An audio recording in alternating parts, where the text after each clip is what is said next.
celebration of the millennium. This is ABC 2000.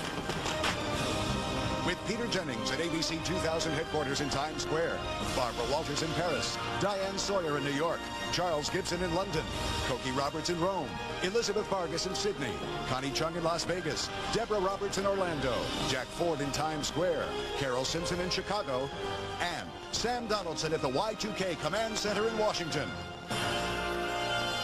With our correspondents spanning the globe in Shanghai, Bombay, Bethlehem, Moscow, Havana, Rio de Janeiro, and across the U.S., reports from Miami, New Orleans, Tucson, Los Angeles, San Francisco. And in New York, Dick Clark counting down to the new year in Times Square. Special Millennium performances by Billy Joel, Elton John, Enrique Iglesias, Faith Hill, NSYNC, Fish, The Bee Gees, Aerosmith, Blondie, Bonnie Raitt, Neil Diamond, Harry Connick Jr., Kenny G, Ray Charles, The Eagles, Barry Manilow, David Blaine, and Barbra Streisand.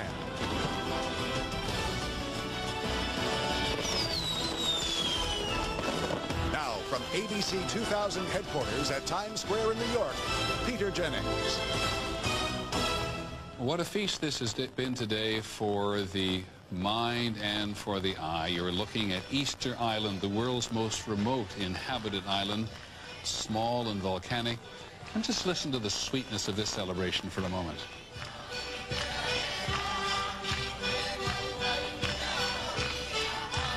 It was a Dutch mariner, Jacob Roggeveen, who first found it, the first European to sight the island. He called it Easter Island to mark the date of his discovery. We try to celebrate the millennium everywhere. Everywhere within reason. Let's go to Washington, D.C. and take one quick look at one of the really, truly beautiful sights at night in America these days. They're working on the Washington Monument, as you know, but when they decided to cover it up, to do the work underneath, they did an absolutely gorgeous job. And there are the people gathering for the celebration on the Mall. The president will be there a little later on with Mrs. Clinton as well. They're celebrating in the White House, and we'll go back to the Mall a little later in the evening. But rarely at night did the Washington Monument ever look as beautiful as this. And now we take you to, well, it was the nation's 5th largest city at the time of the Civil War. We go back to New Orleans, founded in 1718, and Steve Osunsami on Bourbon Street. Hey, Steve. Hey, Peter. There are at least 100,000 people jamming the narrow streets of the French Quarter. They say there's one thing that's particular about New Orleans, and that is people here are always ready for a party. As you can see, these are very popular. Today, the city of New Orleans held a jazz funeral for the millennium, something that they normally do for dignitaries. They started off the procession with a very somber note, and usually the procession changes into a very upbeat note afterwards, after they actually move the casket into the cemetery, but this time they just couldn't wait that long. This is a town where when they hold these funerals, sometimes they take the caskets into the favorite watering holes of people so that the bartenders can pour drinks on them and serve them their last drink. Steve, let's listen to the funeral for just a second, and we'll get that crowd out behind you.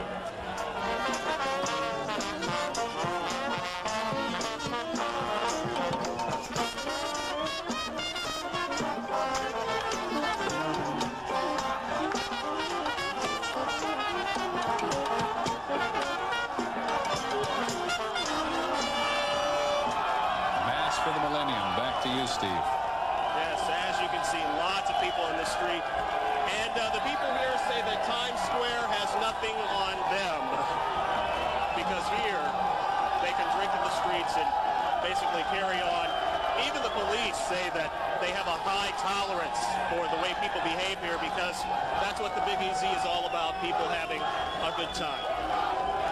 Steve Osunsami in New Orleans, I must say to the New Orleans crowd, thank you, Steve, very much. To New Orleans goes the dubious credit today, at least from my point of view, at least in my ear, of having the loudest crowd anywhere. Because I couldn't hear Steve Osunsami very well, but wasn't it to have a look at the Mass for the Millennium in itself was worth it. We want to go back to Las Vegas now, and ABC's Connie Chung.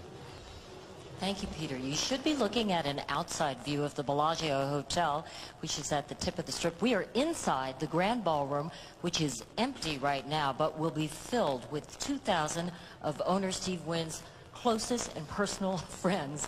They are the High Rollers. And the entertainment will be by the one and only. This man is a musician, a singer, an entertainer, an actor. And from New Orleans. He is the heartthrob, yes, and from New Orleans, the heartthrob crooner who brought back the big band era. Harry Connick Jr., thank you for being with us. Thank you, Connie, and thank you, Peter. And did I understand that you said we had the loudest crowd in New Orleans? I can't believe that. Not New Orleans. Partying down there? That's right. They were sending off the last century of Millennium with a funeral. With right? a jazz funeral. That's the only place in the world you'll see that. Now, you have always been compared to Sinatra over the years, you know. I'm sorry, who is that? Right. I get it. But the reality is, when he was here, when he was the king of Las Vegas, he was a boozer, and he was a womanizer, and he was, you know, doing all that. I mean, the worst... I'm continuing the tradition. You are not. I'm boozing, I'm no, womanizing. You're not. No, you're about it's fantastic. No, you haven't even rebelled. You forgot to rebel as a teenager. What happened to you? I try to rebel with these guys and with the music, you know, so we're having fun. All right. One thing I want to show everyone is your computer, yes. right? We don't you don't have sheet music. No, we don't use the traditional sheet music like most big bands do. What I do is write the charts, and I put them into the computer, and if you can see here, the notes are on the computer, so Terrific. It's a lot easier. All right. What are you singing tonight for us? Cry Me a River. Go to it. Go ahead, Lucian.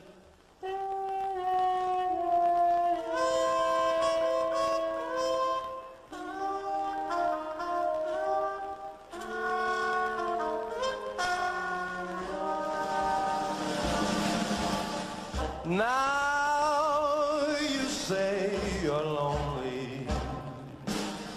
You cry the whole night through. Well, you can cry me a river, cry me a river. I cried a river over you. Now you say you're sorry for being so untrue. Well, baby, you can cry me a river, cry me a river. I cried a river over you. You drove me, nearly drove me out of my head. You never shed a tear. Remember, 'cause I remember all that you said. You told me love was too plebeian. You told me you were through with me. And now you say you love me. Well, just to prove you do, sugar, come on and cry me a river.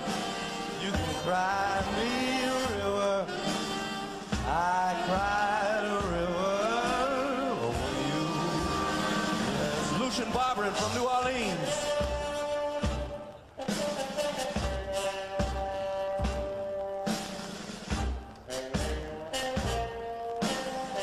And Leroy Jones from New Orleans.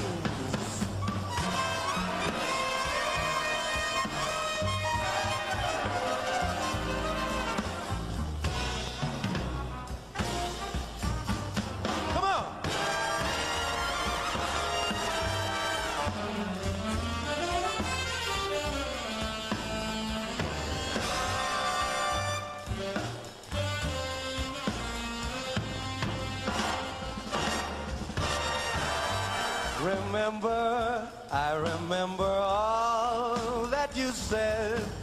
You told me love was too plebeian.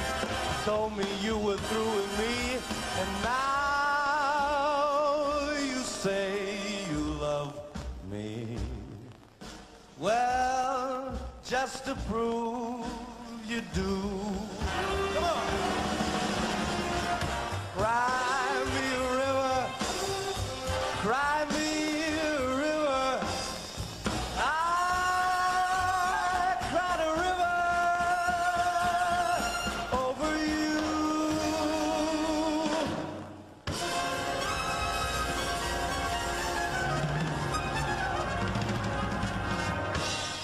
Thank you so much. Harry Connick Jr. Peter, Thanks very much, Connie, and thank you, Harry, very much for doing this before your show. That's the reason the room was empty, because he's going to do a show at midnight later this evening. We're going to take a Millennium phone call now from Steve Case, the chairman of America Online. Can you hear us, sir? Yes, I can. Hi, Peter. How are you, Steve? Nice to hear you. I think I've now just seen everything. I've seen a big band in Las Vegas tonight. They haven't got music stands with sheets on them anymore. They've got computers. There you go. Where on earth is this all going? Well, I think we're on the verge of what probably will be known as the Internet century, because even though this has been an amazing century with the telephone and the cars and the television and the computer, I think now the Internet's really changing people's lives and how they get information, how they communicate, how they buy products. Even for me, I've been doing this now for 15 years, it's really startling to see how quickly this is taking hold and being part of everyday life. I must confess that even though I've been on television for the last the hours, I've got a computer right beside me and I've been getting email from people all around the world. Have you had particularly heavy Internet traffic today? I think it's a pretty heavy day. I expect it to be heavier still as we move through the evening. So far, everything, certainly at AOL, I think based on what I've heard, everything on the Internet's handling the demand pretty well. There are a lot of people who turn to television. There are also a lot of people who turn to the Internet. Some turn to both. It's sort of a way to not just watch what's happening, but to converse with others around the world and really be part of the conversation. There's almost an electronic community that forms around these major events. It's really quite striking to watch. I realize, of course, this is a night for celebration, but you're one of the people who worries about where technology may be taking us in the next century. Any particular concerns we need to be aware of now? Well, I think we're at a very interesting, maybe even magical point in history, because the Internet's now big enough to matter. People are paying attention to it, but still young enough and small enough to be shaped. Still today, less than half of the households in the United States are connected to the Internet. In other countries around the world, the number is even smaller. So it's still a young medium. It's kind of like television was 50 years ago. So I think there's an opportunity to shape this in a positive way, make sure we build a medium we can be proud of, that protects privacy, that makes sure it's safe for kids, that it really does the right thing in terms of bridging the digital divide so nobody's left behind as we move to this connected society. So there are lots of things that need attention. I'm an optimist on this. I think we can strike the right balance and build a medium we can be proud of, but it's going to take proactive action. Well, thanks very much. We hope you have a very happy New Year. I think you're home with your family in Virginia. That's exactly right. And thank you very much for joining us. We wish you and yours a very happy New Year. Take a look out here at Times Square, because talk about a lot of people who are feeling connected to the world.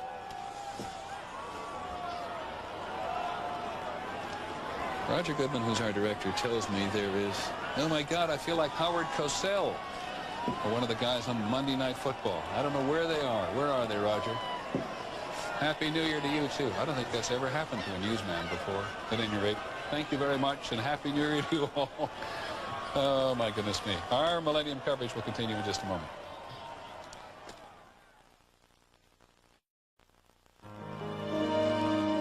From around the world, this is ABC 2000.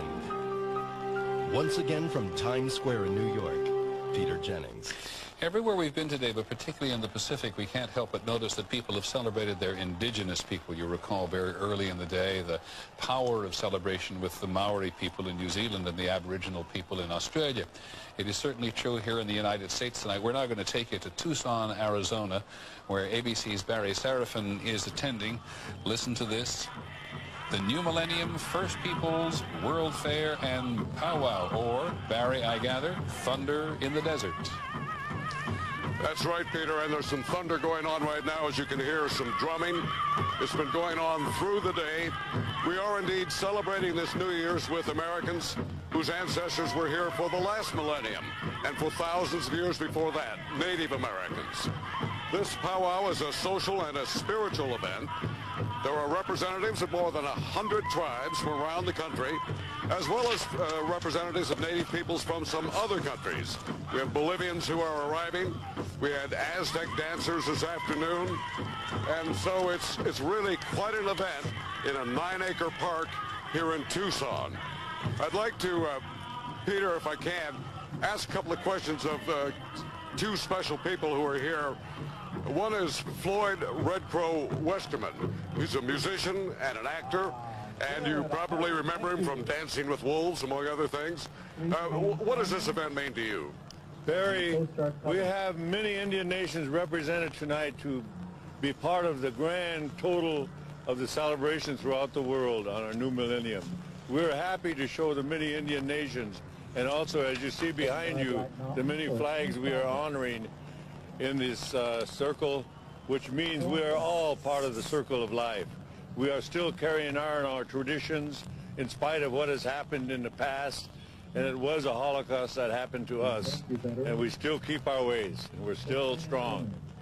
And this is Carol Garcia, who is one of the organizers of this event, and it really is meant to showcase that your culture and your traditions are still alive, isn't it? And it's also very much for the children.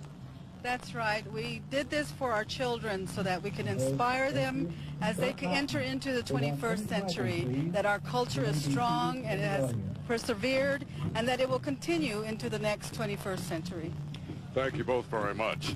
That's really what it's about, Peter. It's, and as some people have said to me, it's really a chance to say we're still here. We're survivors. Barry, let me ask you a personal question, because you grew up in Oregon, on the Oregon coast, where there are a goodly number of Native American tribes. Repeat for our audience what you told me the other day about how much you'd seen the land change. Well, I did see changes, Peter.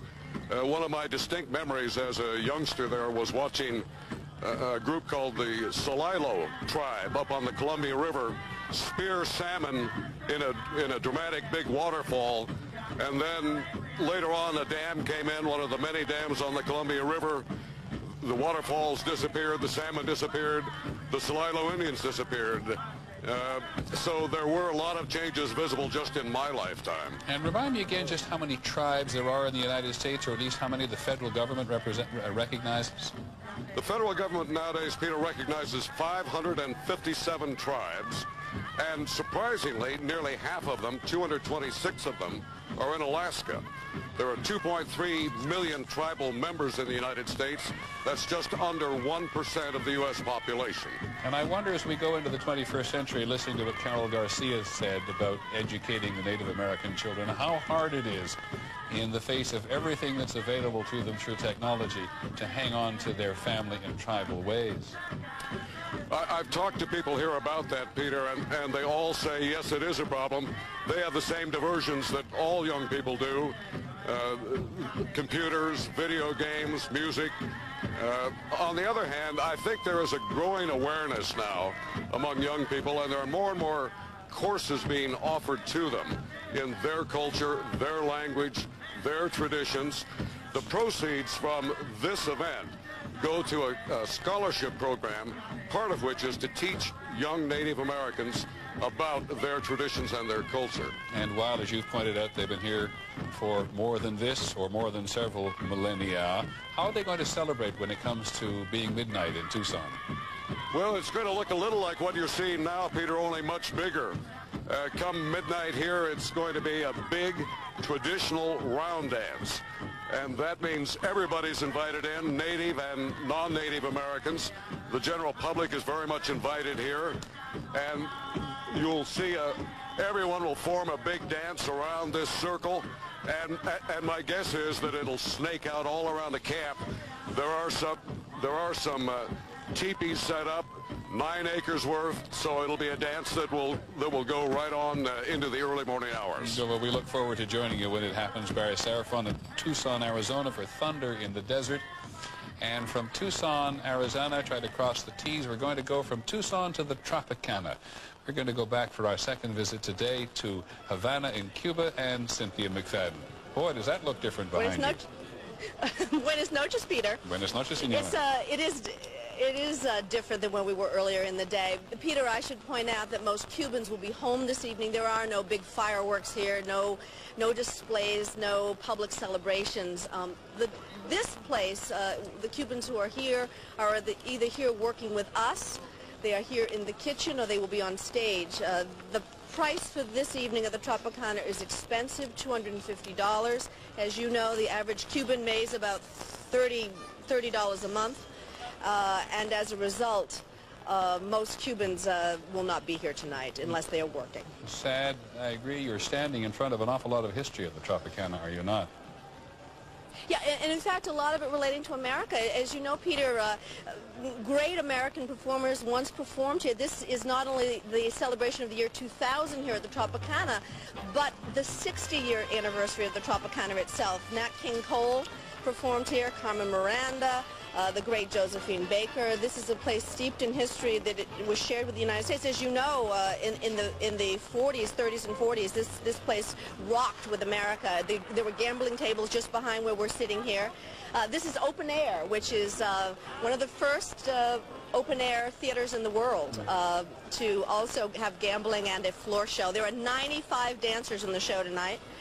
And Peter, you'll be interested to know that despite the fact it's illegal for Americans to come to Cuba and spend money, most of the people, there are 1,000 people who will be in this room, most of them Americans who we've talked to so far tonight.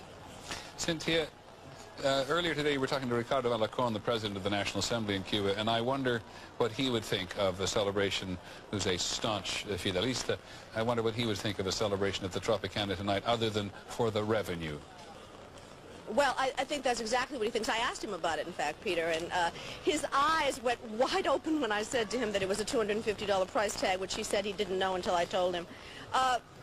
You know, as you know from having spent a lot of time here,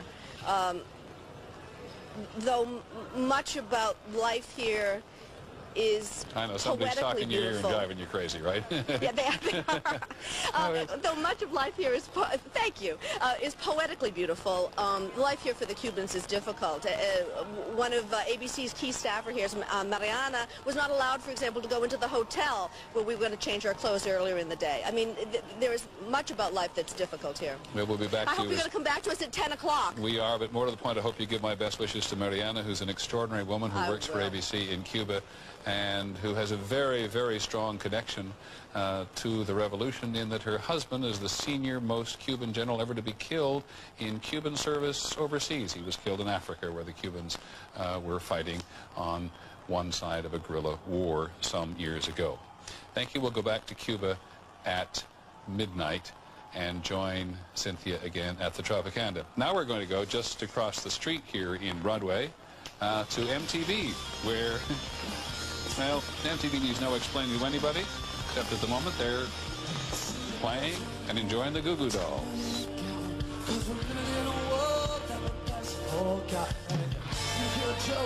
Nobody's gonna listen to the one small boy. I know you better listen now.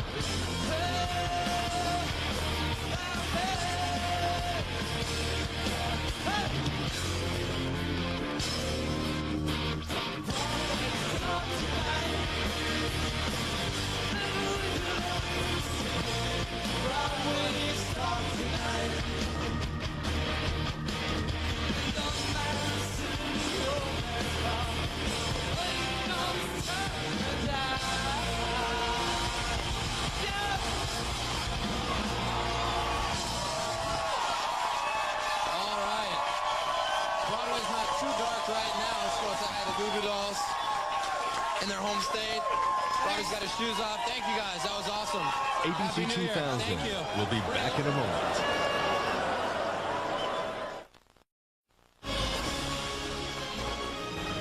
From around the world, this is ABC 2000.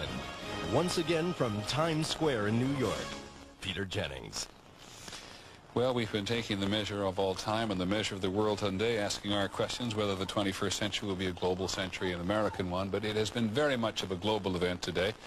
And we know and are grateful to those of you who've dropped in or stayed with us in some cases for many hours at a time. But just in case you haven't, let's go once again to ABC's Bob Brown, who brings us the highlights from all across the globe so far.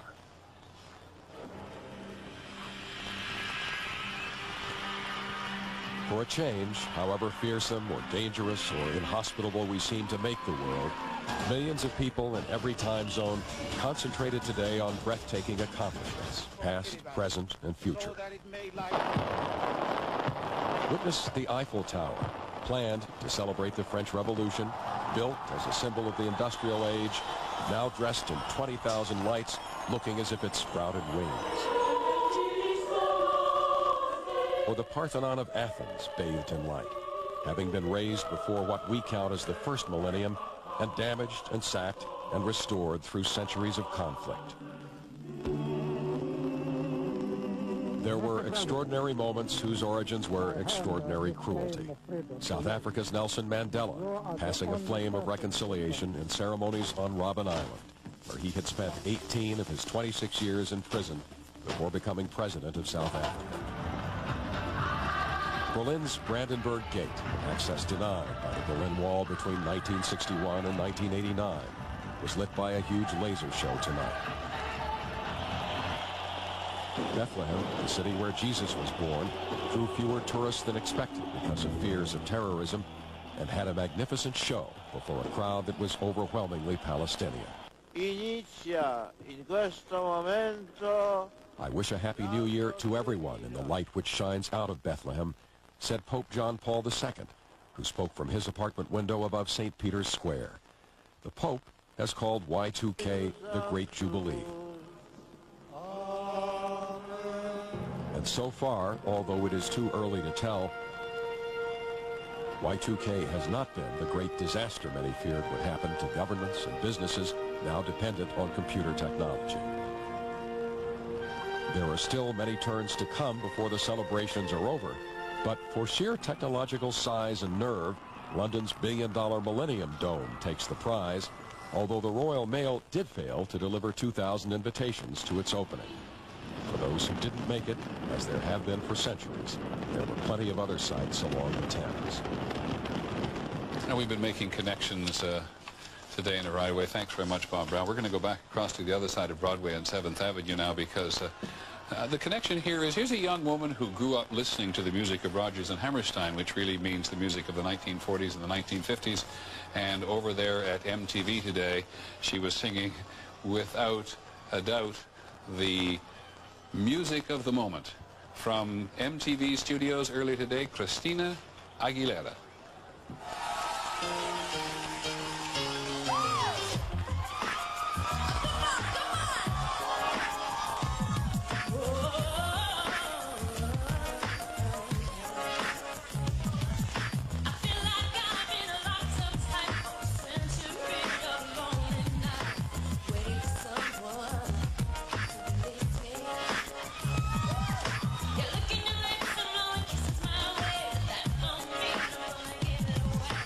Baby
Thanks to our neighbors over there at MTV, Christina Aguilera. And now let's go on to Washington, because so many Americans have decided that this was going to be a day to make a particularly spiritual connection. And this is what's happening at the moment inside the National Cathedral.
The cathedral choir of men, boys, and girls in the National Cathedral, the foundation stone of which was laid in 1907 by Theodore Roosevelt, who declared at the time, "Godspeed, the work begun this day," beginning of the century, end of the century.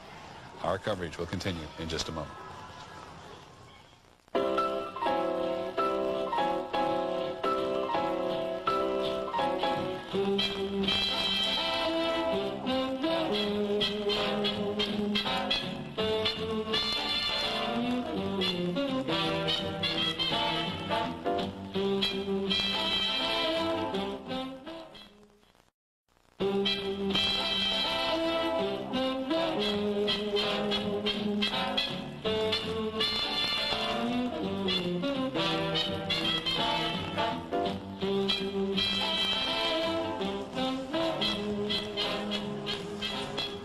Times Square, which has now put hats on everybody which glisten in the darkness. The countries they're celebrating during this particular hour are Argentina, Chile, French Guiana, Greenland, Suriname, and Uruguay. And now through this, there's been something going through Times Square at every minute for every hour since very early this morning. And one of the moments now are these tiny butterflies dancing through the air to emphasize people's interest around the world in the rainforest. We were in Brazil not too long ago talking to Bill Redeker and hearing the concern expressed among some, but some people would argue not enough Brazilians, about the future of the rainforest. And here in Times Square they have kept up with every development of the century and of the future.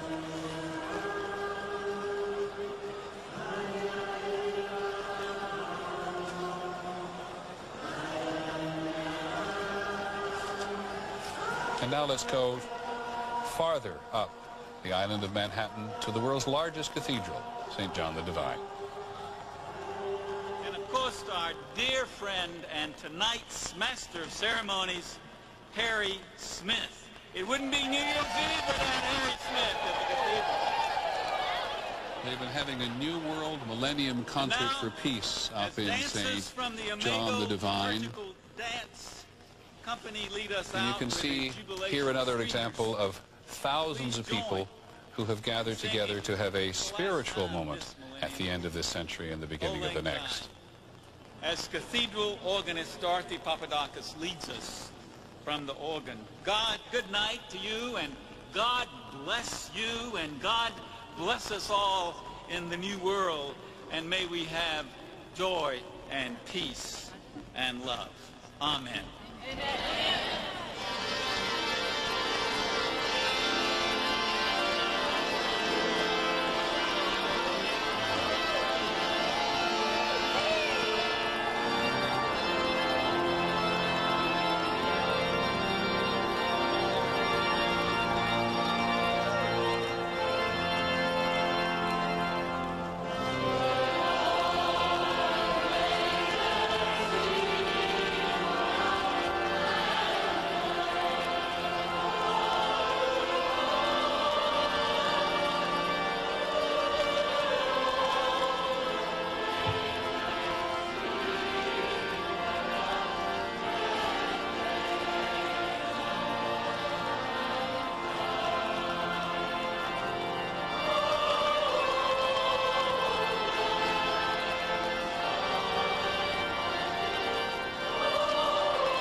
From St. John the Divine, the Cathedral of St. John the Divine in New York City, the world's largest cathedral, not for the first time today do we hear Auld Lang Syne. Began in Scotland with Robert Burns and traveled around the world, and not for the last time we hear it tonight. When we come back, we'll go to Nashville, Tennessee, and listen to country.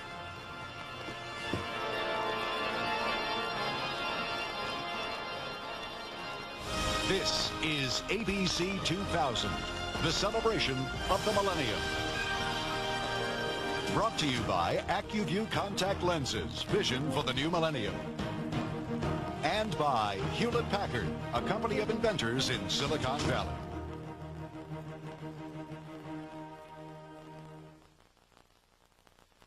Tennessee. She is from Mississippi. She's often referred to as one of the reigning goddesses of country music. I actually think she's waiting for our cue. Faith Hill. All right, Nashville, say hello to everyone from around the world. Yeah. Hey, we're rocking here tonight in Nashville, Tennessee. An amazing audience here. We're so excited to be with you tonight. Yeah. Okay. Happy New Year, everybody, from Nashville, Tennessee. Here we go.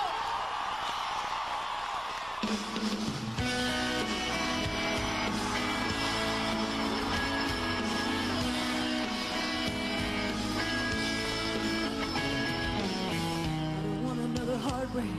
I don't need another turn to cry. No, I don't want to learn the hard way. Baby, hello, oh no, goodbye. But you got me like a rocket, shooting straight across the sky. It's the way you love me. It's a feeling like this. It's centrifugal emotion. It's perpetual bliss. It's that pivotal moment. It's impossible. This kiss, unstoppable. This kiss, Cinderella said to Snow White, how does love get so off course? All I wanted was a white night with a good heart, soft touch, fast course, running off into the sunset. Baby, I'm forever yours. It's the way you love me. It's how I feel like this. It's centrifugal emotion. It's perpetual bliss. It's that pivotal moment. It's unbeatable. This kiss, unshakable. This kiss. You can kiss me in the moonlight, on my rooftop under the sky. You can kiss me with the windows open while the rain comes pouring inside. Oh, kiss me in sweet slow motion. Let's let everything slide. You got me floating. You got me. Come on, everybody. This is the way you know it. It's how I'm feeling like this. It's centrifugal emotion. It's perpetual bliss. It's that pivotal moment. It's subliminal. This kiss. It's criminal. This kiss. Yeah, everybody, love me, baby. The way you love me, baby. It's the way you love me, darling. The way you love me. I'm feeling like this. It's centrifugal emotion. It's perpetual bliss. It's that pivotal moment. It's subliminal. This kiss. It's criminal. This kiss. Oh,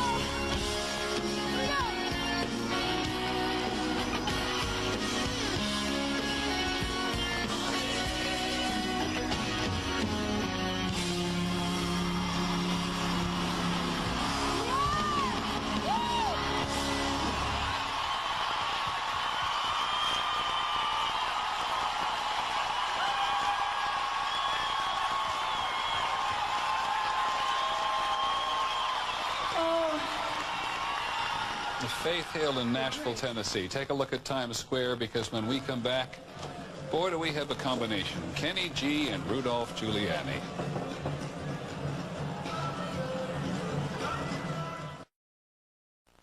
Well, I sort of mispromised in this record. I promised you something we didn't quite have. Somewhere, the mayor is either somewhere in the building or, I hear from another source, can't get through the crowds in New York City, which doesn't surprise me.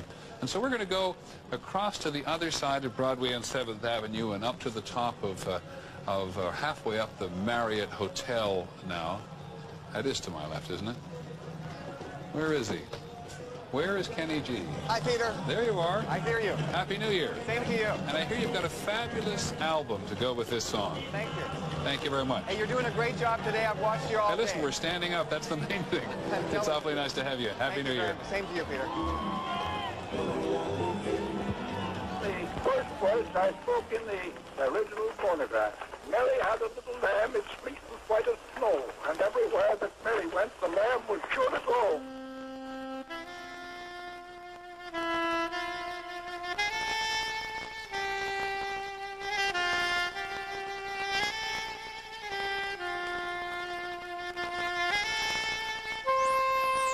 The only thing we have to fear is fear itself. Gentlemen, this token is brave now.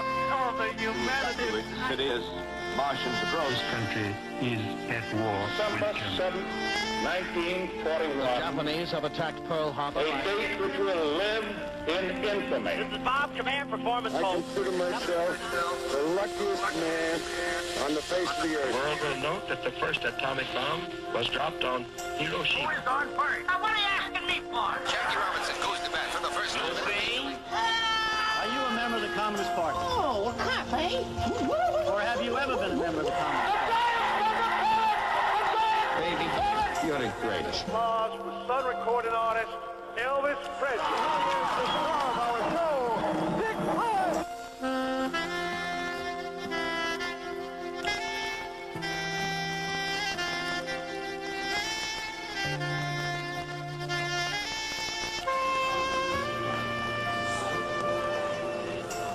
Ask not what your country can do for you.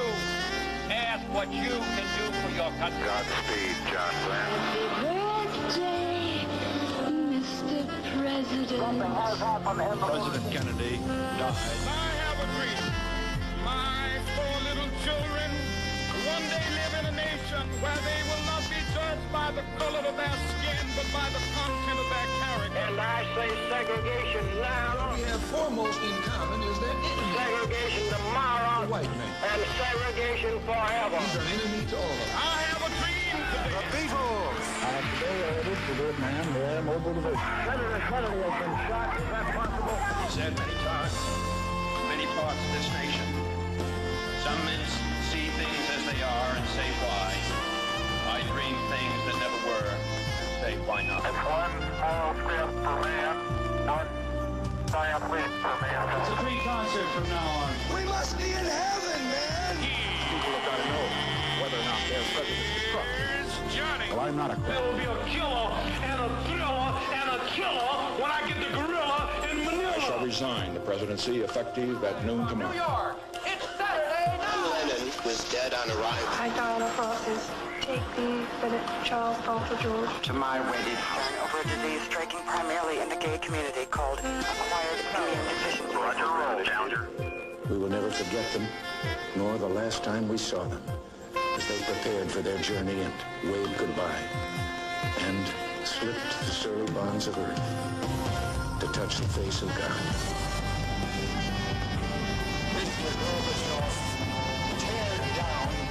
Everyone on Sesame Street is always talking about love. The Berliners from east and west standing atop the wall with chisels. Found the defendant Orenthal James Simpson not guilty of the crime of murder. My lips. I'm Ellen, and I'm gay. Yeah, baby. And we have a new home run champion. Fourth of the wild. Welcome.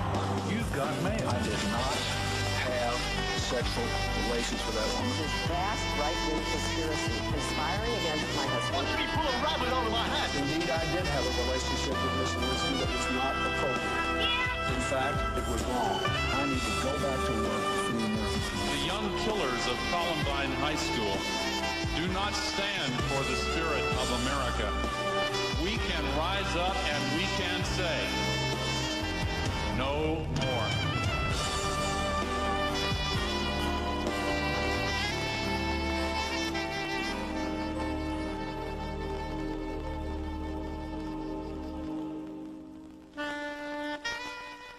Let the word go forth from this time and place that the torch has been passed to a new generation of Americans.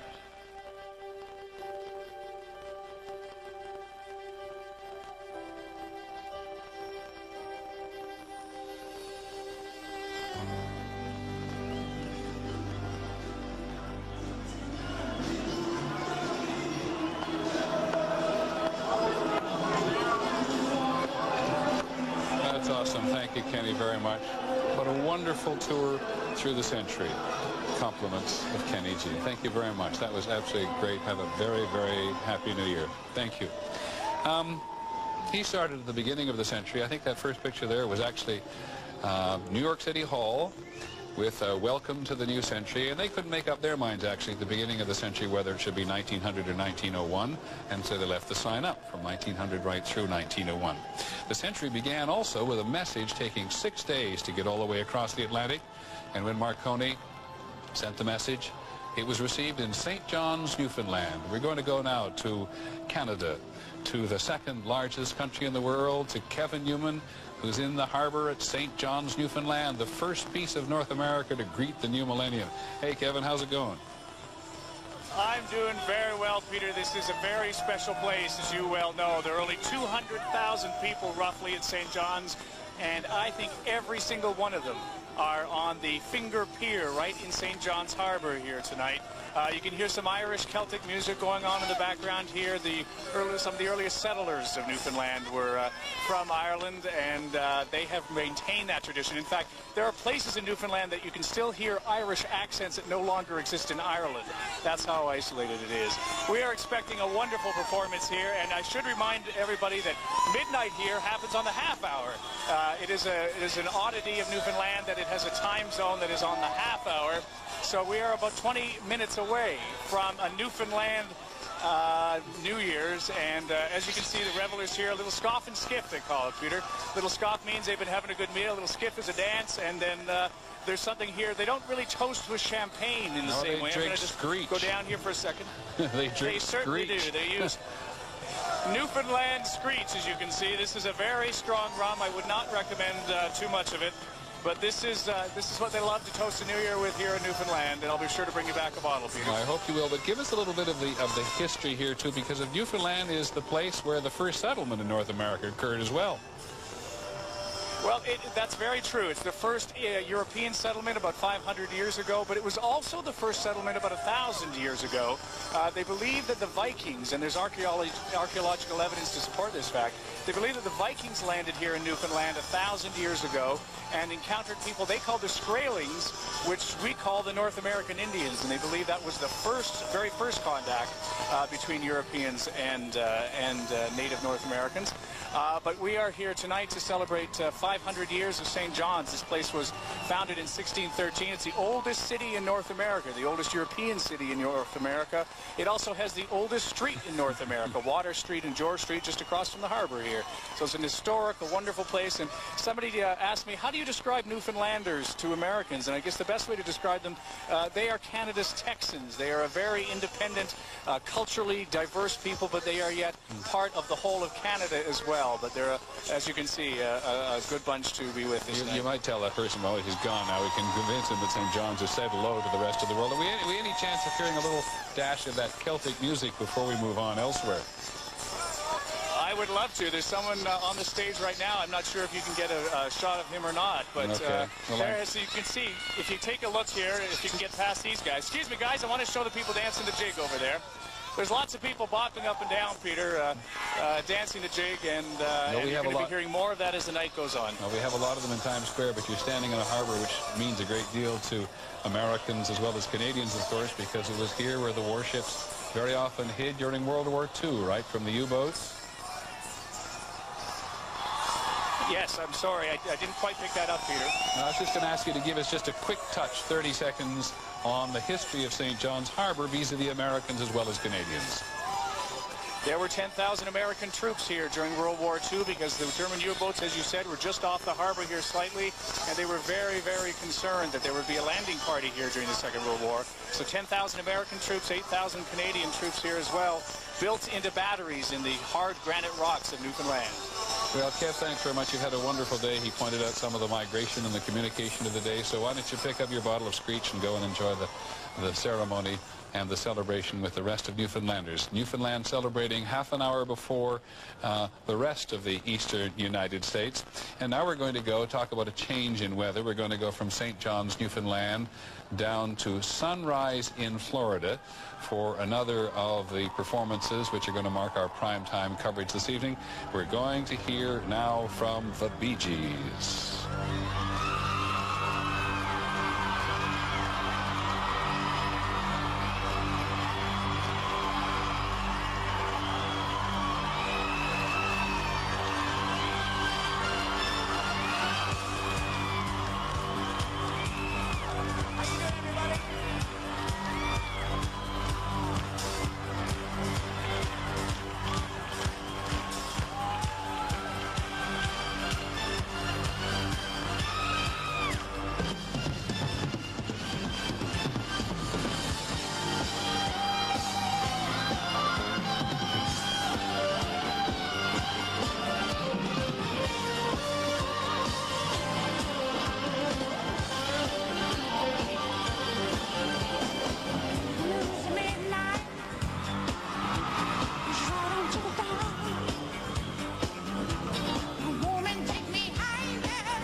Bee Gees singing to us from Florida, bringing back memories of the 70s. Now, for some Americans, at least, we bring back memories of an earlier age, because we're going to go back to Cuba, to Havana, where ABC's Cynthia McFadden is at the Tropicana Hotel. Cynthia. Well, Peter, within moments, we're told, we're going to be treated to 96 dancers. 69 of them are women. They're going to come out wearing 3-foot-high headdresses which weigh 14 pounds apiece. A little earlier in the evening, they took me backstage to where the showgirls are being made up, and I want to tell you, it's quite a production backstage here. The amphitheater here is almost filled to capacity, 1,000 people. As I said a little earlier, many of them Americans from all over the country, and it's quite a scene of no Cubans here except Cubans who are working, however. Cynthia. We're waiting for the show to begin. Do we think it'll begin on time? Yeah. They've told us, they've given us a 2-minute warning at this point, Peter. So they should be out any minute. Okay, we will. Peter, this is your first visit to Cuba. I know. I'm very curious to know at this time of night, while we wait for them to start, what your impressions have been. well, you know, Peter, I took your advice and called someone that you've known since 1960, Pablo Armando Hernandez, who is a great poet here in Cuba, and spent much of the day with him yesterday. And I was impressed. I also met one of the men who is featured in the Buena Vista Social Club, the blind pianist, who is very much a part of the music of Havana. Now 87 years old. He's going to be at Lincoln Center, in fact, next week playing. And so spending time with some of the artists, some of the writers and thinkers of this country made me as an American aware of how much I had looked at Cuba as just a political place and not as a place of the people in the world. As you know, you can't walk down the street here without hearing the music. It's not a food culture, it's a music culture here. And spending time with the children in schools yesterday, I was most impressed by how hard the people's lives are, but how, in so many ways, how fulfilling I think they see their own lives as being. It's a very different view than the view that we have from the States, I think.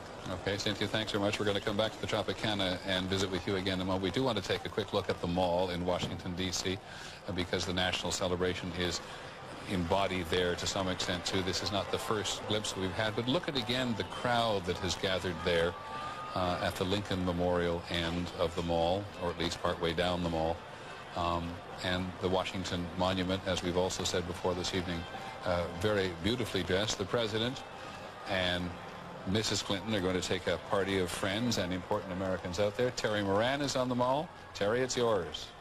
Peter, the President and the First Lady and Chelsea actually have already arrived here with their guests from a state dinner. And this place, as you say, just looks splendid tonight. It's been the scene of so many historic protests and moments of solemn national significance. It's just a party out here tonight, although I must say, probably the most sober New Year's Eve party. It's illegal to consume alcoholic beverages on the mall, and so at least nominally everyone here is quite sober. The President is going to address the nation a little bit before midnight. He's been thinking a lot about this. He is, as you know, you've spoken with him recently, in a very ruminative mood recently. This is a very historically self-conscious President. He knows this is a big moment, and he's going to talk, we're told, about the past and the future, of course, and the theme today seems to be One America. He says that is the journey that America's on, and he wants it to continue into the next century. There's one more thing I might want to tell you. As you see these vast crowds, although nowhere near the size that people expected, frankly, Chelsea Clinton is having something of a coming out, you might say. Over the past several months, she's been taking on more and more official functions, and tonight at the state dinner, for the first time, Chelsea Clinton was in the receiving line. And so this young woman who was a girl when her father came to the White House has grown up in front of us and really represents the next century of Clintons, I suppose. There's a large musical celebration going on here, produced by the great Quincy Jones. There'll be a film by Steven Spielberg. It is a big party. One of the problems I think that Washington has is that while it's the political capital of the country, it's not the cultural capital, and has a little bit of a chip on its shoulder for that reason, I think. But as you can see, tonight all is in very good spirits, at least as in good spirits as the law will allow here. Thanks very much, Terry. I mean, interesting that young Ms. Clinton is going to have to take up so many of the duties because her mother's running for Senate here in New York. But they had a creators dinner at the White House tonight, and speaking of culture, among those they had were Itzhak Perlman, Pinchas Zuckerman, Marilyn Horne, Edward Albee, August Wilson, Arthur Miller, Neil Simon, and Maya Lin, who's the designer, among other things, of the Vietnam Memorial. So it was quite a creators and quite a culture dinner at the White House tonight. Let's go back to the Tropicana in Havana.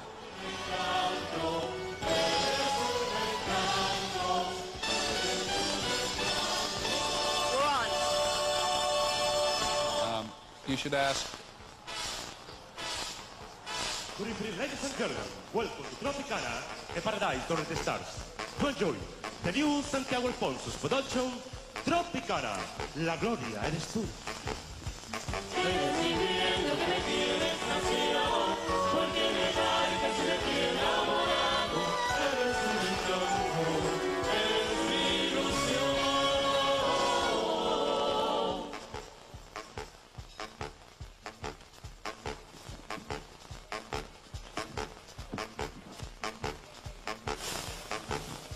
Sí, sí.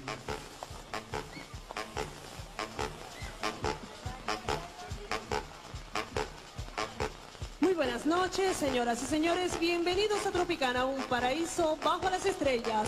El cabaret Tropicana tiene el gusto de ofrecerles la superproducción dirigida por Santiago Alfonso, Tropicana. La gloria eres tú.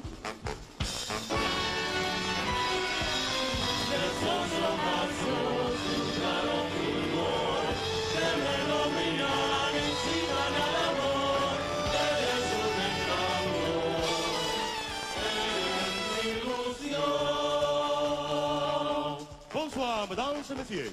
Bienvenue au cabaret Tropicana, le paradis sous les étoiles. On vous présente la nouvelle production de Santiago Alfonso, Tropicana. La gloria eres tú.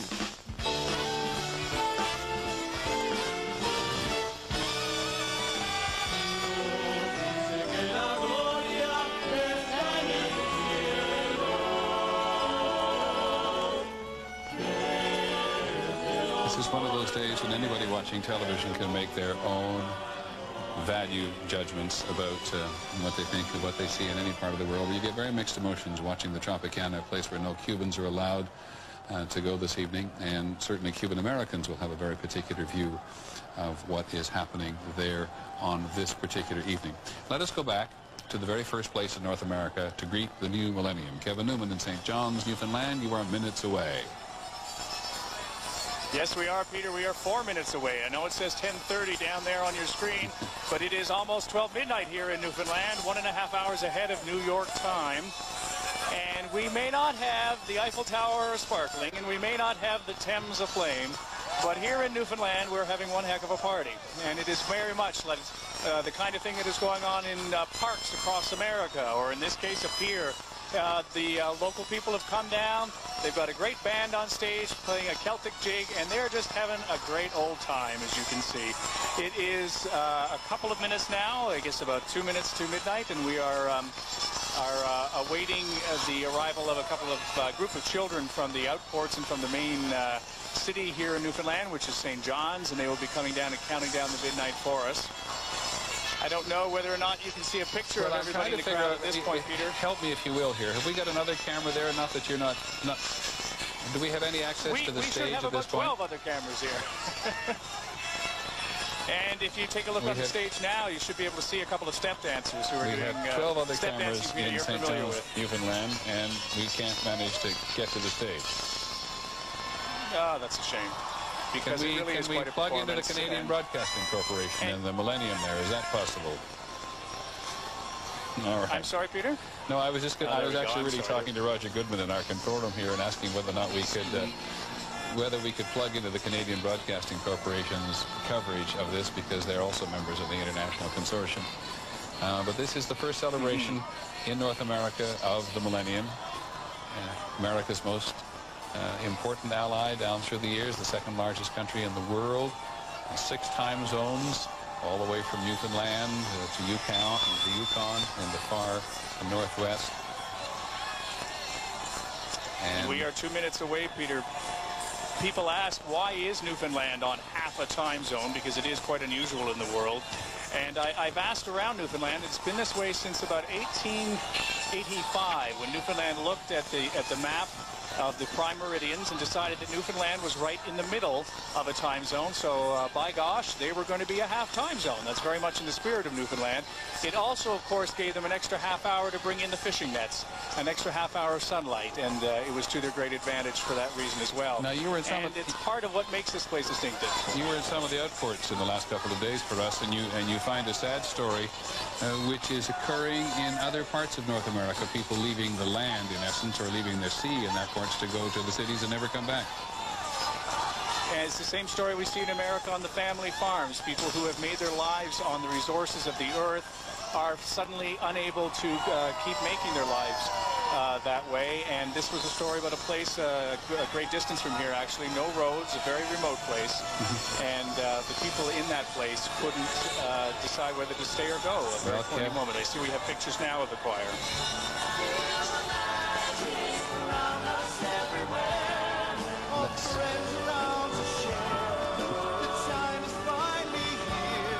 Let's celebrate.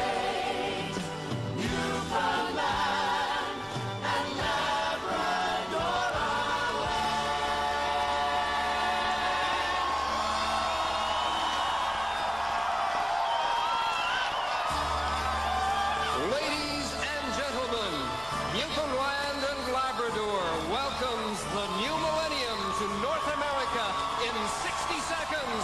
60 seconds to the new year 2000. 60!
The 21st century has arrived in North America. Never have I seen so many Newfoundlanders determined to talk to the rest of the world. We'll be back in just a moment. ABC's global celebration continues. Still ahead, Barbra Streisand from Las Vegas, Aerosmith from Japan, the Eagles' special Millennium performance of Hotel California, plus the latest on Y2K. ABC 2024 Incredible Hours continues after. Well, every city we have been to has seemed like an extravaganza, has been an extravaganza all unto itself. And as we look down on Times Square now, where there is a level of enthusiasm which has never abated for all these hours, they're now handing out yet another collection of balloons. Times Square here in New York, we're on the Broadway side, just across that massive sea of people is the 7th Avenue side. This is where they converge. We're between 44th and 43rd Street, just above 42nd Street. There's a lot of debate about Times Square, whether or not it is as interesting and as glamorous and as gritty as it was in the old days. It's certainly a lot cleaner than it was in the old days, and it's been cleaned up in many ways. A lot of debate about whether or not that's been a good thing for New York City, but tonight there is no debate whatsoever about the enthusiasm there is in this place that is so traditionally enthusiastic about New Year's. And Jack Ford, our Jack Ford, is somewhere out there. Jack? Peter, we are indeed somewhere out here. As you said, the crowd out here during the course of the day has been somewhat controlled, somewhat sedate as they've been waiting for the ball to drop. As you can tell by these folks behind me, they are no longer somewhat controlled or somewhat sedate. We're about an hour and a half away from the ball behind me dropping down here. Peter, a tradition that began back in 1904, actually. The first celebration took place here in Times Square. It was the newly renamed Times Square. Before that, it had been Longacre Square. The Times building, how are you guys? The new Times building had just gone up in 1904, and they did some fireworks off the roof of the building to celebrate the appearance of the New York Times here in this area. And it was 3 years later that the first ball dropped. It set a tradition, established a tradition that has drawn folks here every year. The tradition is going to be a little bit different this year, Peter, because of the creation of the balls. The Waterford Crystal Company was brought in as part of the Millennium celebration. The ball that we saw hoisted up about 7 o'clock this morning is about 1,070 pounds. It is 6 feet in diameter. All of these folks behind me can't wait for that ball to start coming down. Peter, it's coming down on a 77-foot shaft. All of this is computerized, but perhaps as a throwback to the old century, the 1900s. If it doesn't work on the computer, there's a whole gang of strong guys up top of that building. They're ready to pull it down themselves. So out here in Times Square, the folks have gotten their hands on some balloons. They are wearing some of the adornments that were handed out a little bit earlier as part of the Times Square 2000 celebration. They're having a real good time, Peter, and they're waiting for the festivities to begin here. Peter, thank you, Jack, very much. We'll be back to you very shortly. Now, I must confess, I wasn't quite sure at the very beginning of this long but fascinating, interesting day that I was going to have the pleasure of the company as often as I have. David, would you come on? This is David Blaine, one of the great country's more interesting performers. He's already completely stymied Charles Gibson and Barbara Walters and me with your imagination and your talent with cards. Now what? Well, this is actually something that, this is about 1,000 years old, which is why I'm going to do this. It's in India, the fakirs used to do this. I'd like to do this in honor of somebody. Can you name somebody very important? Yeah, how about my children, Christopher and Elizabeth? Elizabeth or Christopher? Yeah. Great. So this is for you guys. We're not going to get them in trouble. No. Let's try this. There's 2 parts to this. The first part is just use a lighter, like this. You can see the lighter? We'll start with with Elizabeth. The next one will be for Charles. Christopher, sorry. If I take this, I just open up and I'm just going to sort of burn just a little bit. Don't worry about it. So you sort of get it to, no, don't worry, you get it to ignite just a little bit in here. And get it a little bit more. Yes, please don't try this at home, right? Kids, don't try this one at home. Can you see the way it sort of burns up a little bit like that? Sure, this is a good thing to be showing people? What you do is you rub it just a little bit, see? And look, what happens is underneath, I don't know if you can see that. Almighty. Can you read that? My daughter's name on your arm. I don't believe this. And now your son's name is Christopher. Christopher, this one's for you. Here, I just need a thread. I'm gonna pull from your dad's shirt, or it's hard to find. This is maybe. Yeah, usually there's like a loose thread. Great. I'm sorry, I don't mean to ruin anything. No, with my clothes are like they come completely unraveled. That's perfect. Can you see this? Is it possible to see this thread? I'll hold it up maybe against the light like this. It's a black thread. Yeah? Good. Look, here's what we do. I take it. This is the one that's eat it. Like this. This is the kind of stuff my kid eats. No, it goes in there. It's off of that. Here's the interesting part. Well, it's tough, but... You grew up in Brooklyn, so this is not a difficult thing. No, yeah, that's right. The thread is gone. Huh? There's no thread. Here's the idea. If we do this, watch.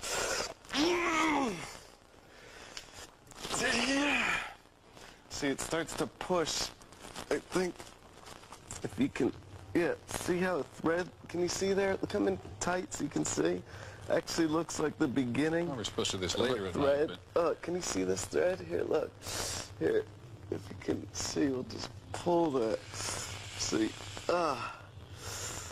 here you go. Here, I mean, you can look at it and make sure you can see that this is actually coming. Yeah, I know. I believe you. I believe you in the most graphic sense. There you go. A gift. Oh, that's amazing. That is truly amazing. I actually don't know what to say. Maybe not the first time in the last 20 years. That is absolutely amazing. How long have you been doing this now? My first memory actually was when I was about 4 years old. I would play with my grandmother's tarot cards, and I was sort of interested in it. But I became serious and started really studying it when I was about 16. How old are you now? Now I'm 26. 26. Yeah. And is there no end to where you can go with this kind of Oh, thing? no. Actually, the next one you guys should look for is I buried myself alive last time. I remember that. I never got over to see you. You were buried on the west side of Manhattan. It's nice to see you back. No, but the next one that I want to do is I'm going to freeze myself in a block of ice. So like the way Han Solo was frozen by Jabba the Hutt, like that, I'm going to try to freeze myself in a block of ice for like a couple of days. Did somebody tell me the other day that Harry Houdini was your idol? I respect what he did. I thought he was really amazing. Do you realize that my daughter probably didn't see that? Oh, that is absolutely amazing. He did not know in advance what my children's names were. He did not know they were Elizabeth or Christopher, or that I were going to think of them. That is fantastic. David, thank you very much again. Thank you. It's great to see you. This is our second visit with David Blaine today, and it's been absolutely spectacular. Thank you very much. Thank you very much, and Happy New Year to you. Happy New Year. My goodness gracious. Thanks, David. David Blaine, one of the great performers in the country. Live. Thank you, man.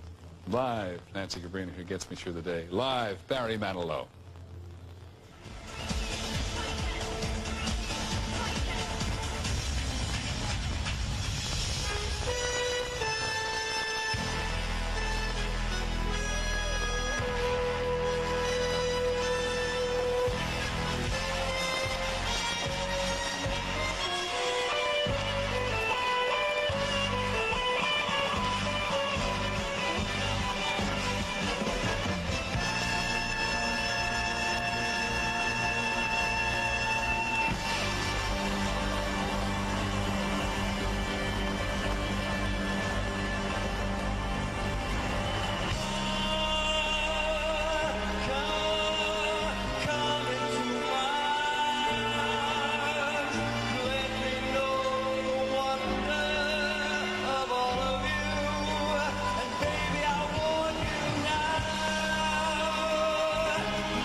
Another New Year's Eve for many years now. But boy, this night isn't just another New Year's Eve, so happy millennium, everyone! May all your dreams come true! Let me take you high on a hillside, high up where the stallion meets the sun.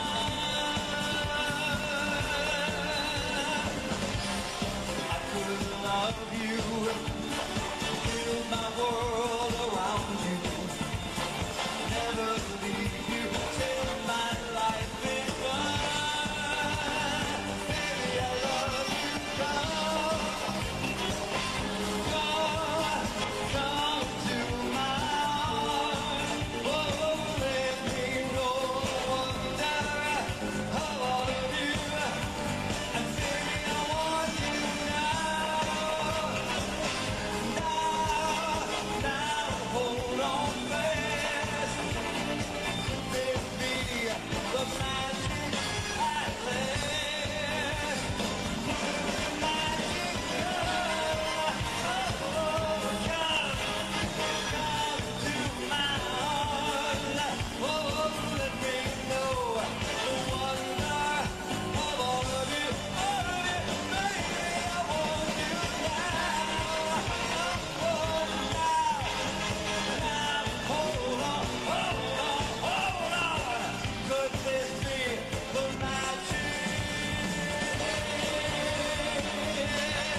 Well, the Millennium, as we know, has arrived in North America. We saw that celebration in St. John's, Newfoundland just a short while ago. Times Square is as full as assumedly it is ever going to get.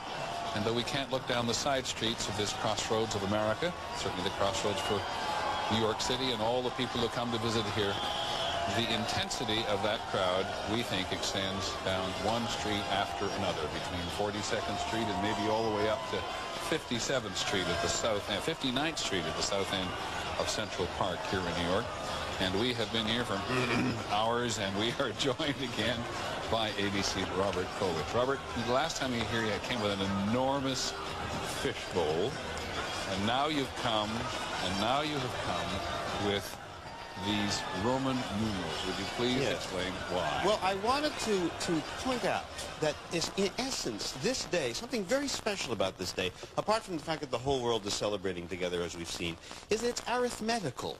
This is, in essence, an odometer moment. I mean, if those numbers didn't go from 1999 to 2000 all at once, it would be a little less thrilling.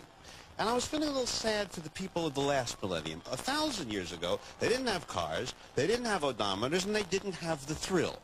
But to help them out retrospectively, I have designed my own very primitive odometer for the last millennium. It's late, Robert. This is, if you lived in Great Britain 1,000 years ago, this is how you would have spelled the year 999. D stands for 500. C, it's in Roman letters, of course. C is 600, 700, 800, 900. L is 50, that's 950, 960, 970, 980, 990, 995, 96, 97, 98, 99. That's 999 in Roman letters. Now, I know, of course, that you don't subtract. These guys were primitive Roman numeral people. They didn't do 9IX because they couldn't subtract. They just added. So you have a 15-digit number. Now imagine that it's midnight 999.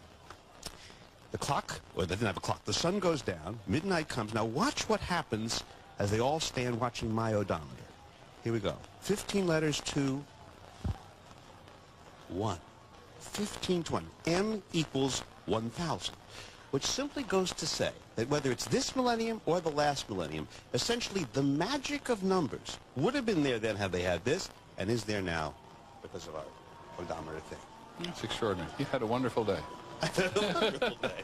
And I have better clothing than you, apparently. What was your thing? Yes, the way I came apart at the seams. Yes. Well, I wish you a very happy. You're going to come. We got one more visit in you before the evening is over, I hope? I don't think so, but if you want me, no, why don't you go in the back room and see if you can figure out some reason to come back. We love it. Robert Krulwich and his odometer. In a minute, we're going to go to Las Vegas again, where they know all about numbers. But the mayor is here. Mr. Mayor, would you mind coming over and having a look out the window at your Times Square? Nice to see you back. You've been here since 6 o'clock this morning. That's right. You look terrific. You don't look too bad for an old guy either. What have you been doing? Now, here, this is quite extraordinary. Oh, it is unbelievable. I've been watching you from the Marriott Marquis Hotel, actually, for quite some time. I think these people probably want you to wave. Oh, yeah, look at that. I think they're even more excited now.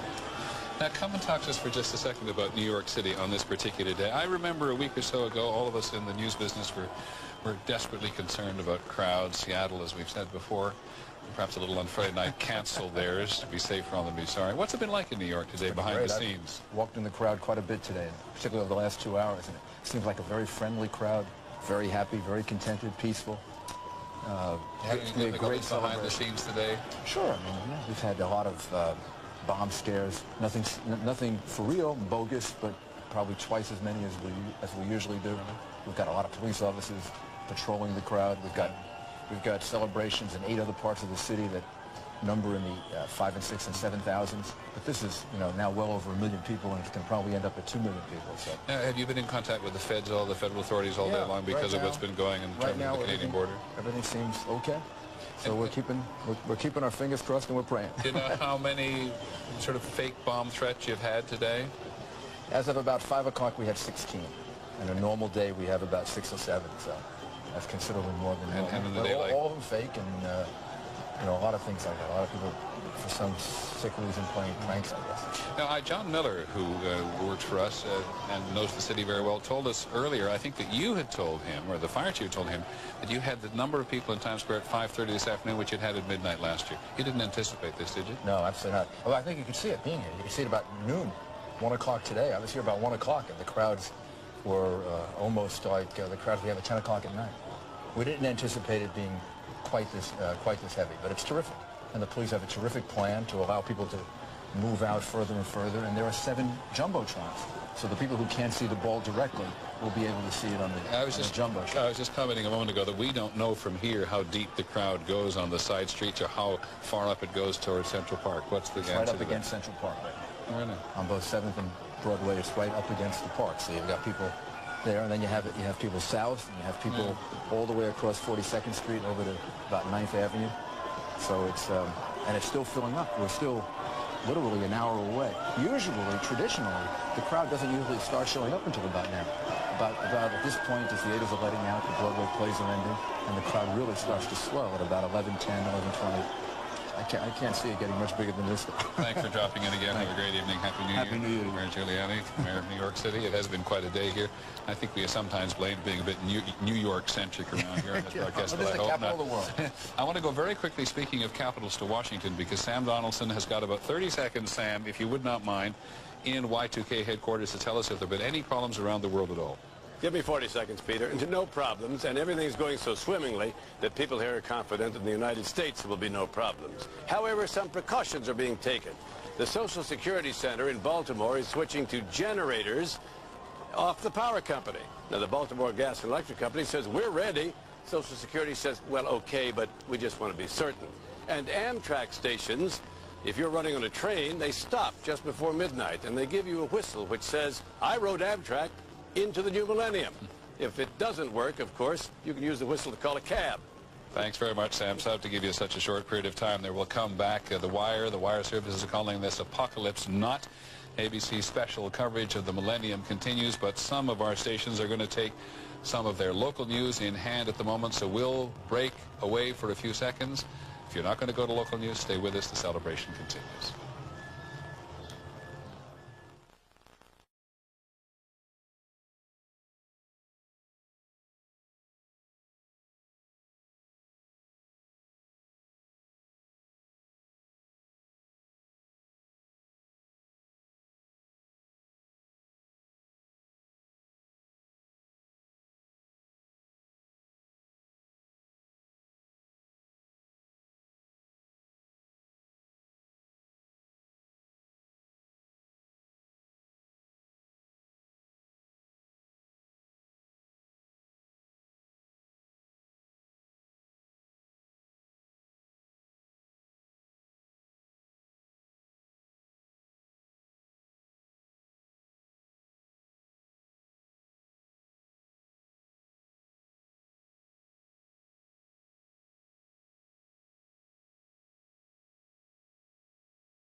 In Times Square, they have just counted down to another midnight, in this case in Venezuela and in the Caribbean.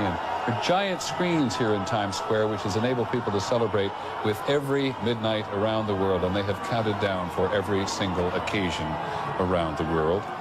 We want to go now and spend some time in the West. We want to go, first of all, back to Las Vegas and Connie Chung, and then we're going to go to San Francisco. Connie? Peter, I know you think you're looking at Paris, but you're not. That's the Paris Hotel. It's the Eiffel Tower that isn't real, but it's very close. At 3 minutes to midnight, if all goes well here, we will see a human ball drop. Take that, Times Square. It's behind me at the top of Las Vegas's Eiffel Tower. Dancers and rock climbers will be hanging from 100-foot ropes just below the observation deck. And they're going to perform a 3-minute dance accompanied by a song from the French pop rock musical Notre Dame de Paris. Now, Amelia Rudolph is the choreographer, and she is mic'd up and she can talk to me. Amelia, can you hear me? Amelia, can you hear me? I think this crowd is very loud. Amelia, can you hear me? I can just barely hear you, Connie, but I heard you ask me that question. All right. Amelia, can you describe exactly what you're going to do when you form that human ball drop? I hate to interrupt. Just wait for that helicopter to go by. I'll bet I can hear you better. All right. Can you describe what you're going to do at midnight? Try now. Amelia? All right. Now can you hear me, Amelia? Can you describe exactly what you're going to do? I'll let you know that we're up here on the Eiffel Tower, enjoying ourselves. I'm springing off the Eiffel Tower to enjoy the evening, trying to warm up again, but I can't hear you. You can't hear me. Can you hear me now? Let me ask you this. Can you describe what you're going to do at midnight? I don't think she can hear me. But there are 8 dancers, I should say, and there are experienced rock climbers as well. They have asked to do this very dance at the real Eiffel Tower as well. But they haven't worked that out yet. So right now they're working on... Right now they're still rehearsing. I'll let you know a few things. They're still rehearsing. They're going to do it, they think, at midnight tonight. And at the end, there's going to be mylar balloons and confetti that will emerge from the top of the Eiffel Tower. Thank you, Peter. Thank you, Connie, very much. I must say we didn't have to hear what she was saying. If you just take one more shot of her up there on the top of the Eiffel Tower in Las Vegas, when I thought she was saying, if you hang on a second till a helicopter goes by, she was actually saying that she was doing a helicopter. So there's another one of the extraordinary sight. There's a helicopter done high over Las Vegas. We're going to go to San Francisco in just a moment. We want to take another Millennium phone call from an American who's working tonight. On the telephone from backstage at the Metropolitan Opera is one of the country's great young opera singers, Aprile Milo. Aprile, can you hear us? Yes, can you hear me? I can indeed very well. Aprile Milo from Brooklyn originally. What were you doing at the Met tonight? Tonight was a gathering of all of the operatic forces for a Millennium Gala. And we're sort of used to 100 years here at the house because the house celebrated, of course, its centennial a few years back. But I have to tell you, I was so excited by watching your broadcast when it showed Barbara Walters from Paris. It was unbelievable and spectacular, and what a great job. And did you have a good audience there tonight? We had a fantastic audience, and I pray for world peace and happiness for everyone, Peter, because music, I think, brings us all together a little bit, doesn't it? Well, we've certainly had a lot of music today, though I must confess we haven't had any... Oh, yes, we've even had a little opera, too, as we've moved around the world today. So well, I'd be very upset if you didn't. Well, we did. Have a very happy New Year, and it's nice to talk to you. Have you got a wish for the New Year for everybody? I think I want to probably sound like Tiny Tim. God bless us, everyone. Oh, how nice. Aprile Milo, backstage at the Metropolitan God bless Peter, Opera. you and your family. Thanks very much, Aprile. Nice to talk to you. Now let's go to San Francisco, where we find Judy Muller in Union Square. Judy? Yes, Peter, here in Union Square. It may not be St. Peter's Square, but nevertheless, in a couple of hours, the square will be filled with people looking for a spiritual experience. They're going to have an interfaith celebration here, and I've got one of the organizers of this event here with me, the Reverend Cecil Williams of the Glide Memorial Church. And Reverend, what was the idea behind having religion instead of revelry this year? Well, you know, we think that it's important for us to begin to make sure that violence does not occur. Last year, the Union Square was very violent. And so what we're trying to do with the merchants, with the politicians, with the business people, with the poor, with the have-nots, is we're trying to say, let us celebrate life together. Let us be spiritual with each other, with compassion. How many faiths are represented here tonight, and which ones? Oh my God! If I have to name all of them, it'd be a long time. The Catholics are represented. Many of the Protestants are represented. Also, Buddhists and Taoists and people from different disciplines. The Muslims are here. The Jewish faith is here. It's a broad spectrum of people, and we're going to really celebrate life here tonight. In fact, you told me that even atheists were involved in the planning. Atheists, agnostics, who knows? We are inclusive. San Francisco is that way. Glide is that way. We've always been inclusive. We don't exclude anybody. So you're expecting it to be a celebration? Yes. Okay. Peter? Thanks very much, Judy. We'll come back to you a little later in the evening. Anybody who's been out to San Francisco, been to the Glide Memorial Church service on a Sunday morning, knows that it is one of the great spiritual treats in the country. Our coverage will continue in just a moment, and those of you in California and up and down the West Coast have a treat in store. We'll take you around the world in a way you haven't seen lately.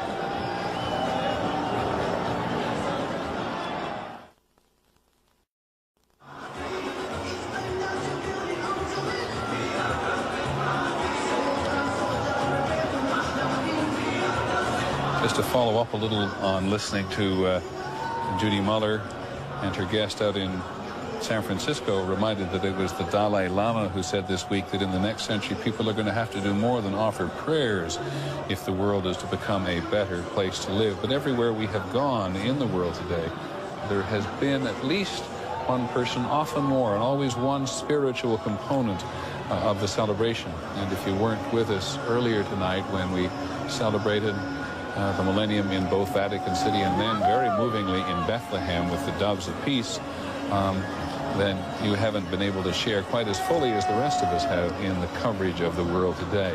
But in order to rectify that just a little bit, we have been updating as the day has gone along something that we simply call an overture to the world. And for those of you in the western part of the United States who may have been otherwise occupied, here it is, our trip around the world, our overture to the world today.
our overture to the world, reminding us, of course, as Life magazine did not too long ago, that the year 2000 is, of course, for millions of people, the start of the new millennium, but also for many other people around the world who mark it with different calendars. For Muslims, it's the year 1420. For Hindus, on the Hindu calendar, it's actually the year 1921. For the Chinese, they're now in the 16th year of the latest 60-year cycle of their history, which makes it about 4697, though we're coming into the year of the dragon on February the 5th, and we've seen lots of dragons today. For the Ethiopians, it is actually 1993 in their calendar. On the Mayan calendar, 5,119. And while we were in Bethlehem today, we didn't stop in Jerusalem because it is the Jewish Sabbath in Jerusalem, which, while a very Christian city in many ways, has a majority Jewish population today. And the Hebrew calendar marks this as the year 5,760. But it's been irresistible for many of the people in the world who were not otherwise forbidden for religious reasons from celebrating this millennium, from participating in this 2000th change, 20th century to the 21st century. And as a lot of the specialists have said, we're going to celebrate it again, all over again, next year in the 21st century. Deborah Roberts is in Orlando. Deborah.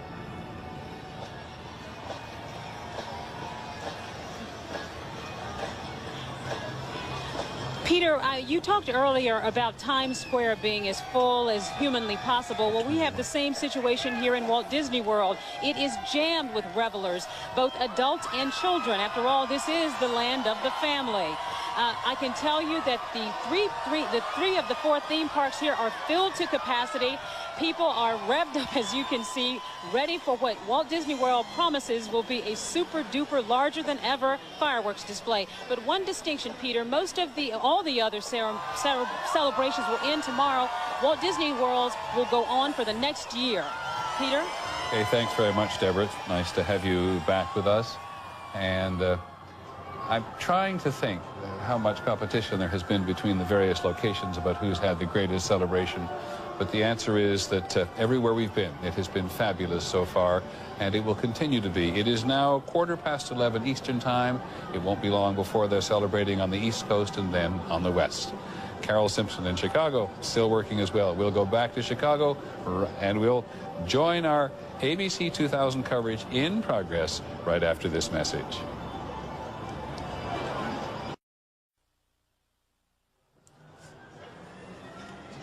Welcome back to ABC's coverage of the end of the century and the beginning of the new one. Once again in Times Square, you've got people snaking their way through the streets, in this case quite literally, as a serpent goes through Times Square itself, because as they've celebrated this hour by hour throughout the day, they've now come, as we've all come, to the last hour here, and they now think of themselves beginning a long journey into the future. We could not gather in Times Square on a New Year's Eve without Dick Clark.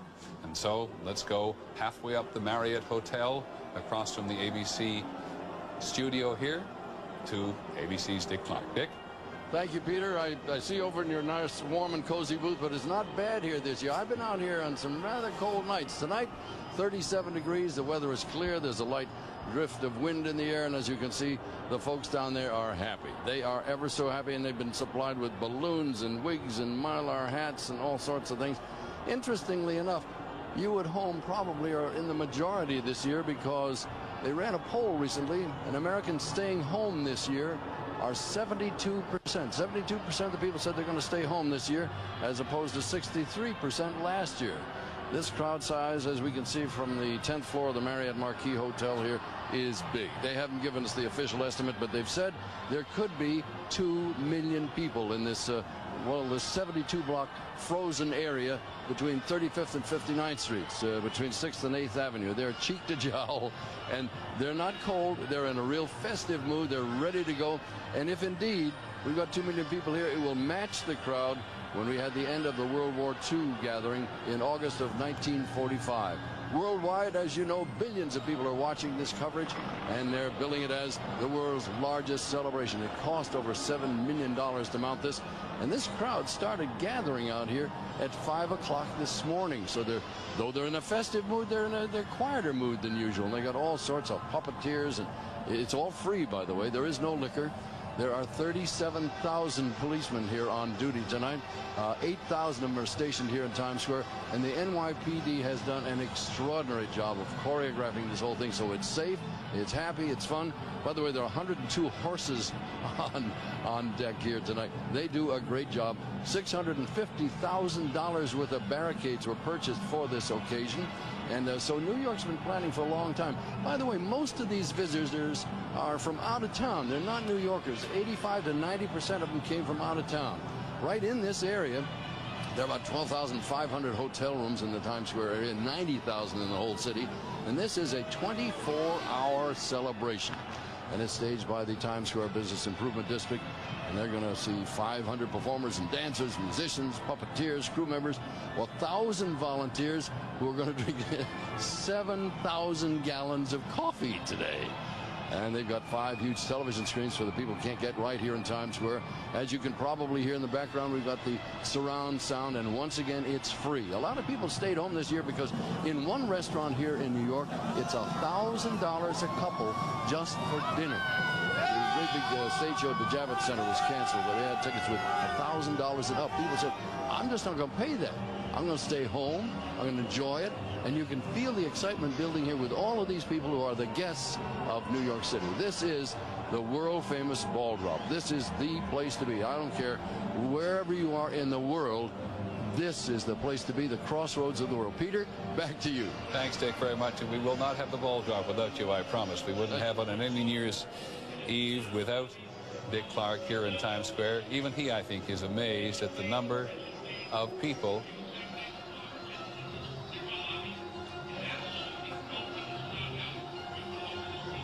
That's the police department, but I don't think they're saying anything untoward. And as Dick Clark said, this place has been really well controlled for most of the day. Everybody's been in a festive mood. The mayor was here a short while ago. He said it had a lot of bomb hoaxes, but it was all about bomb hoaxes. So let us spend the next couple of minutes moving before we go back to Dick Clark and the ball drop, which is going to be done along with a representative from Doctors Without Borders this year. And it is some spectacular ball up there on the top of the Old Times building. Let's go up the East Coast, starting at South Beach in Florida with John Quinones, and just check in with all the celebrations as we come up the coast. John?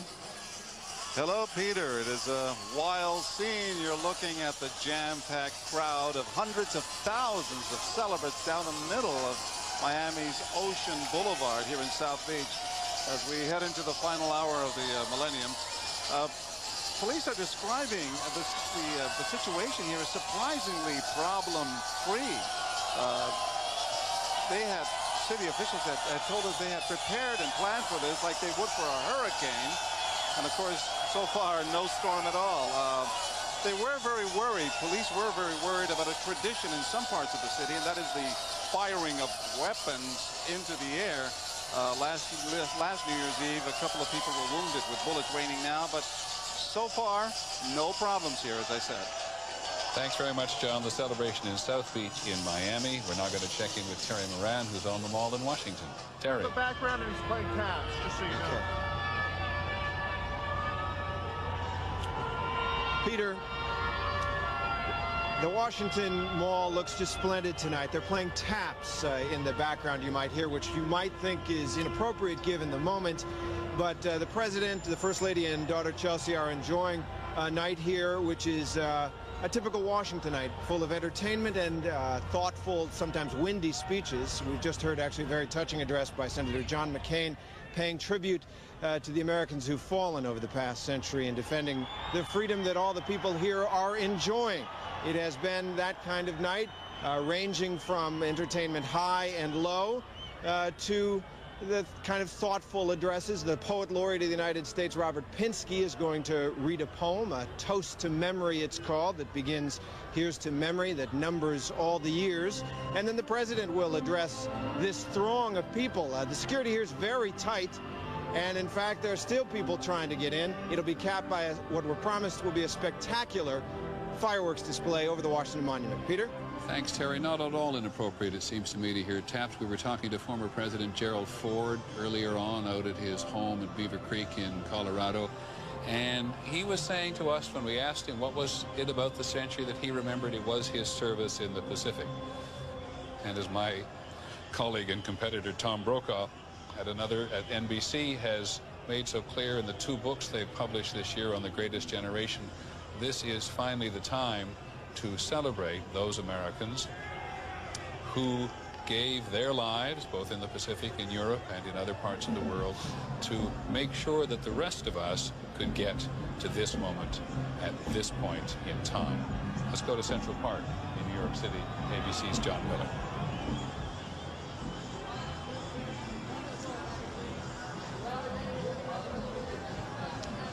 Peter, we're in Central Park. This is the annual Midnight Run. This is a 21-year tradition, and it's known for the zany costumes. Before the race, they have the costume parade. We've seen everybody from Baby New Year to people dressed as bread and butter. Of course, it's also known for the lack of costumes. Every year they have a couple of streakers here, even after it went out of style. And of course, it's followed by fireworks over Central Park. So this is a big event. Record crowd this year, 7,000 people because of the Millennium. They have big numbers. So we're waiting for this to go up at the stroke of 12. Back to you, Peter. And John, don't go anywhere because we would not want you to miss any fireworks. There's been a real shortage of fireworks around the world today. John Miller in Central Park. We'll be back in a moment with Billy Joel and, of course, Dick Clark.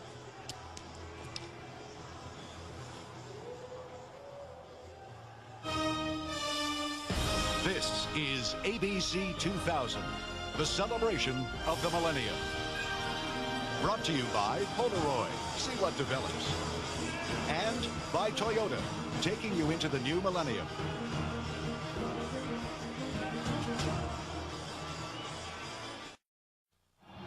Hi, Dick Clark back in Times Square live atop the Marriott here, and there's a lot of music going on down below. We've heard from Neil Diamond and Barry Manilow, later on Barbra Streisand and Blondie and NSYNC and Enrique Iglesias, but in Madison Square Garden is the 1998 American Music Awards merit winner, the man that never stops, the fellow who sings "We Didn't Start the Fire."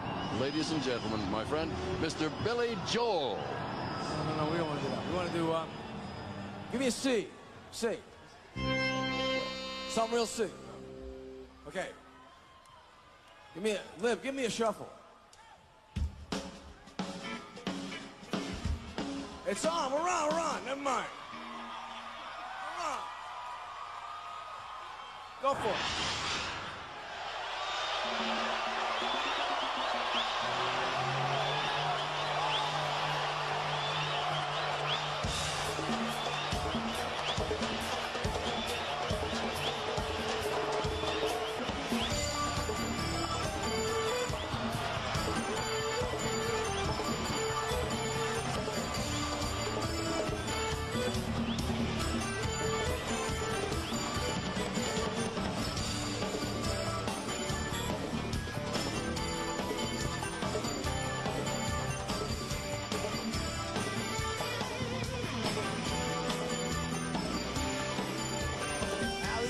Doris Day, Red Shine, Johnny Ray, South Pacific, Walter Winchell, Joe DiMaggio, Joe McCarthy, Richard Mrs. Duda, Bacon, Television, North Korea, Sarah Korea, Marilyn Monroe.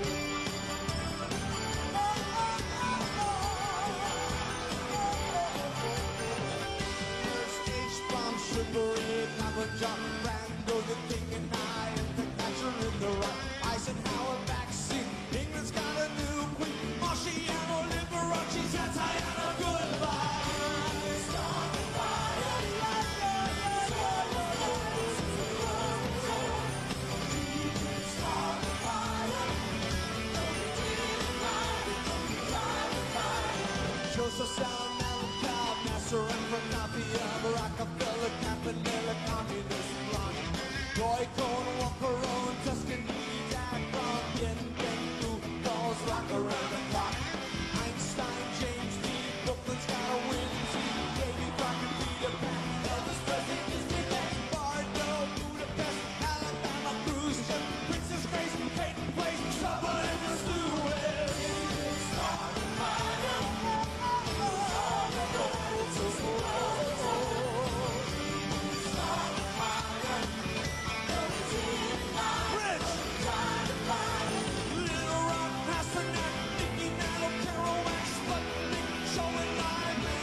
partying in Madison Square Garden with Billy Joel, and we're partying here in Times Square in just about 22 minutes. That big ball is going to be dropping. Don't you dare go away. We'll be right back after this word.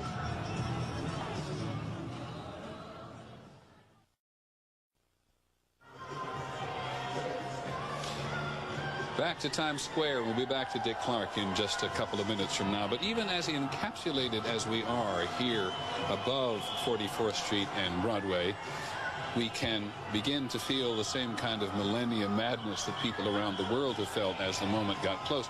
We're standing actually over a spot where not too long ago Good Morning America put some things into a time capsule and put it into the street permanently down there below, if you're ever passing this way in the century ahead.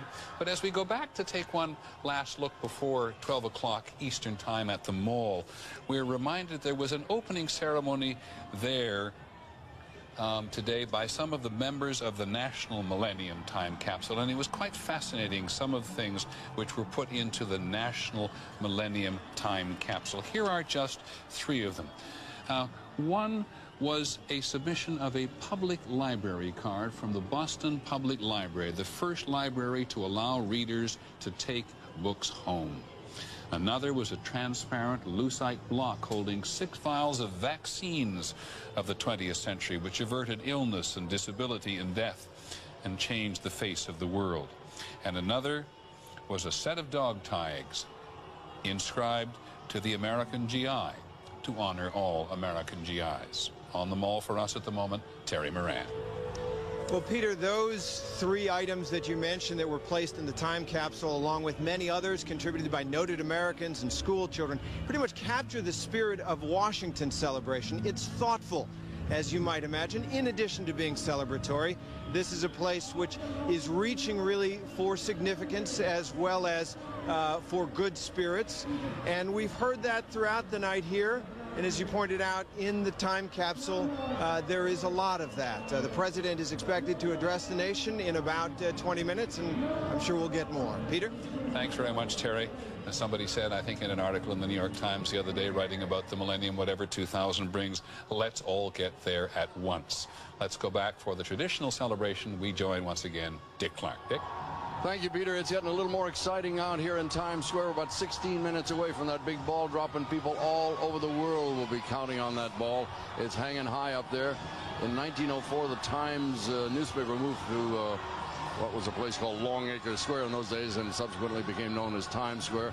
First year they set off some fireworks and celebrated New Year's. In 1907 they had the first ball drop, and it's been dropping to crowds like this for 91 continuous years. Now this hour down, you can see all those mylar wigs and the balloons and stuff.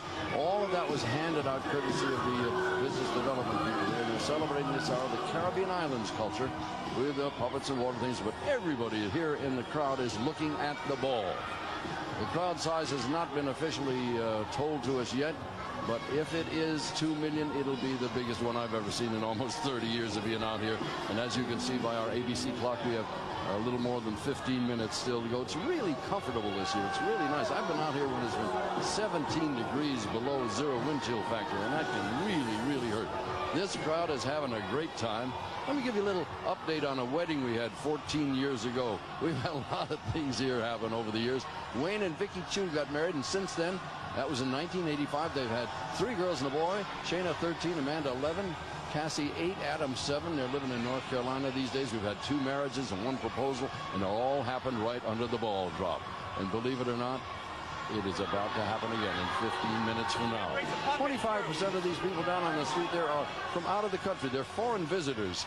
And I've always said to you as we talked over the years, this is a young person's game. Well, believe you me, you got to be young to be here. 70% of those people down there are 19 to 35 years old, and they will drop into the New York City economy about $100 million.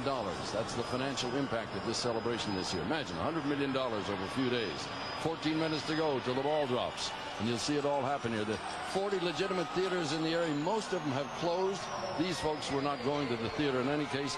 They've been in here, since the crack of dawn. Actually, I got up at 5 o'clock this morning and saw them begin to gather. They think the ball is moving. You can hear them screaming, but it's not. It won't drop yet. A little early. They're getting anxious. You can feel the excitement in the air, and this really, truly is a remarkable sight. All started years and years ago. And we'll be back to follow the ball drop here on ABC once again right after this.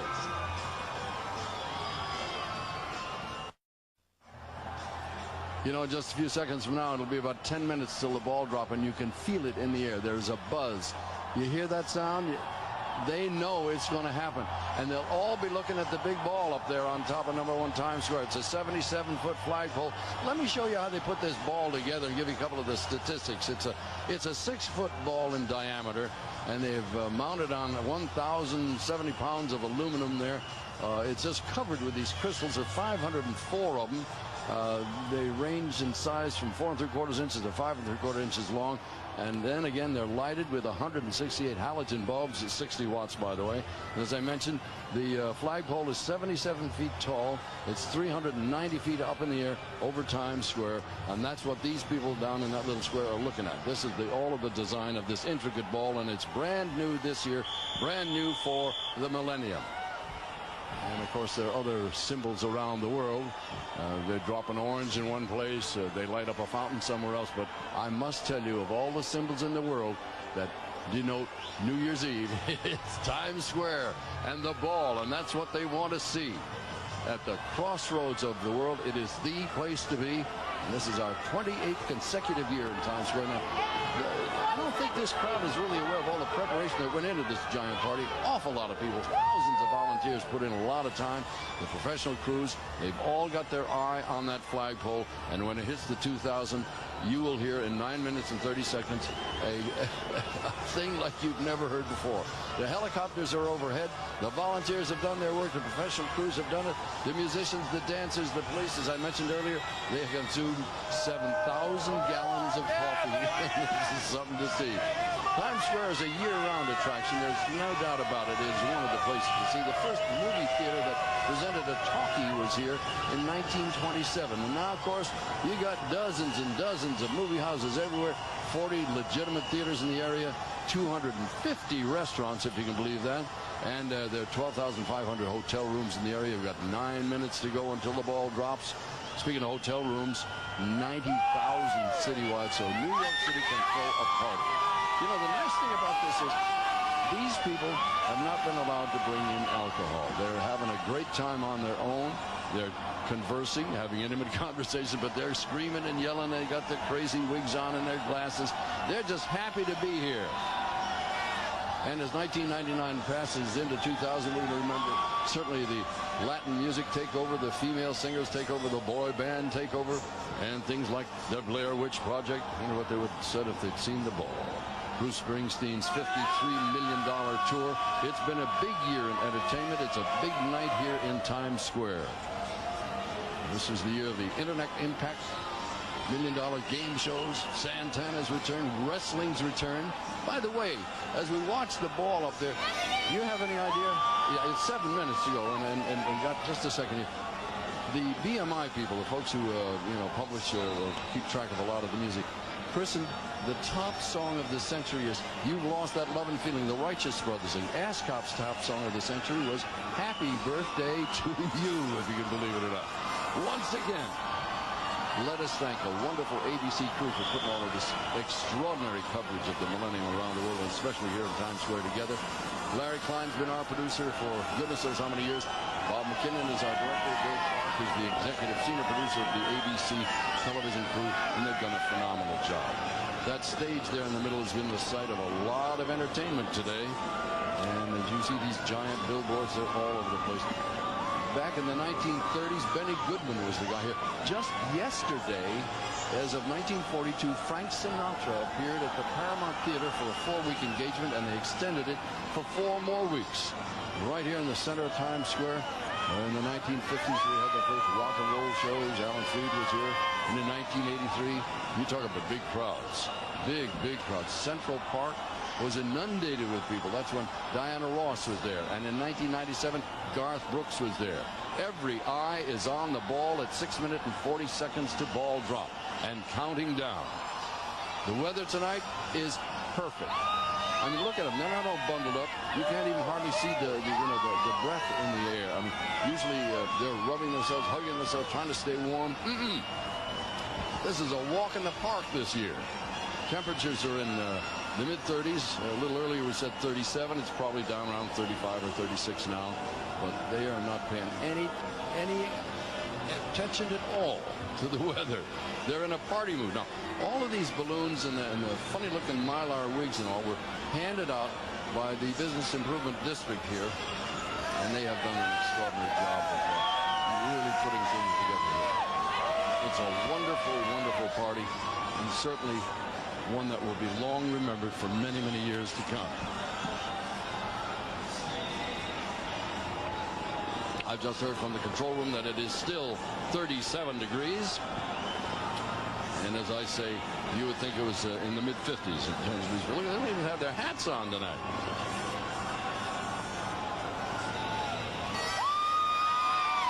I'm still looking for that guy who's out there without his shirt on. There is always one guy, no matter what the weather is, who's out there hanging around. What are they shouting about? Let me check this out. There's a huge cry. I guess they saw the ball wiggle or something.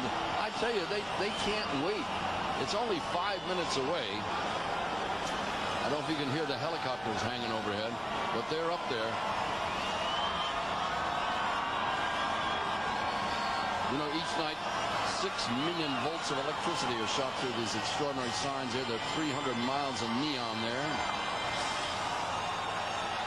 Billions and billions of visitors have come to this area since 1904. You can hear the music building in the background. They have this surround sound this year.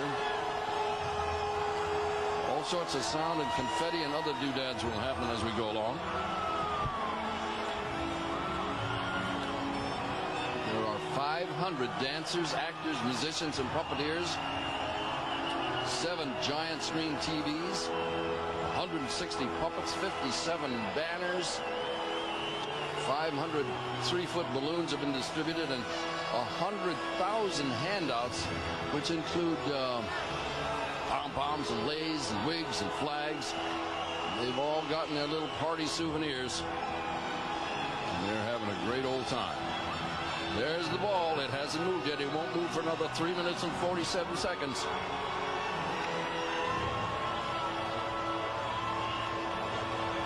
Piccadilly Circus is big. Ginza in Tokyo is big. But ain't nothing like the ball in Times Square. Crossroads of the world in New York City. This is the place to be, believe you me. I wish I had the balloon concession, but those were all given away free tonight, isn't that right? Happy looking group of people. Notice the ages, though. Didn't I see?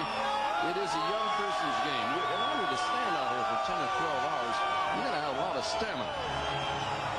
And the police have arranged the porta potties on the side streets and all. They've accommodated the people who couldn't get into the square. They've worked it out so people can move around with ease. And we're just less than 3 minutes away from probably the biggest sound you will ever hear as the Millennium ball drop happens. I mean, I've seen a lot of them, but I've never seen the size of a crowd like this. If indeed this is 2 million people, there are only 3 cities in the United States that are bigger than this crowd: Chicago, New York, and LA. This is big, really big. They talked about 3 million people on the beaches in Rio.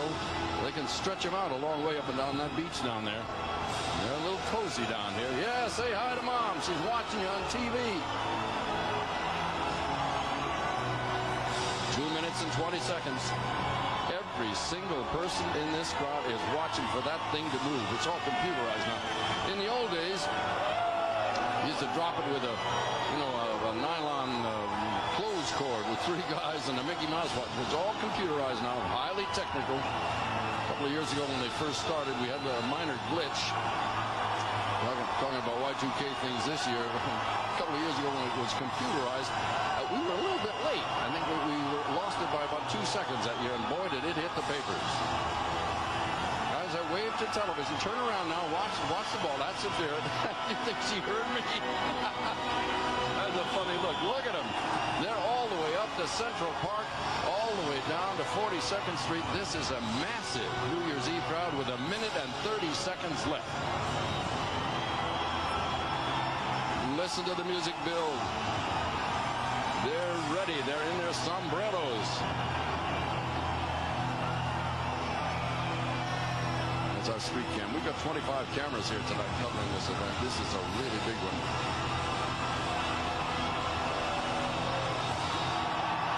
You are wise to stay at home. In 1 minute, the ball will drop and you will see pandemonium. Listen to him. The ball is beginning to move. They can feel it. They know it. In 47 seconds, it will be 2,000. You're in Times Square with a couple of million intimate friends. 35 seconds. They're ready in 30. Get close to somebody you love. In 25 seconds, it'll be the new year. In 20 seconds. And we're going to count it down from here down when we get to 10. Are you ready? Happy New Year early. In 10, 9, 8, 7, 6, 5, 4, 3, 2, 1. Happy 2000!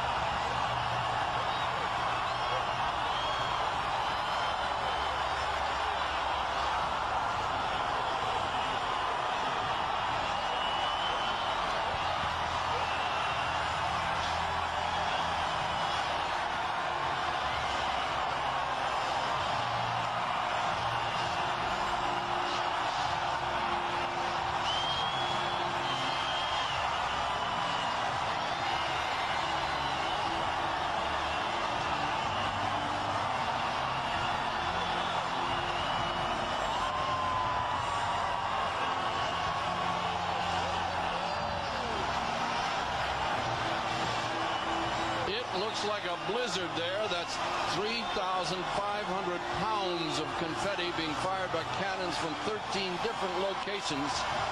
Our cameras can hardly see through the paper. Happy New Year!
Amongst all of this happiness, I wanted to make one note of a passing this last year of a dear man, Mr. Leonard Goldenson, who put together the ABC television network and stood by my side and made my professional life everything it turned out to be. He was an extraordinary man, a wonderful entrepreneur, a visionary, and he will be sorely missed. Mr. Goldenson, thank you, sir.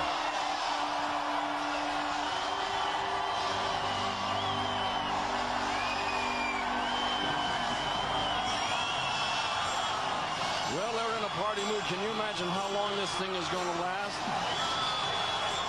Can you imagine how much work it's going to take to clean this mess up? Whee! They're partying in the ABC room, but you got a whole night ahead of you. This is magnificent coverage going on here for the ABC 2000 event. The people here in Times Square will continue to party on into the wee hours. You can count it. They're taking pictures of each other, celebrating. They're in a festive mood if ever there was one. Going to preserve that on his home video there.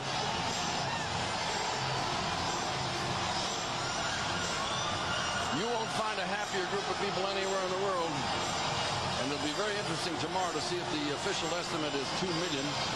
I can usually tell. Years and years ago, I could sort of judge it by looking up and down the street. You can't take an individual head count, but I'd say, well, 500,000 people are here, and sure enough, it would appear in the paper the next day to confirm it. I have no more idea in a billy goat how many people are here tonight, but it's a lot. This is the biggest New Year's Eve crowd I've ever seen in the almost 30 years I've been hanging around here.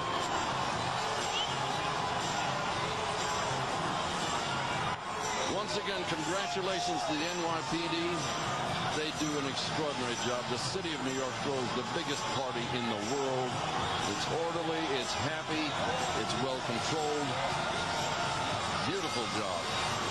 And once again, thank you for allowing me to be a part of your New Year's Eve. Peter Jennings, Happy New Year early. I'll see you soon, sir. Thank you, Dick, very much. Thank you, Dick Clark, very much for a wonderful evening and a wonderful celebration to all of us, not only in New York, but across the country. Dick Clark, without whom we would not want to have a New Year's celebration in Times Square. And sure, those of us who are here are just a little biased as to whether it was the biggest or the best celebration. Wherever you were, we hope it was the biggest and best celebration. People here waited for 19 hours. And hey, listen, this was the way the vote went. Happy New Year to you all across the country and across any other country that happens to be watching us. We had a great time. As I said, they waited 19 hours here in Times Square to share a moment like this, and they waited in every other city in the world to have a happy millennium moment as well. And now we're going to take a break and then work our way all the way across America. Thanks for being with us.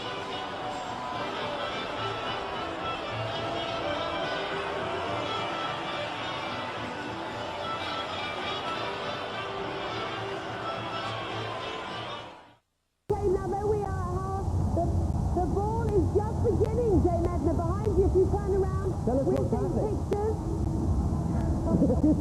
The ball is beginning to drop. It takes 60 seconds to go from the top to the bottom. When it reaches the bottom, it will be New Year's Day, the new millennium in New York. New York, it will be New Year's Day, Parsons. You've got there already. We're lagging a bit behind, but it's an exciting moment in this city which has taken me good part. They're all giving us a countdown that day. Maybe if you could help them along with for us. Yes, let's all count down now, Parker. You ready? Ready? New York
There's a huge 2,000 lit up, more fireworks, absolutely incredible.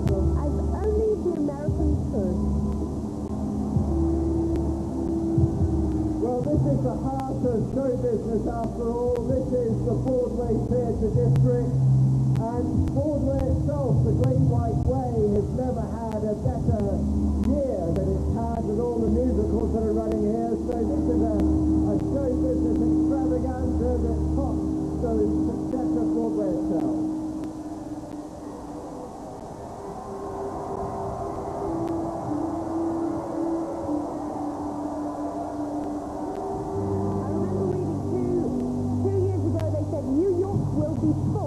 On the Millennium, it certainly looks it. I'd say that New York is really so proud of itself these days. It reckons it shows the way to the rest of big city America how to make it all work, how to help the poor as much as you can, how to fuel the economic success, bring in innovation. So it's a pretty happy place these days. There's still a lot of things that can be improved, obviously, but this is a pretty safe city, a secure city, and people like the way the city's being run and the way things are going. And hence this frenzy of celebration and excitement about the new century. Brian, thank you very much.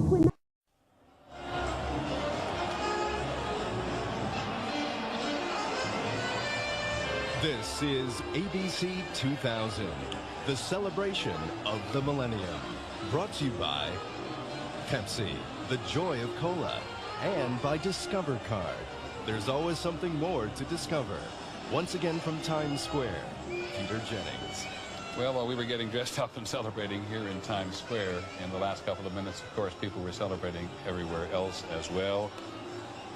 And so let's take a quick... we're going to go back to Madison Square Garden in just a minute and hear Billy Joel one more time.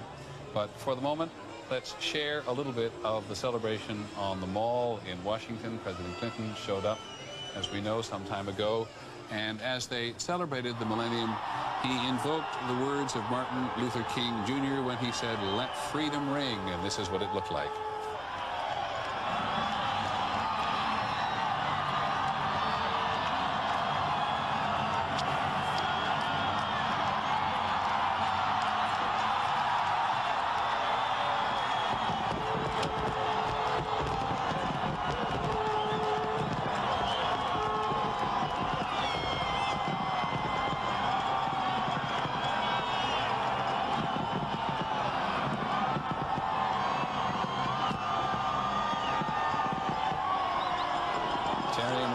Said earlier that this was a subdued crowd in Washington, but it doesn't look like it at the moment. And what wonders they have wrought inside the monument.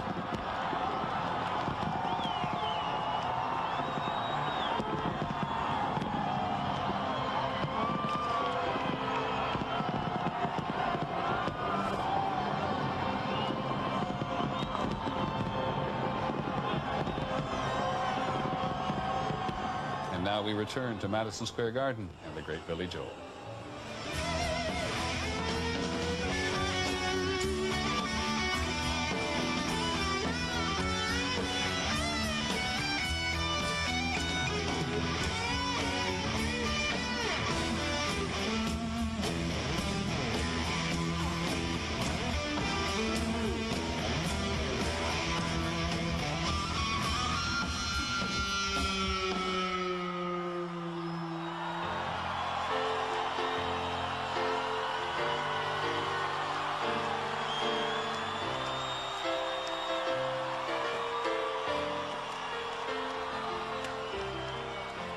A bottle of white, a bottle of red, perhaps a bottle of rosé instead. We'll get a table near the streets in our old familiar place, you and I, face to face. A bottle of red, bottle of white. It all depends upon your appetite. I'll meet you anytime you want in our Italian restaurant.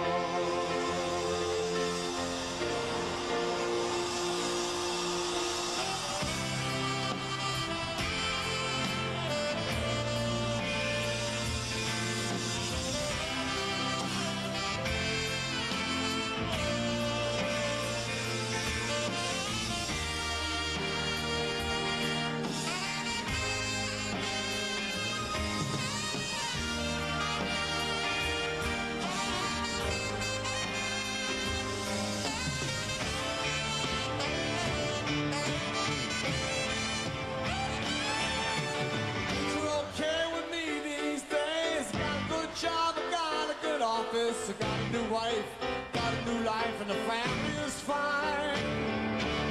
We lost touch long ago. We lost weight. I did not know you would ever look so nice after so much time. You remember those days hanging out at the village green? Engineer boots, upper jackets, and tight blue jeans. Oh, you got me down in the bus, played a song about New Orleans. Told me how life's my sweet romantic cheating night.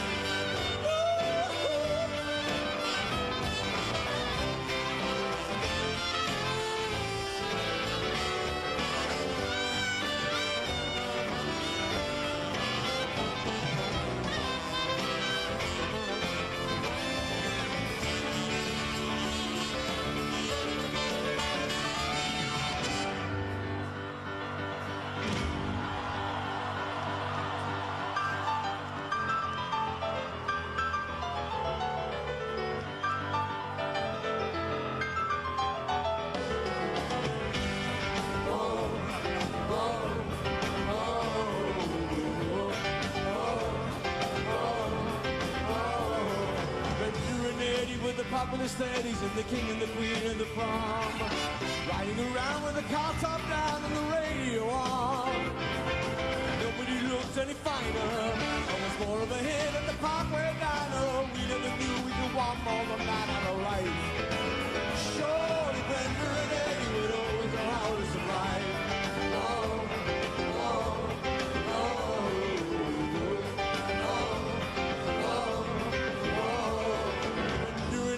Still going steady in the summer of '75, when they decided the marriage would be in the end of July.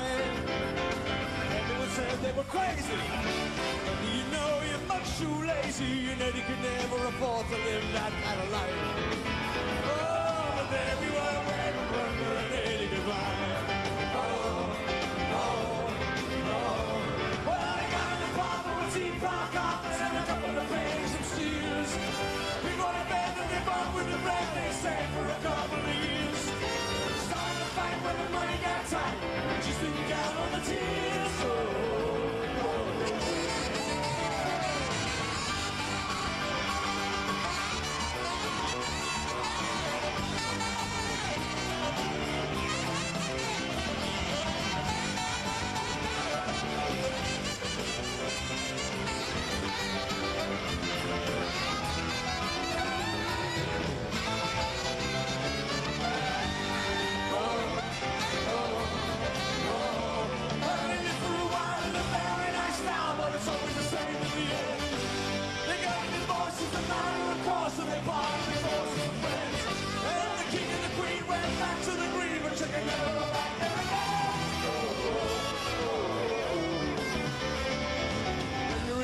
Had it already by the summer of '75. From the height of the low to the end of the show for the rest of their life. Couldn't go back to the greasers. Best thing you do is pick up their pieces. So we always knew they would both find a way to get by. Oh, that's all I heard about Brenda and Eddie. Can't tell you more than I told you already. Here we are waiting for Brenda and Eddie goodbye.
You anytime you want in our Italian restaurant.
Billy Joel, another one of the great entertainers working tonight, in his case in Madison Square Garden, and before the night is over, we're going to hear more of them. And we've been here for about 21 hours, so if you'll forgive me, and a jacket is great for New Year's, but we're going to relax for the next several hours as well.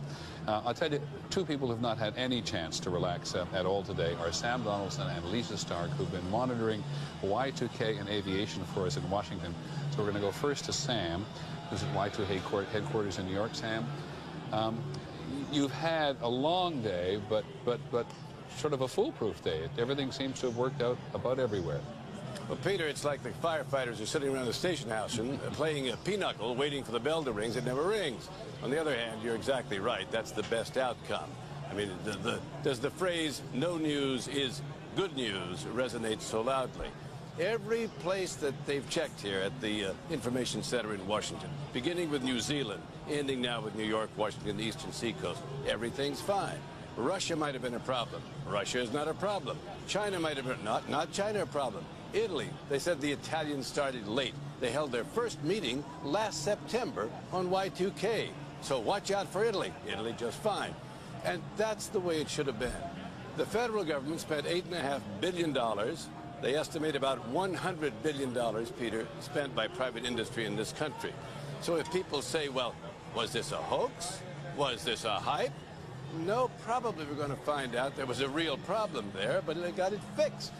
And this may be one of the great success stories of how, yes, indeed, people can fix a problem once they identify it. I remember, Sam, when we started reporting on this about a year and a half ago, and we assigned Jimmy Walker to it, who spent much of the day in New Zealand, and nobody thought we were hyping it then. Recently, they thought we were hyping them. But it may have been all the reporting through the year that made people much more conscientious about Y2K potential than they might otherwise have been. Well, I think that's right. I mean, it's not over yet. Everyone cautions that when business opens on Monday morning, we're probably going to find some businesses, hope they're not many, that have a problem. And you may have a problem with your billing. You may have a problem with some device. And this may go on for several months because the real experts, Peter, tell me that these chips and the degrading of the chips, if all the systems aren't working properly, can turn up, say, next June. But everybody here, beginning with John Koskinen, who is, of course, the Y2K czar, who brought in a cake a while ago. No champagne, cheap. Well, anyway, he brought in a cake. Everyone here is delighted and know that they've dodged a bullet. They are prepared, though, as I suggest, for people to now say, well, there wasn't a problem after all. But I think that's a little short-sighted. I mean, if we dodged a bullet, to examine how many bullets were out there seems to me to be a futile exercise. In the broader sense, too, Sam, though, everybody worked very hard, I think, everywhere in the world, as best we can tell, with some exceptions, Ukraine being one, worked very hard at trying to avoid a Y2K problem. The general public seemed to be very casual. There was no rush, for example, on ATM machines anywhere in the country. Absolutely. The reports here are that today, for instance, the one day you would expect if people had delayed and said, well, I've got to get gasoline, I've got to get food, I've got to lay in a water supply, didn't happen. In fact, it was sort of normal for a long weekend, as this is, and no more. Now, the one place, interestingly enough, around the world where the public reacted with some alarm was Japan. The Japanese apparently laid in 50% more bottled water than they normally do. Stoves, cook stoves. They took to heart the idea that their infrastructure might go down. But, of course, they didn't go down either. For a very good reason in Japan, Sam, because the Japanese government warned people to take care. The Japanese government warned people to put in extra supplies, warned them to take in water, warned them that this might be a very dangerous moment for them in this astonishing technological nation. Well, that's true, but, of course, we were warned also. Now, I think you're right. We were warned, the American public, and yet we were also told at the same time it's going to be okay. Because the government reports, the last one came, just a few days ago in the reports from the White House, finally came to the point of saying it's going to be all right. There aren't going to be any great dislocations. And so far, of course, those reports are correct. Now, as I said earlier, Peter, they're taking precautions. For instance, there are two major pipelines that ship oil from the Texas area to New York and Chicago. And they're shut down at this moment, one for 20 hours, one for 8 hours, while they check all of the systems that boost that oil. Now, there's not a shortage of oil, so don't be alarmed. You're not going to freeze tonight or tomorrow night or the next night. But those things, all the banks were required to back up all of the data. Your bank account has been backed up on a floppy someplace or its equivalent in case something went wrong there. Well, so Sam, the precautions were there, but apparently not necessary. Sam, thank you very much. You proved again today how well you know your story. Thank you very much. Hope you get some sleep. Sam Donaldson reporting to us from Y2K headquarters in Washington. Now, the one other question in terms of technology in this regard is whether or not there have been any troubles in flight. You heard us say earlier that the leadership of the Communist Party in China made its airline officials be in the air at midnight of their time to prove that the airlines there were safe. We're going to go to Herndon, Virginia again now, where ABC's Lisa Stark, who covers aviation for us, has been monitoring the FAA all day long. So, what's the story? The story is, Peter, that there is no story, and they're happy to report that. A big cheer went up here just after midnight, celebrating the new year, but more importantly, celebrating that all systems are go. No major problems to report, not only in the United States, but in fact throughout the world. Sam had talked earlier about countries that got started late dealing with the Y2K problems. There were concerns about the air traffic control systems in those countries, but there have been no problems reported at airports, with airlines, or in any of those systems, and they're just hoping that good news holds throughout the next few days. And just to let you know, by the way, there are about 500 planes right now up in the air over the United States. Thanks very much, Lisa. Also, a very long day to you, Lisa Stark, who covers aviation for us in Herndon, Virginia. And by the way, tomorrow morning at 8 o'clock Eastern Time, Sam Donaldson's not going to get an awful lot of sleep. But for those of you around the country who have been doing other things today and have missed some of these extraordinary moments as we have traveled around the world, there's going to be a full review on ABC from 8 till 11 tomorrow morning Eastern Standard Time. Check your local listings, listen to the television set, whatever. But Sam will be back with the highlights of this quite extraordinary day in time. We'll be back in just a minute. This is ABC 2000, the celebration of the millennium. Brought to you by Cadillac, the power of and the fusion of design and technology. And by AccuView contact lenses, vision for the new millennium.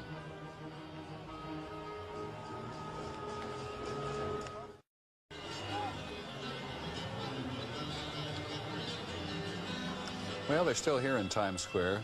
They're beginning to drift away after, what, more than almost 20 hours here.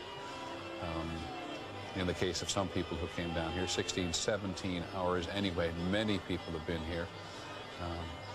This is the kind of scene you see in many parts of the world at this evening, the slightly lonely post-midnight dance. It need not be lonely for everybody. Sam Donaldson was talking about their concern in Japan with YK2. One of the things that we get out of Japan today is a performance that was given in Osaka, the second city of Japan, which so many Americans know, of course, from the earthquake there, among other things. But the group that performed in Osaka, which we now bring to you, was Aerosmith.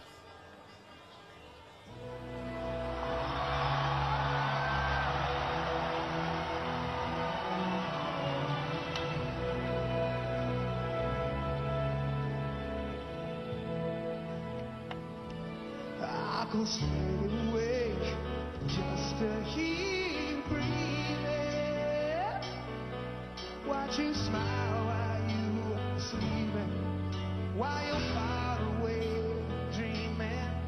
I could spend my life in sweet surrender.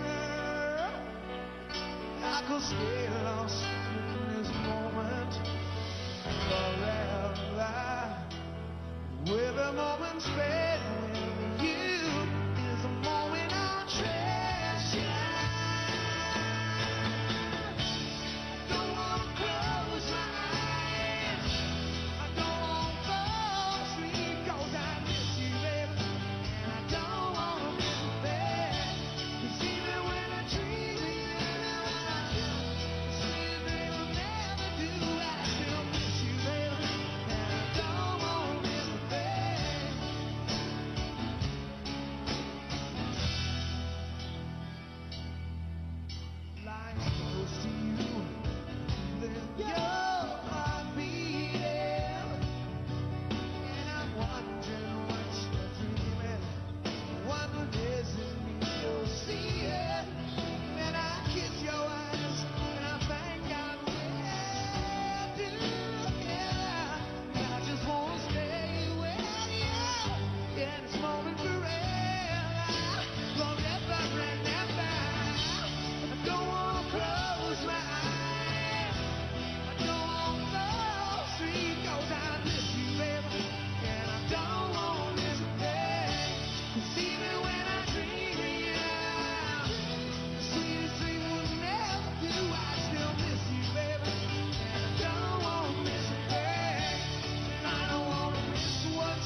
Aerosmith playing at Osaka in Japan today. If you were with us earlier today, you may remember some of the Japanese rock groups that performed, and we made the point that American influence went to Japan, and now Japanese influence, taken in many ways from the United States, is now sweeping all over Asia. But there is what some people call the elder statesman of rock, Aerosmith, playing in Osaka to a packed audience there tonight. We'll continue with our Millennium coverage right after this.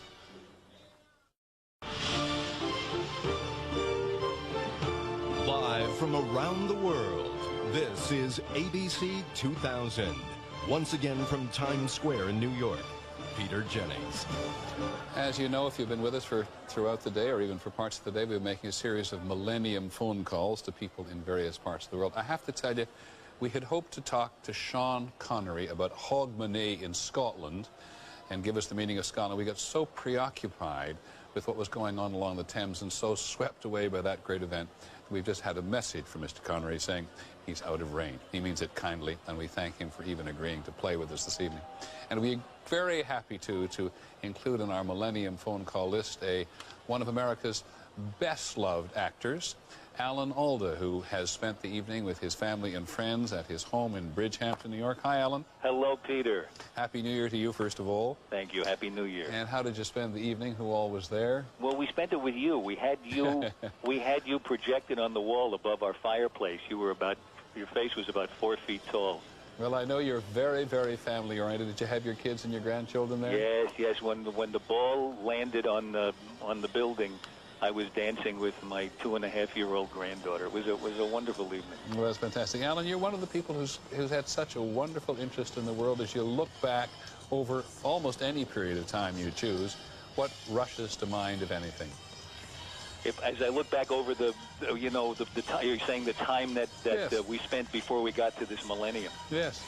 Well, it's an interesting question to me, because tonight we played a game where we were trying to figure out the greatest inventions in the last 2,000 years. And you almost can't name any single one, except what your show has been doing all day long and will do through the night is an example of one of the most remarkable things that's happened, I think, and that's the convergence of abilities to communicate globally. I mean, look at what that represents. Look at what your show alone is representing in terms of global communication. It shows how far we've come in the last, say, couple of hundred years. You could communicate at the speed of a horse 200 years ago, and now it's at the speed of light. And yet that cut that you made from the celebration in Moscow to the utter silence in that refugee camp in sub-Saharan Africa was, to me, a very moving image of how far we have to go if we're going to be around for another 1,000 years or 2,000 years. I mean, we have really important work to do, and it's monumental compared to, say, communications that have achieved what they have to this point. As you were sitting with your friends tonight, were you making New Year's resolutions? Nobody seems to have made one. That seems to be probably have grown a great deal in the past 1,000 years if nobody made one tonight. I agree. Well, thank you for staying up and talking to us. What are you looking forward to most in the future? And I know I'm going to say don't include your family and your kids, because I know how strongly you feel. But what are you looking forward to most in the days ahead? You know, I think one of the things that excites me the most is the internet and the ability to reach other people with what I know how to do. And I think, you know, as part of the entertainment community. And I think that I will probably be doing that, and most of us will be doing it, through the internet in the coming years. And it's a very exciting thing. It must be the way people felt at the beginning of this century as the film opened up and then radio and eventually television. Right. It's thrilling to think of what can happen. Here we are on the edge of another age of invention. Yeah. It really is extraordinary, and it moves so fast. It turns out that everything moved for the past couple of hundred years. It seems to me that this has been 1,000 years of acceleration. You know, Newton studied acceleration, and everybody else is practicing it. And we're moving faster and faster as we understand more and more about what moving faster means. We don't really know where we're headed. We're going so fast. We're all flying 1,000 miles an hour, and it's really exciting. You make a point. Well, I've always thought you knew where you were going. I wish you and your family a very, very happy New Year. I know your passion with the Internet. Try to stay off at least until tomorrow. I have my computer shut down until tomorrow. Thanks, Alan. Alan Alda. Great to talk. You're doing a great job. New Year's. Happy New Year's. Happy New Year. Alan, Love, thanks very much. We'll continue our Millennium coverage in just a moment.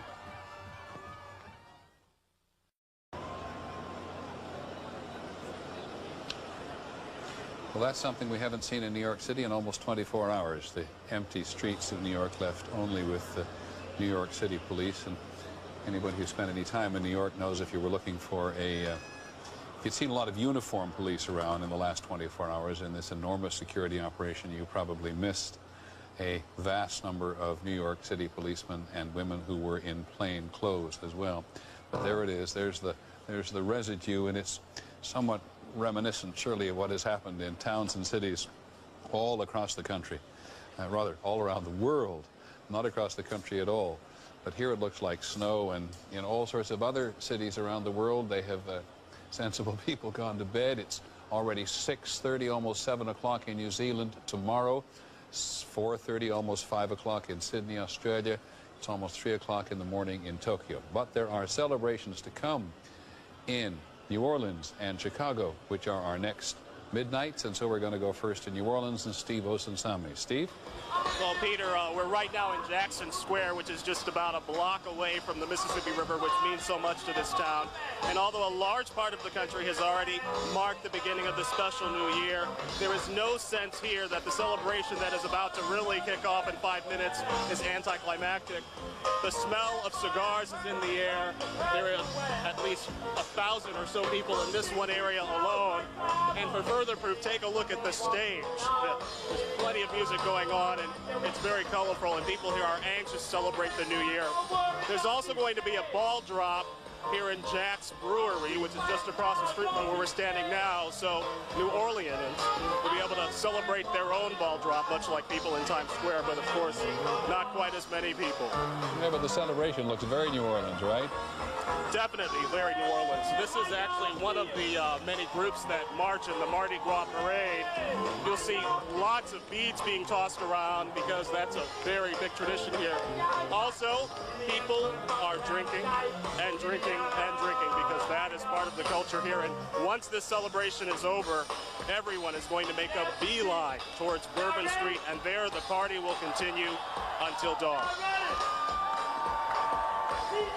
That's great. Can we listen to the stage for just a moment?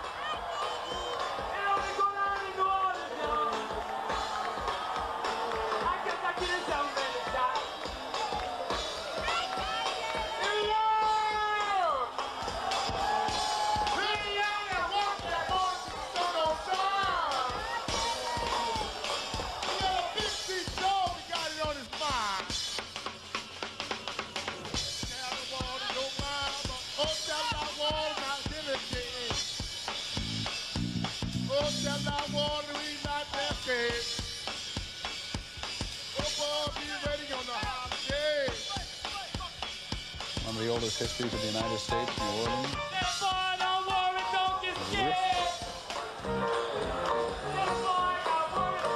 And so you know, Peter, tomorrow morning, for all of the thousands of people who are out partying tonight, the folks who give us Tabasco are going to produce a 1,000-gallon Bloody Mary to help these people work with their hangovers. I don't know why you'd ever think New Orleans was an anticlimax to anything, Steve. Definitely not. People here are as happy as ever to welcome the new year, especially this new year. And I think that was illustrated today by all the different processions through the streets, all the people who have come into the French Quarter just to mark this special occasion. Thanks very much, Steve Osunsami. We'll come back to New Orleans. As we've celebrated the world today, we have all been very conscious of the fact that so many of the people from elsewhere in the world are represented in the great Midwestern city of Chicago. And there, once again, we find Carol Simpson. Carol? I'm very envious of Steve Osunsami down in New Orleans, where it looked rather warm. I am in the Windy City in Grant Park in downtown Chicago. Beautiful skyline. I'm feeling the power. Let me show you something. Just watch what will happen. All you have to do is wave your hand and the crowd goes wild. I'd say there are several thousand people down here at Buckingham Fountain, one of Chicago's great landmarks, right on the lakefront. But this is only one place where fireworks are going to be set off. There are 6 locations throughout the city, as Mayor Daley emphasizes that this is a town of neighborhoods. So instead of people gathering at one place like Times Square, they are all over the city where they will be enjoying it. And today we've been talking about how diverse the city is, and if you look at the crowd, you see the diversity of Chicago. There are Asians, there are Poles, there are Jews, there are African Americans. They're very happy ones that this is finally their time. They've been watching all day, other cities celebrating, and we are waiting. There is going to be a countdown on the big building, the second or third. We're still not sure whether it's the second or third tallest building in Chicago. Used to be the Standard Oil building and called Big Stan. Then it was the Amoco building, but as of today, it is now an insurance building called Aon. And there are laser lights that are shining across there, and we will be getting a countdown there shortly. Peter? Well, Cal, we're going to stay with you right through midnight because Chicago doesn't take a backseat to anybody anywhere else in the world with absolute and complete justification. Never understood why they called it the second city. So we'll stay with you. We're at 51 minutes, seconds, and counting down to Chicago's midnight and throughout the Midwest. So we'll stay Peter, with you, Carol. It's yours. Okay. I'd like to also tell you that we just left McCormick Place, where the 2x2 celebration is. International people from all over the world, and they are out on the deck of McCormick Place to watch these fireworks. Carol's making reference to the fact that the city of Chicago invited people from all over the world to come to Chicago and celebrate with them. 2 people Here from comes a the whole count, variety Peter. of nations. It's yours. On the building, 9.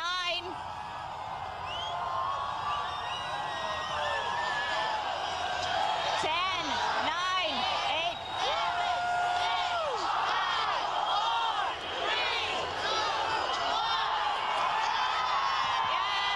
Happy New Year, Peter from Chicago. Happy New Year to you, Carol.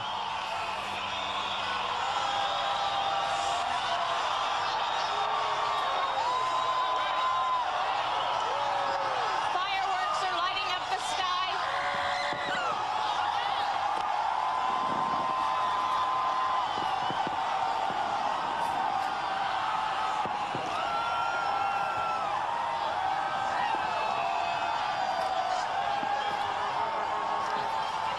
As I say, along the lakefront, there are 6 locations which are having fireworks demonstrations like these.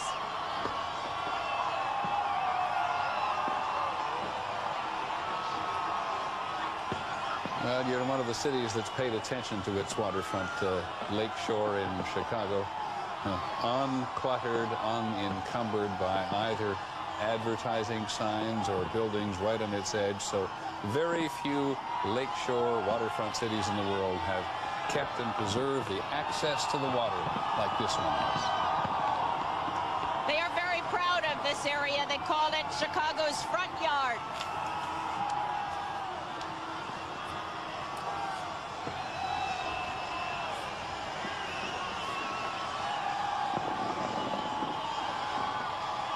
Thank you, Chicago, and Happy New Year's to all of you out there. Let's go now to join briefly the celebration in Mexico City.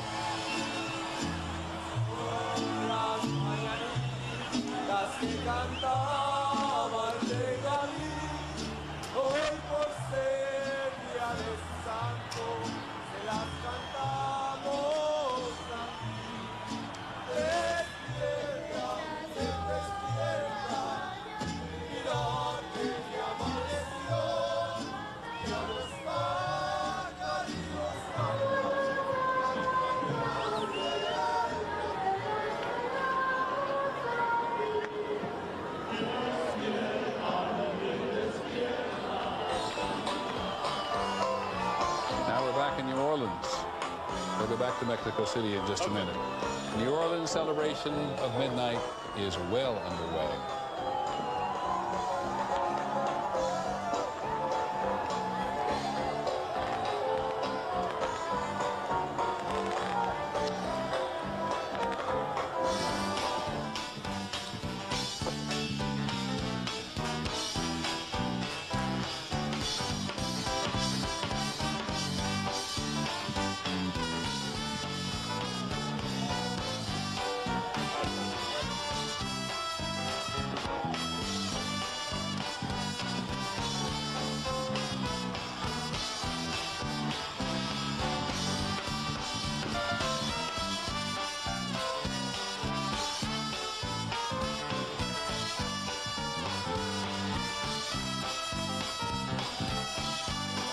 One more version. ABC special coverage of the Millennium continues. But we're going to pause for just a second here to let some affiliates leave us for a local news update if they choose. The rest of you, I hope to stay with. This is ABC 2000. Once again from Times Square in New York, Peter Jennings.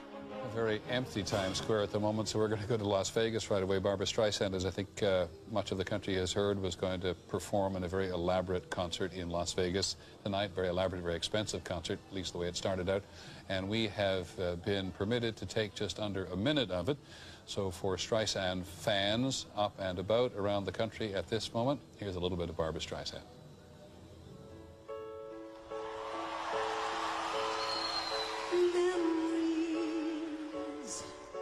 Like the corners of my mind, misty watercolor memories of the way we were.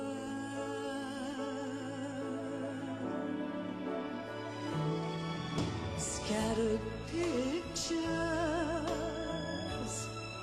of the smiles we left behind.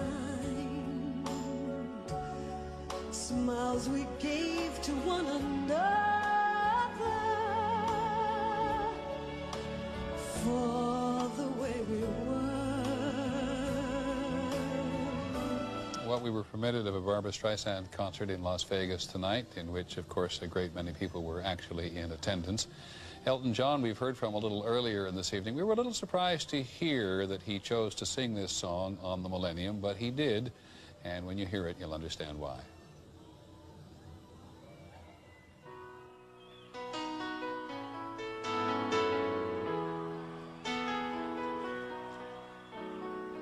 Goodbye, Norma Jean, though I never knew at all you have the grace to hold yourself while those around you crawl. They crawl right out the woodwork and they whisper into your brain. They set you on the treadmill and they made you change your name.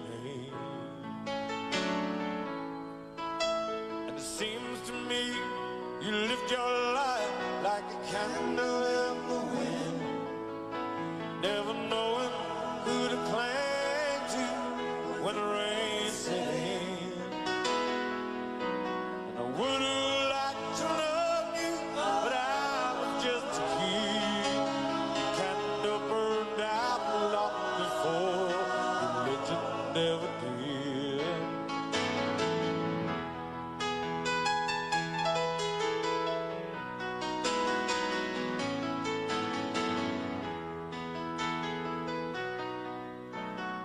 Loneliness was tough, the toughest role you ever played. Hollywood created a superstar, and pain was the price you paid. Even when you died, oh, the press still hounded you. All the papers had to say was that Marilyn was found in the nude. It seems to me you lift your life like a candle in the wind, never knowing who to cling to when the rain set in. I would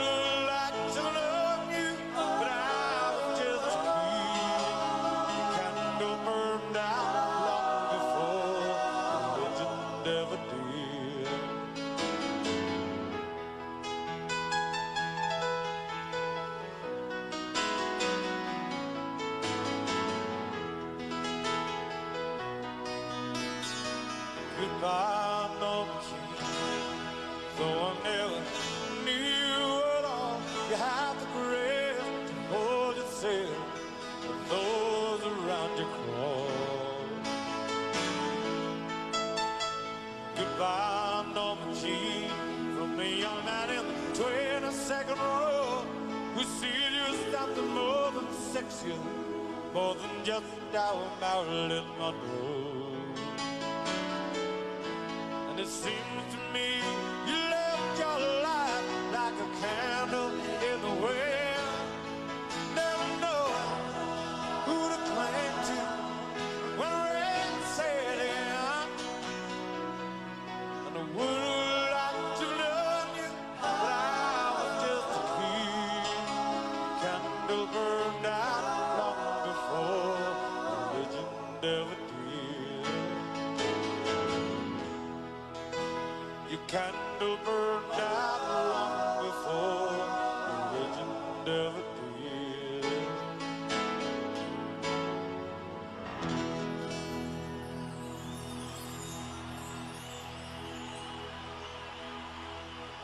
Elton John singing the original words to Candle in the Wind, but inevitably evocative of the funeral of Diana, Princess of Wales. When we look back over the last few years of the century, surely one of the shooting stars was Diana, Princess of Wales, and Elton John, as millions and millions of people around the world know, sang that in her honor at her funeral in Westminster Abbey.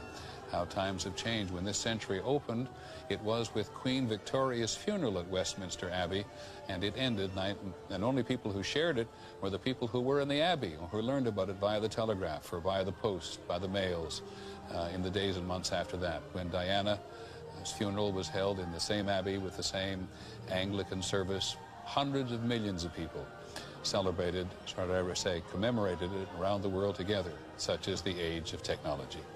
Here in Times Square, people are gone, but they can't be out of here all the time. And Jack Ford, where did they go?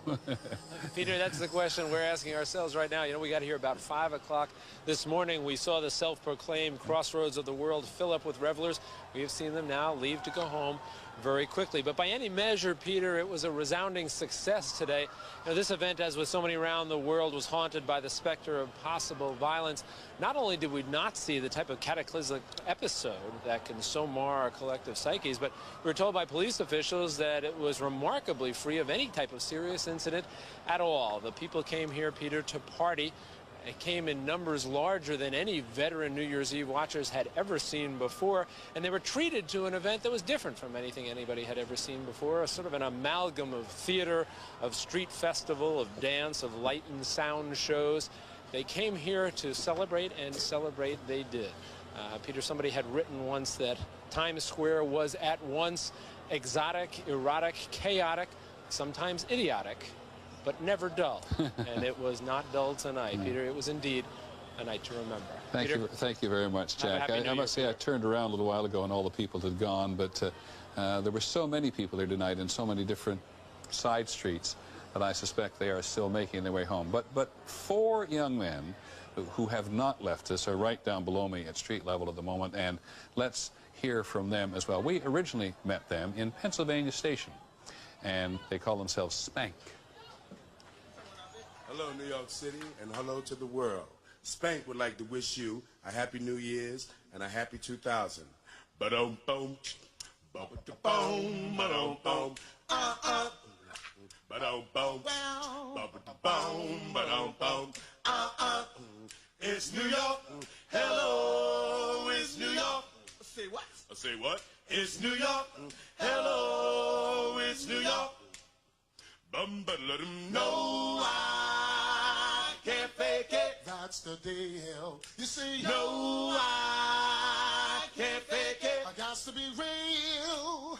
Some people need positive action. Some people need satisfaction. Some people need stimulation. Some people need organization. No, I can't fake it. That's the deal. You see, no, I can't fake it. I got to be real. It's New York. Hello, it's New York. Hello. I say what? It's New York. Hello, can't fake it. When the night, boom, has come. And the land is dark, and the moon is the only light we'll see. No, I won't be afraid. I'll be your friend. I won't be afraid. As you stand by me, stand by me, stand by me, stand by me, stand by me. Oh, stand by me, stand by me. Stand by me, stand by me, stand by me, stand by me. Shoot, shoot, shoot, be-do-be-do. Oh, yeah. Shoot, shoot, be-do-be-do. Shoot, shoot, be-do-be-do. Shoot, shoot, shoot, be-do-be-do. I won't cry, I won't cry, I won't cry, I won't shed a tear. Just come along as you stand by me. Stand by me, stand by me, stand by me, stand by me, stand by me. Stand by me,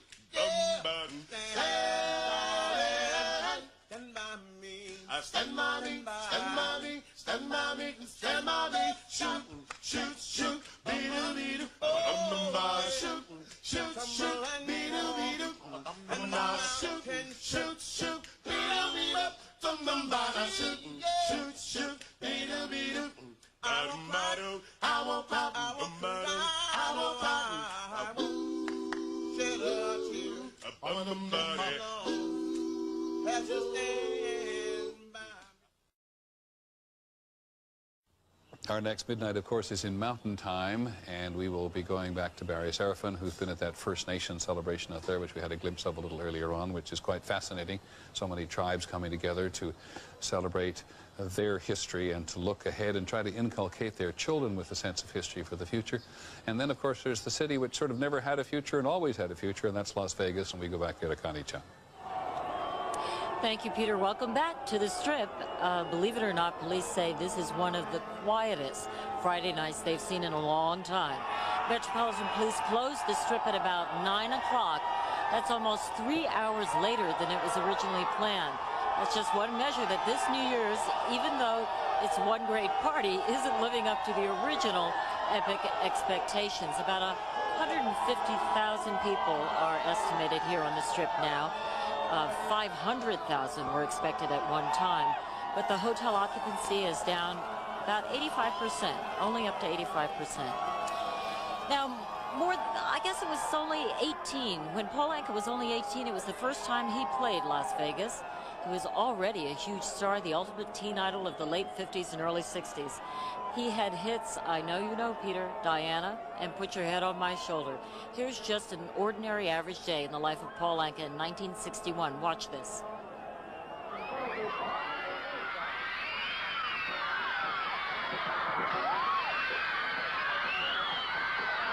People say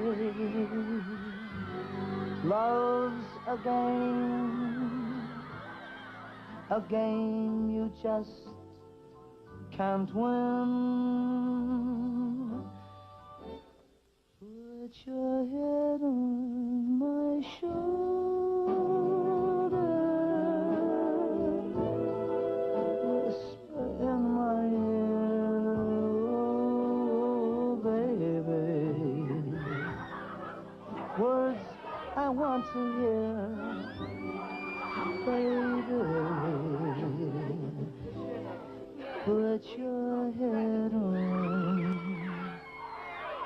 my shoulder. And Paul Anka is with me now. Thank you so much for joining us tonight. It's a pleasure, and Happy New Year to you, Connie. Happy New Year to you. How did you make the transition from teen idol to songwriter? And actually, you lasted long after your contemporaries faded. Well, I think one important item was that I was a writer.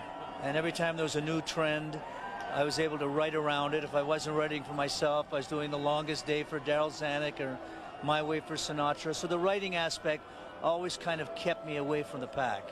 Well, That's one thing I think a lot of people don't know, that you actually wrote My Way for Frank Sinatra. You brought it to him, didn't you? That's right. In fact, I brought it to him about 100 yards from here. Really? Caesar's Palace. I wrote it in New York on a very rainy night, and it was just for him. I just spent some time with him in Miami, where I was working at the time, and I played it to him over the phone. He said, get out here right away. I made a demo, and I brought it out to him, and my producer, Don Costa, was also his producer. And I played it for him at Caesar's Palace. 2 months later, he called me, said, Paul, I want you to hear this. He put the phone up to the speaker, and I heard it for the first time, and I started crying. I'll bet you did. I had 5 kids to put through school.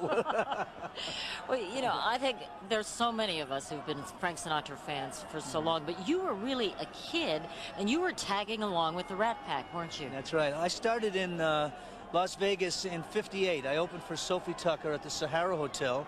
Then I went to the Sands Hotel where Sinatra was, and he took a liking to me, and I hung out with him and Sammy, and I worked the hotel, and I hung around with them in the steam room and all the fun spots, and learned a lot of bad habits and learned a lot of good habits.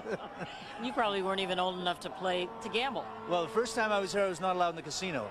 They would take me around the back way, stick me in my room, then blow a whistle, I'd sing and go back to bed again.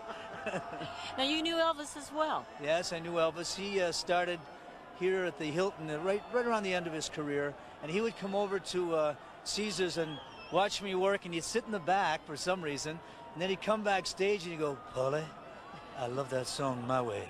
I'm going to sing that song, My Way, one day, Paulie. I said, oh, Elvis, it's not your kind of song. He said, no, Paulie, it means so much to me. And sure enough, near the end, may he rest in peace, he recorded My Way. It was one of the last records. Oh, that's lovely. But he was an eccentric guy, wasn't he? Well, he got a little crazy there. You know, I mean, I would visit him in his hotel room, and he'd shot the wall up with a pistol and shot out the television set. And he didn't like Robert Goulet.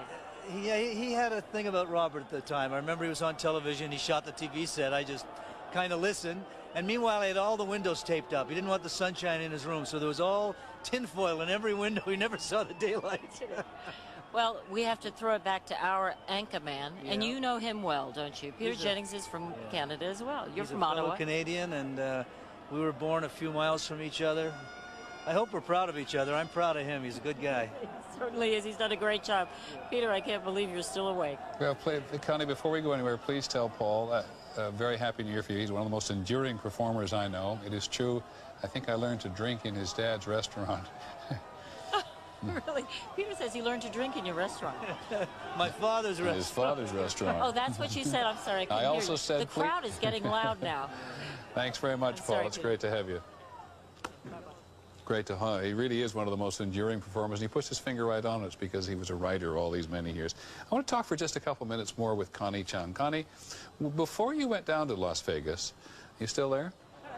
Yeah, go ahead. Can you hear me? Well, I was just thinking about the conversation we had in my office, and both of us were realizing how much Las Vegas really represented in terms of the United States. It was gambling and divorce and the Hoover Dam, which meant so much to the development of this place.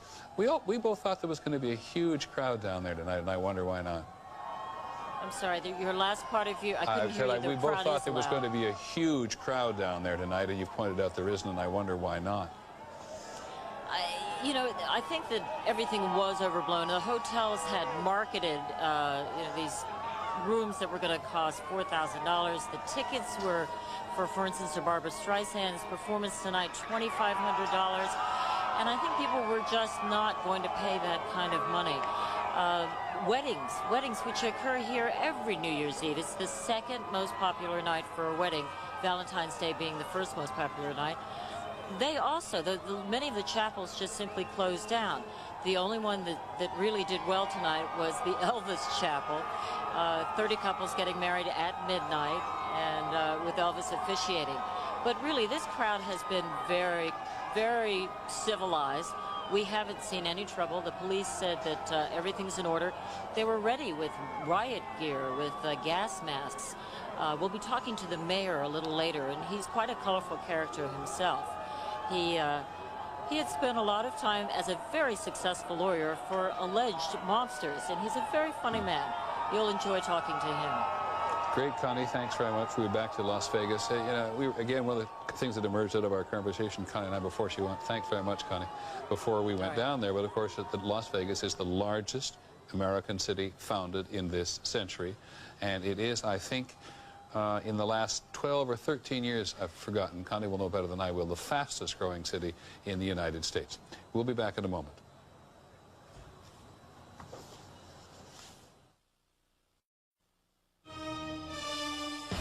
This is ABC 2000, the celebration of the millennium. Brought to you by Discover Card. There's always something more to discover. And by Toyota, taking you into the new millennium. That's Las Vegas. The celebration is yet to come in Mountain Time, and of course in San Francisco. We'll be going out to San Francisco at the moment, where the emphasis has really been interesting for this particular century. The city influence in Union Square, there's going to be very much more on spirituality than on, whatever you might call it, under any other circumstances on a New Year's Eve. But on our way out there, let's stop in Nashville once again and listen once again to Faith Hill.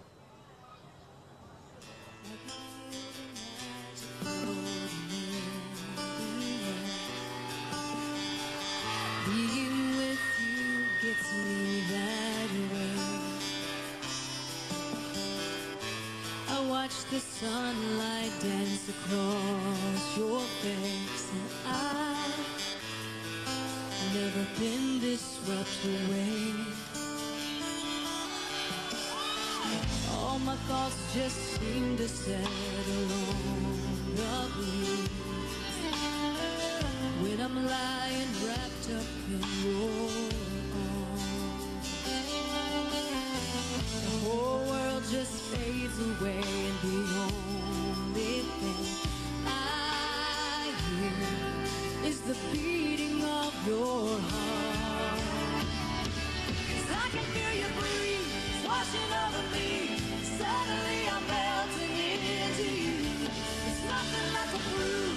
Baby, all we need is just to be caught up in the touch, slow and steady rush. Baby, isn't that the way love's supposed to be?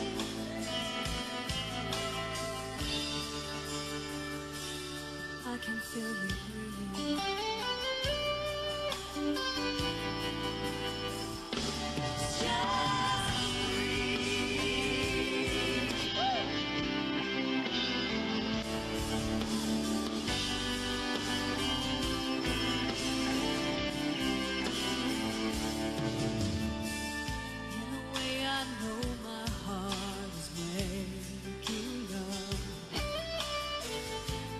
All the walls come tumbling down,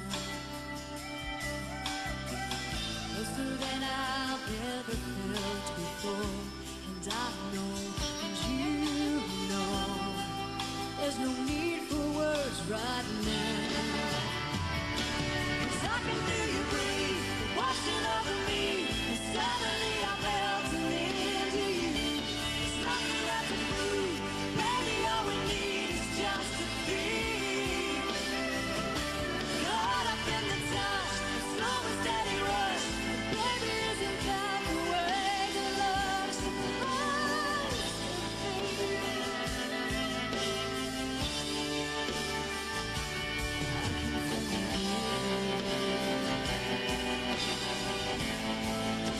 I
unaccustomed as I am to this close association with people in the entertainment business. Looking at Faith Hill's bio, you learn things you don't know. First of all, she's new country, not old and traditional country, as most people recognize. But it was interesting to see that she established a family literacy foundation in honor of her illiterate father. And at every one of her concerts, which a lot of you know better than I do, she urges fans to donate books. As we all know, in this or any other country, illiteracy is one of the great curses that befalls people, and lots of famous people, not least of whom Mrs. George Bush, have led literacy campaigns around the country for almost a decade or more now, but it's nice to see that Faith Hill does the same thing. Can we go straight to San Francisco? Good. To Union Square in San Francisco, where Judy Muller is standing by and where she told me earlier, so it's your line I'm about to steal, Judy, that spirituality has won out over spirits. That's right, Peter. Actually, here in California, where religion and revelry are actually not mutually exclusive concepts, the faithful have been really mixing it up here in Union Square. Right now, behind me, the Reverend Cecil Williams of the Glide Memorial Church has been preaching, and the Glide Memorial Ensemble accompanying him, and the crowd is really getting worked up. It's been quite an interesting evening because the crowd marched here from the church. Before that, it was relatively empty, and I thought perhaps nobody's going to show up, and then all of a sudden, from every street, they just poured in. There's a story, isn't there, behind how, as you put it, spirituality won over spirits, at least in Union Square. Right. Originally, the St. Francis Hotel, which is right behind me, had planned to put a huge martini glass, a neon martini glass, on the side of the building, and at midnight, a giant olive was going to slide down a giant swivel stick into this giant martini glass. Now, the faithful out here didn't think that was really compatible with a spiritual message, and they fought the martini glass. They went to the mayor's office and they said, hey, no big olive. There's no olive tonight. Willie Brown, the mayor of San Francisco, has recently been re-elected one more time, which doesn't probably come to the surprise of anybody in any part of the country who knows him and knows politics. But surely spirituality is not the only theme of the evening in San Francisco. Well, there are lots of themes here. If you look around, this has been an incredibly bountiful year for the Bay Area. We've got Silicon Valley south of here, where every major advance in internet technology has been taking place, a lot of major fortunes as well, and that has really impacted this area. A lot of life coming in, a lot of new jobs, and also a lot of problems. More traffic, more people, higher rents. Every gold rush has its downside. And Judy Muller, of course, you cover California for us. The changing face of California is one of the great definitive marks of the end of the century and the advent of the new one. That's right, and one of the themes they're celebrating here tonight is diversity. California in the last decade or so has really seen an incredible change. Somewhere in the 80s, whites no longer were a majority in California. A lot of Asians, a lot of Latinos moving into California and becoming very powerful voting blocs politically. And there's been a lot of resistance to that as well. We've seen some ballot measures over the last few years, anti-immigration, anti-bilingual, that sort of thing, that's really reflecting the strains on the population. I must say it does seem very surprisingly calm behind you, though. It has been calm, and I was listening to Connie say Las Vegas didn't see the kinds of crowds they were expecting, and I think that's true here as well. They were expecting 15,000 people here in the square, and I would guess it's maybe a few thousand, not anything like they were predicting. Perhaps people were a little fearful. Last year in Union Square, they had a lot of trouble, a lot of vandals. It was not a spiritual experience at all. It was just revelry. Yeah, and windows were broken. Some of the stores here have boarded up their windows as though they were expecting some of the same thing. It's interesting because it seems so inconsistent with the mood that we found elsewhere in the world. We'll come back and celebrate your midnight with you not too long from now. Thanks, Judy Muller. Our coverage will continue in just a moment. ABC 2000 will continue live from around the world in just a moment. From around the world, this is ABC 2000. Once again from Times Square in New York, Peter Jennings. It is 1:44 in the east. We're coming up on our midnights in Mountain Time and then in California. As we've gone around the world today, there hasn't been an enormous amount of time to sit still because so much is happening and talk about why America is important to the world or how important America might be to the world in the 21st century. But Henry Kissinger, former Secretary of State, well known to all Americans, not to mention most people in the world, I think, or at least in the English-speaking world particularly, was asked the other day, you know, what was it about America that was so important? And he had a very interesting answer. He said there's no undercurrent of resentment here that exists in other nations because the U.S. is a model of how people can live together no matter where they come from, and have one sense that they're all going forward together for most of the time. And Judy Muller, talking about California, reminds us a little of that tonight. So by way of tribute to California, let us take you back to the 70s. We know some people for whom this is absolutely the group, the Eagles. If my email is any example today, we've all learned a little bit of something from somewhere to gather with us along the way. I think many of us did know going into this that the Native American population hovered around 1%. But I never knew until Barry Serafin went out to Thunder in the Desert that the United States government recognizes 557 Indian tribes in the country, a great many of which are in Alaska. Many of those tribes have gathered in Tucson, out in the Midwest, out in the West today to celebrate Thunder in the Desert, and Barry Serafin is still there. Barry? Well, Peter, you're looking at the celebration that's leading the way up to midnight here. This is a traditional round dance, and everybody is invited in, native and non-native. This is a dance which is meant to signify unity and happiness and healing and setting aside bad things. It's a dance that traditionally happens about this time of the year every year. But this, as you can see, is quite an event. Literally hundreds of people moving around in this big circle out here, native and non-native. This event is not just for Native Americans. Everybody is invited, and everybody's going to be doing this right up through midnight, which is rapidly coming up here in Tucson. Barry, how far are you from the circle? Well, I'm about 15 feet away, Peter. Well, you're a man of the West. Are you on a wireless microphone? Why don't you go and join us and talk us through? Well, I've actually been invited to join in this dance, and I may do it once I'm off camera tonight. No, why Peter, don't we'll all right, I won't force you to do it. But has it been a successful gathering, do you think, of Native Americans? You know, Peter, I think it really has been.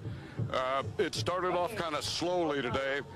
One thing we did not talk about earlier is, although this is a New Year's event, it's also a 10-day event. So this is day one of 10 days, and I think it's just going to pick up steam. And it covers 9 acres here. There's an encampment with about 18 or 20 teepees. There are a number of booths and tables where various crafts are on display: jewelry, weaving, pottery, painting. One of the interesting things, Peter, to me, all day long has been at the other end of this rather small park. It's about a 9-acre park. There's been a concert going on with contemporary music, Native Americans providing the music, but it's all kind of contemporary, a lot of the kind of music you've been hearing from other places tonight. And all day long and all evening long, the audience at that end of the park has been quite small, and the audience here for the traditional dances and music has just been building and building. So I think that among Native Americans, there's still a great deal of feeling for their tradition and their culture.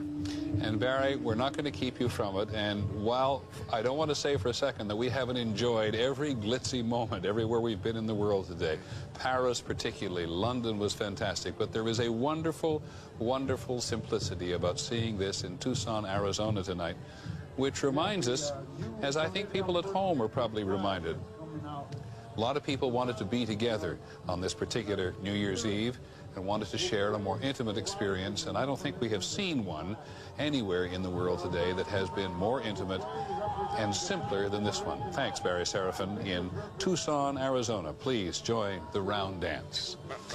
Now, let us go to Colorado. He was born in Brooklyn. He sings the Millennium Inn in Denver, Colorado. Ladies and gentlemen, Neil Diamond.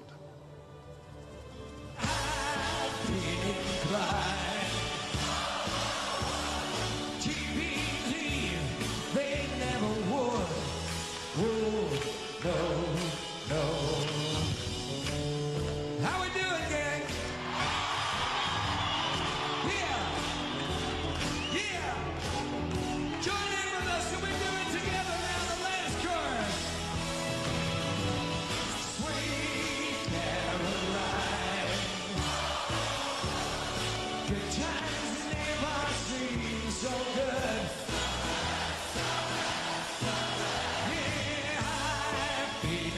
lie. To believe they never would. Sweet Caroline.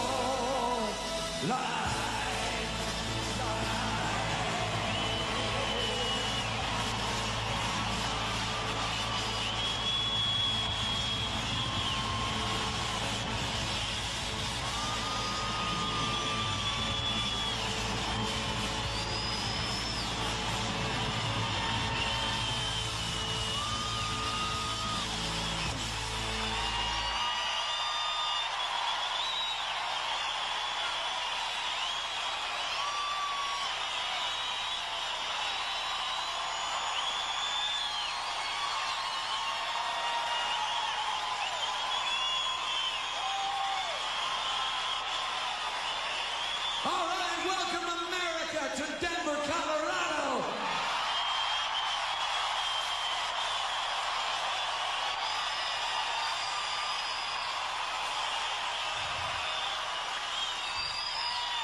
Go ahead, Alan. Yes, sir. We are happy to be here tonight to welcome the rest of this country to the Mile High City. The foothills of the Rocky Mountains.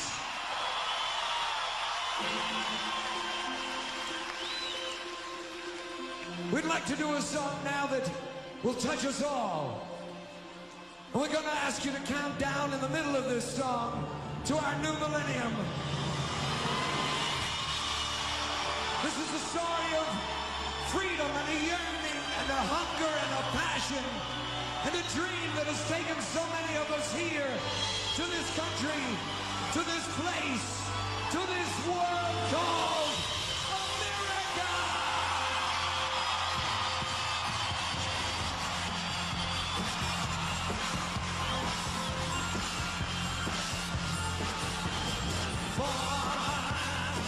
We've been traveling far without a home, but not without a star.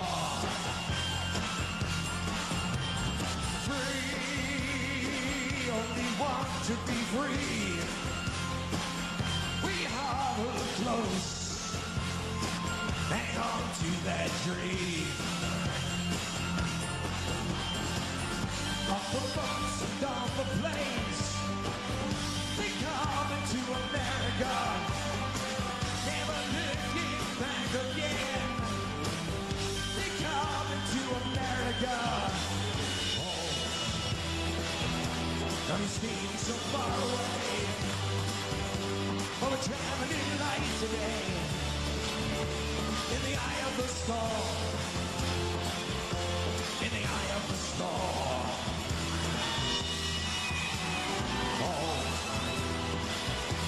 To a new and a shining place, hang our bed, we'll sing our praise.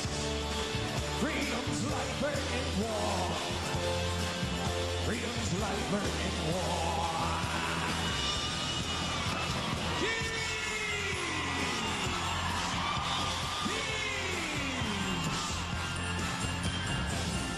Everywhere around the world, they come into America. Every time that flag's unfurled, they come into America.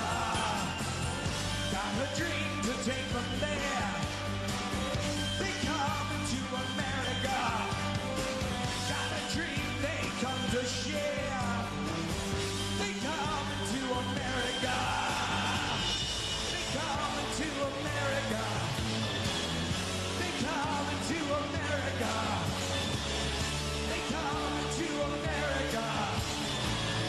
They come into America today, yes. Today, yes. Today, yes. Today, yes. 10, 9, 8, 7, 6, 5, 4, 3, 2,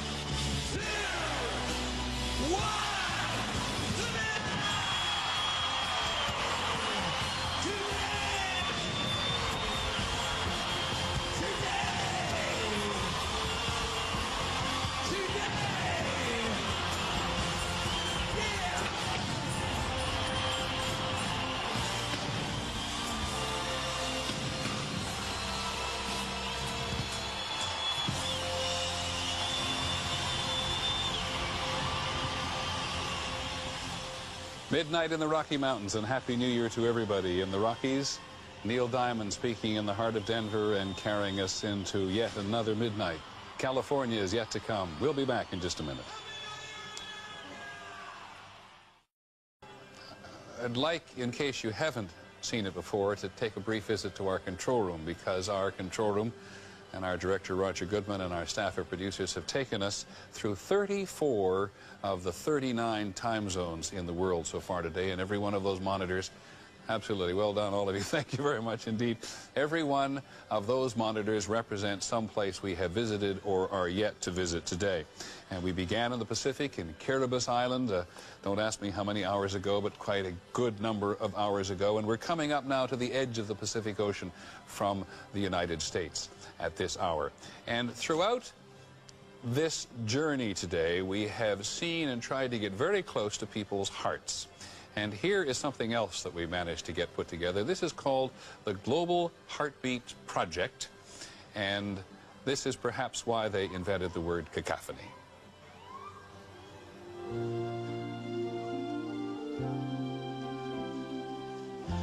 Every once in 1,000 years, there's a night like this. Every once in 1,000 years, there's a moment.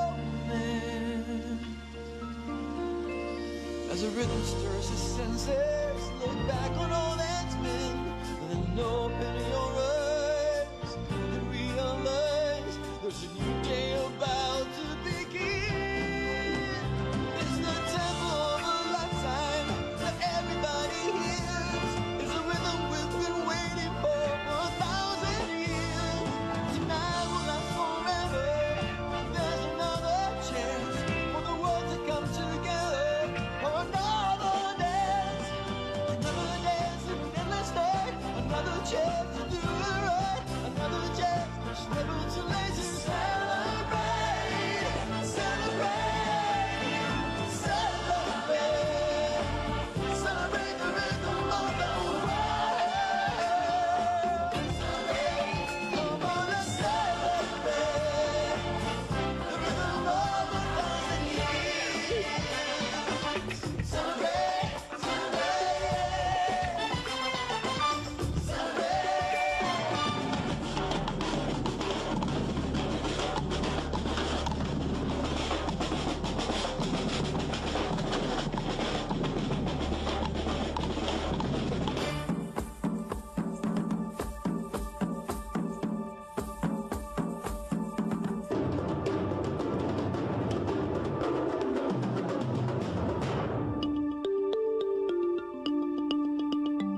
Well, and apologize to all my friends who are percussionists.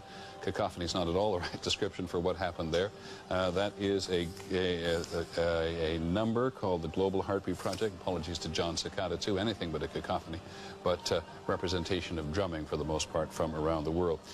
We've mentioned a couple of times today, and you've seen it for yourselves, that history, either of the moment or of any particular period, is made up best of stories. And one of the things we have done today is to put together a group of centenarians who have gathered together to tell us what history was like from their perspective. So here's a few minutes of them as well. I remember we didn't have mail delivery. And a man north of us would ride about 6 miles to the post office, and he'd distribute the mail along as he came home.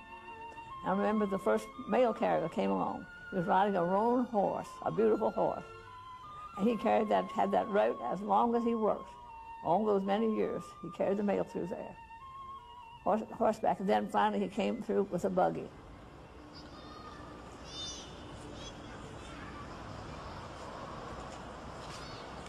And I remember our first telephone, and my father was away, and he called, and they asked me to come to the telephone, and I couldn't believe it. I put the receiver down and ran all around the house looking for him, because I knew he was there, could hear his voice, and I remember that very well.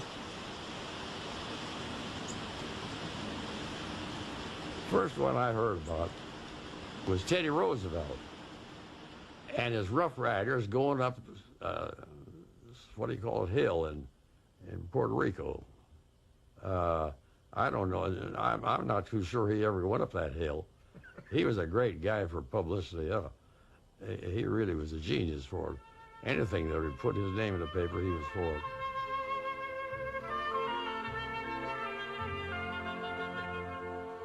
I think seeing the first automobile was more exciting to me than the first airplane. It looked like the old-fashioned surreys that the horses used to pull. 2 seats in the front and 2 in the back, all open and fringe all around. And it moved by itself with just a man inside. It was amazing to think that Ford could have invented something like that. Crazy Ford, they always called him. What stood out most for 5 centenarians in the last 100 years? A look at and to listen to some of the stories that go to make up. After all, a nation is only a makeup of its stories of the people who have lived through this particular period. We have left, we're going to go back to the command center of America Online now, because ABC's Jack Smith has been there all this time, Jack, and I have to tell you, to be perfectly honest, I thought you'd gone home. Please don't take that as a defense, but what's been happening there? We were asking the chairman of AOL a little early on about internet traffic this year, and he said he thought it was up. What's actually happened in terms of communications through the internet in the last 24 hours? Well, the word here from AOL is Y2K okay. No news is good news. Nothing really has happened here. They anticipated, just to make sure, they anticipated that things could go wrong, so we've been on generator power here, not the local electrical company, but generator power here for a number of hours, just in case something happened. Well, it didn't happen. Now, if you look behind me, you can see the operations center. This is where all the traffic of the 20 million subscribers to AOL, the world's largest internet company. This is where it's monitored, and you can see, if you look in the back, you see those graphs there. You can see that they dip down sharply, and in some cases they pop back up. That's when the midnight happened on the East Coast, and people would log off of their computers, log off of the internet, so that they could kiss their wives and wish everybody around them Happy New Year, and then some of them have been logging back on. But as you can see, traffic is pretty low, and this is typical for this time of year. The slowest night of the year, we're told, on the internet is Christmas Eve, and the second slowest night is New Year's Eve. For obvious reasons, people have other things to do. Well, normally, this building normally has about 700 employees. There are 200 or so working tonight, and that's an unusual number. Normally, they would be far, far fewer than that. As you can see, this is pretty well staffed here, and that's unusual. They were worried that something might happen, as we all were, but nothing did. Jack, I apologize for having kept you so long today. Have you, the only ironic Y2K computer glitch that I am aware of is having to do with the web page of the official timekeeper, the atomic clock. Have you heard that? No, I didn't hear that. Well, I'll come to that in a second rather than make you just stand there. But have there been any glitches throughout the internet system as best you can tell today? No.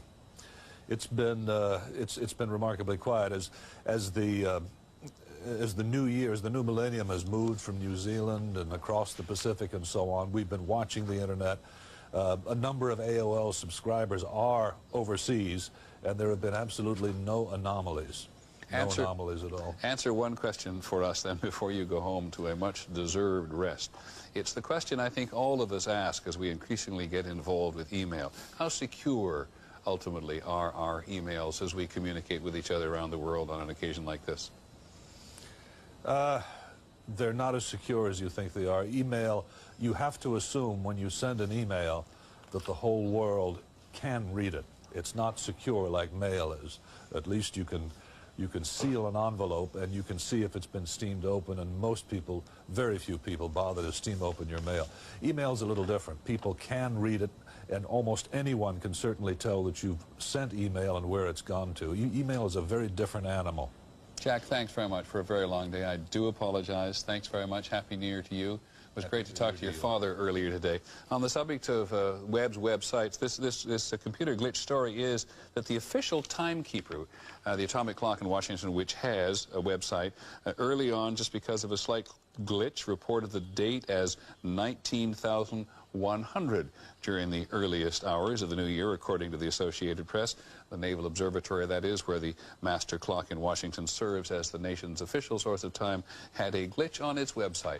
But that's about the only one that we know that has occurred throughout this day in many, many parts of the world. To Las Vegas to look at the dancing fountains.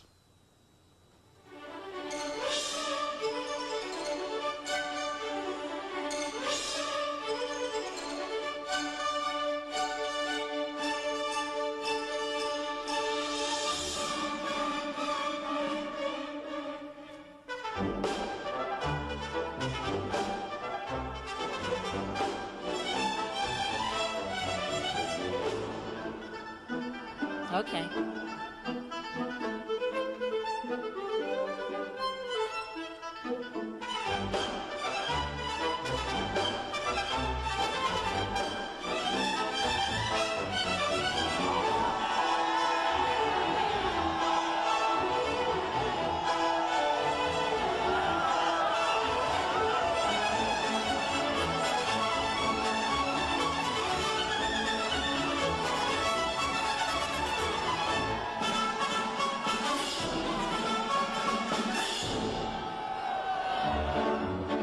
ABC 2000 will continue live in just a moment.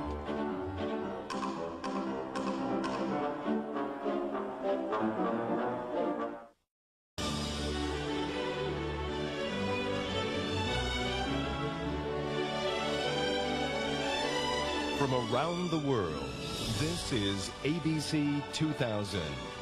Once again from Times Square, Peter Jennings. I think everybody agreed as we paid tribute to women in various ways around the world today, and at least had various discussions with women's participation in this century and the next. There's no going back for women in any respect, and there's no going back for any of us. One of the people who wanted to pay tribute to women for this particular occasion was Natalie Merchant, and she sings tonight from the John Anson Ford Amphitheater, one of the oldest performing art venues in Los Angeles, California, as midnight comes pretty close to rushing down upon them. Happy New Year, everyone. May all acquaintance be forgot and never brought to mind. It's your turn. La la la la la la la la la la la.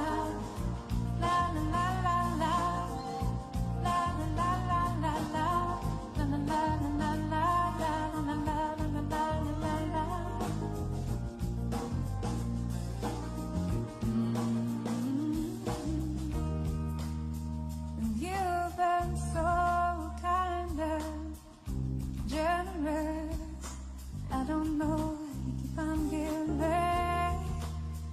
and for your kindness I'm indebted to you, and for your selflessness, my admiration, and for everything you've done. You know I'm bound to thank you for it. La la la la la la la la la la la la la la la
In just a moment, we're going to go back out to Union Square in San Francisco, but the caption, it seems to me, for this picture may be, "Help, Ma, I'm trapped in Times Square." It wasn't very long ago we turned around and there was nobody here, and now they're back again. Jack Ford, what's going on?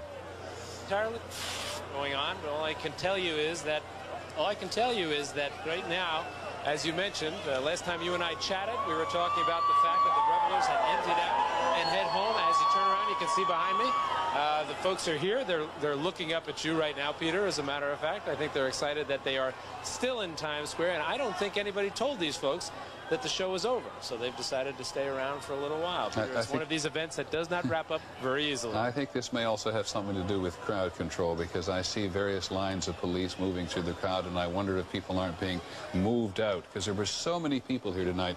It isn't easy just to dissolve from any city center anywhere, but this enormous crowd that was here before is now drifting through Times Square, and some of it has decided just to stay. Our coverage of Millennium 2000, the 2000 celebration on ABC, will continue in just a moment. This is ABC 2000, the celebration of the millennium. Brought to you by Zyban and by Britannica.com. What's on your mind?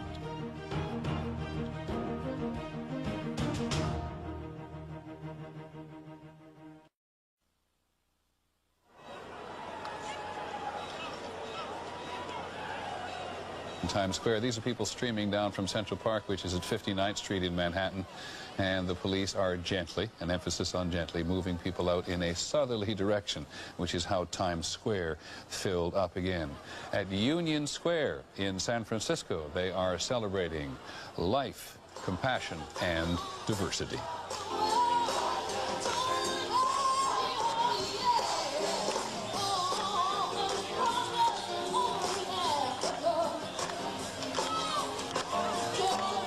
Right.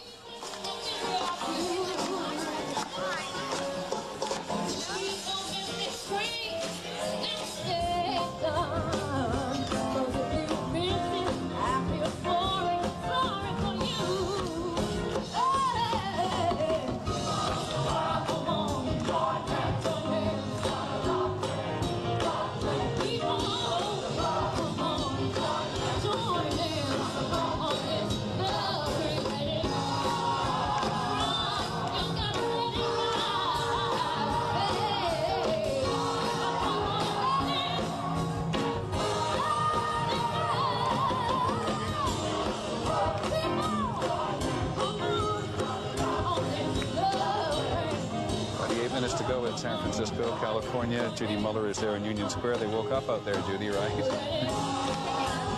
the crowd is really gaining strength, gathering steam, heading for midnight, Peter. Things have really picked up since I last talked to you. Any chance you can tell us who some of the people are on the stage? That's the Glide Memorial Church Ensemble, and they are quite a gospel choir, renowned in this city, and they have turned this crowd on like nothing so far. Everybody's got a little light that you can see them waving, and just before we came back, you came back to me, they were singing "This Little Light of Mine" with all their heart, waving those lights in the air. They're about to sing "Kumbaya," I think, pretty soon here, which is about as California as you can get. Couldn't agree with you more.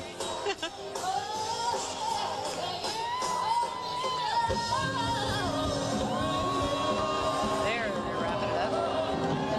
I should point out, Peter, that just blocks from here, there are traditional fireworks and a lot more revelry. This is sort of the other celebration in San Francisco.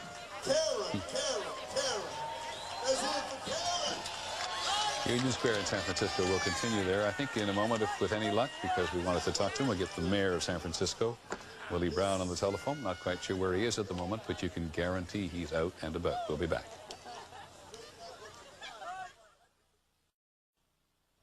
There was a time earlier today when we were really concentrating on the first of the day, and we had the first baby born in New Zealand. But the first set of twins born on either side of midnight belongs to Indianapolis, Indiana, if my information is correct. One born just before midnight and one born just after midnight.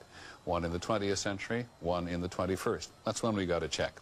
Our next performer is going to have an enormously big year in the year 2000. Among other things, she's going to be inducted into the Rock and Roll Hall of Fame. From San Rafael in California, Bonnie Raitt.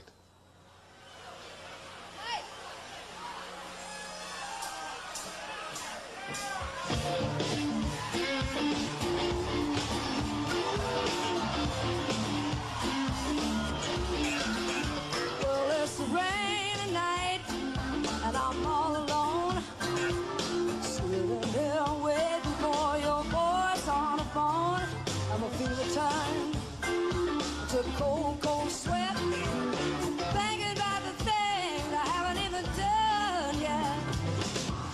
Tell me now, I got to know, do you feel the same? Do you just light up at the mention of my name? Don't worry, baby, ain't nothing new. That's just the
could hear California grimace there for a moment, and I apologize. We spent, I know it as well as I know my own name, almost. We spent so much time in Latin-speaking countries today. Of course, it's San Rafael, just north of San Francisco. Speaking of which, we have the mayor of San Francisco, Willie Brown, on the telephone. Mr. Mayor, can you hear me? Yes, Peter, how are you? Not bad, sir. How are you? How's the day been? Oh, the day has been fabulous. As a matter of fact, San Francisco is exhibiting the same characteristics that the rest of the world has exhibited. It's been calm and wonderful. Now tell me, where are you at the moment?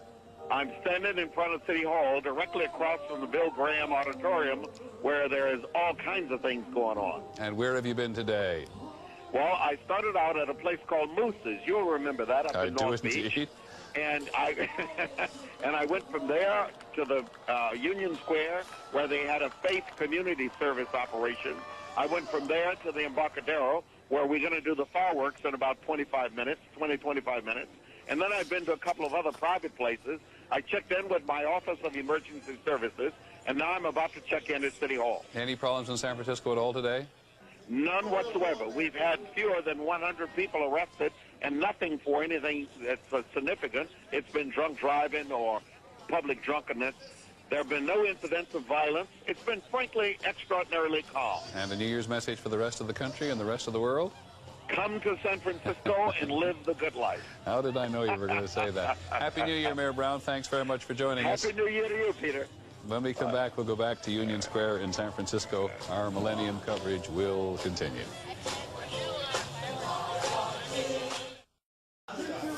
Welcome back to our coverage of the Millennium. We are now downstairs from where we spent the last 23 hours, and when I arrived, I began to think that we were losing it. But there's a great American tradition of barbershop singing called woodshedding.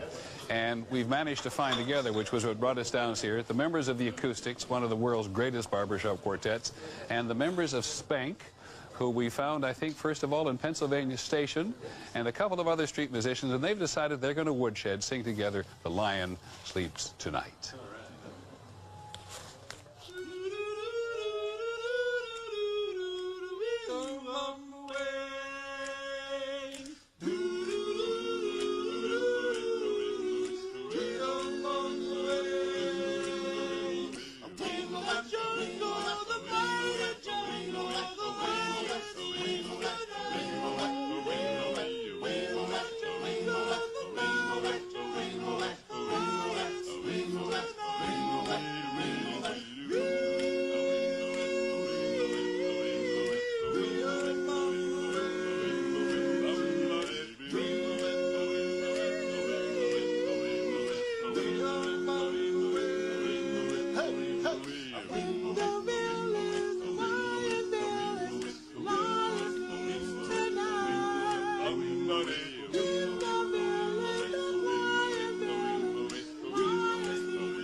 Great to have you guys. Happy New Year. Some amazing race up in here, y'all. Really? All right. The Acoustics and Spank from the street and from the barber shop. We're very glad to have you. If you guys want to start an Amazing Grace, we're going to go, now we're about 10 minutes away from midnight in Las Vegas and in San Francisco. So we're going to go to Las Vegas to Connie Chung. A little later we'll come back and hear them do Amazing Grace. Oh, yeah.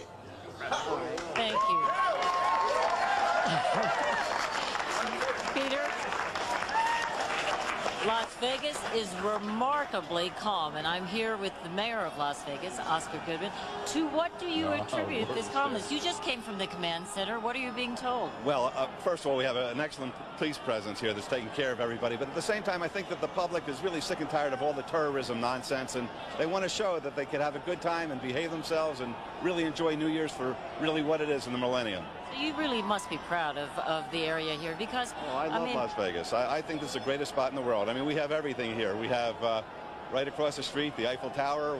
We've got an Italian lake behind us. We've got Star Trek over there. I mean, we're at Luxor with the Egyptians. I always say that God forbid there be a natural disaster here. 200 years, archaeologists will come and they'll say, "What the heck was here?" That's very funny. It's true. It's true. It's absolutely something for everybody. It's the best. Now, what have you been told about the casinos tonight? Okay, well, I just was inside as a guest of the Bellagio, and apparently they had the largest casino win in the history of the state today. They won over, believe it or not, $500 million. $500 million. It's incredible. And everybody in there who lost the money, they're happy. Oh, please. They're watching Harry Connick Jr. and they're happy. They're having a ball. They can't wait to go back to the tables and lose more. That's just utterly ridiculous. Do you know that? No. This is an adult playland, and people come here. They know what's good. They know what's fun, and that's why they come to Las Vegas, because they can do things here that they can't do anyplace else in the world and really enjoy themselves. Now, I understand that you and Steve Wynn want to bring an NBA team, or actually any professional team here. I won't give Steve all that credit. Steve ran a poll, and he said that what the people in the community want, they want a performing arts center, and they want a major league sports team. The easiest team to bring in would be an NBA team or a hockey team, because you need an arena. You don't need a big dome-type stadium. So I'm really trying to get that on. The difficulty that I have, in all honesty, is the hotels are concerned that there be competition with another venue. And we're going to work that out with them. We will have no problem with a betting line in that situation. You mean people could still bet on NBA games? Well, right now the NBA takes a position, no betting on the NBA games if there's a team here. I believe everybody's reasonable, and we'll be able to work out what's best. I mean, that's my whole life, is making sure people are reasonable. All right, we have just a few more minutes before midnight here in Las Vegas. Right. And yet, let's see, there are a couple of things that are going to happen here. Certainly no fireworks, because the police and the casinos all agreed no fireworks. Right, and there was a reason for that, of course, because of all of the rumors, which thank God never came to actualization. They wanted to be abundantly careful, and I think they were smart in doing that. There are a lot of crazy people out there, and thank God they're not here tonight. But the ones who are here, they want to have a great time, and thank goodness that's what's happening. It's really great. So we may see a human ball drop from the Eiffel Tower here. Yes. That is the Las Vegas Eiffel Tower. Well, it may be the Eiffel Tower. I don't know. I think Las Vegas is the place. All right. And then a show here of the dancing waters in front of the Bellagio. Right. That's outstanding. I mean, people have to come out here. I know I love this town more than anything in the world, other than my wife and my daughter and my sons. But I love Las Vegas, and I love it for a reason. There's a genius here. There's an ingenuity that you can't find anyplace else. They're always improving on themselves. When you think that they've built the be-all that ends all, the next time you turn around, you see a better one being built. It's amazing. We've got the countdown here, just 5 more. Is it? I'm looking. You know, my eyes are so bad. Thank you, Mayor Goodman. Believe me, you're too young to have bad eyes. Peter, back to you. Well, back to me only for one question to you, Connie. We thank Mayor Goodman very much for coming up. But, Connie, there's also been a Nevada desert experience out there today. And just so that we keep Nevada and the rest of the country in perspective, tell us a little bit about the demonstration held out at Ground Zero. Yes, as you well know, 65 miles from here is the Nevada test site, which for so many years, I think there were as many as 100 above ground and below ground tests, atomic tests conducted there. And back in those early days when the tests were conducted, people actually found it to be a spectacle. They would hold picnics. There was the atomic hairdo, the atomic cocktail. Today, though, and over the years, there have been demonstrations. And tonight at midnight, there's a demonstration led by Father Daniel Berrigan and actor Martin Sheen. And it's a candlelight procession to the area, 65 miles from here. They will be arrested, in fact, simply given citations, not taken to jail. But it is more a symbolic protest, a quiet protest, and then they will return. These are the dancing waters, Peter. I want you to just take a look in front of the Bellagio, and we're just about 3 minutes and 41 seconds to go. Peter? Thanks, Connie, very much. I wanted to make a point of mentioning the people who don't necessarily get on television on this very important New Year's Eve, but there was this demonstration against war, as there have been in other places around the world today out in the Nevada desert. And indeed, these are the quite extraordinary dancing waters set to music.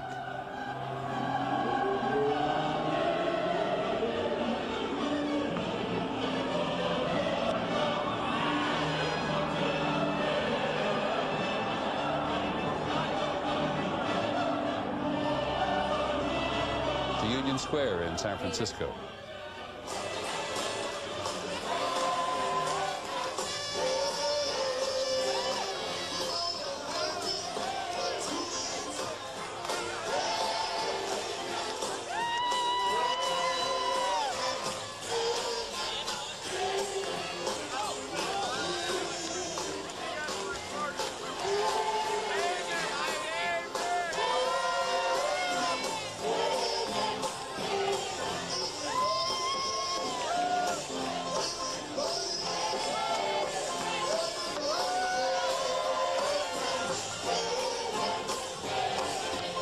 Vegas.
Union Square in San Francisco.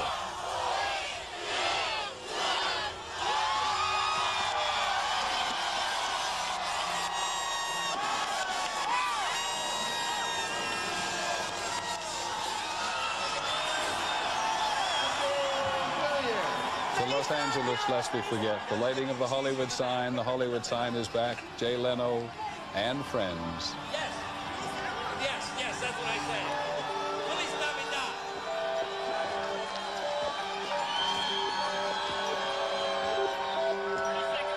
To Las Vegas.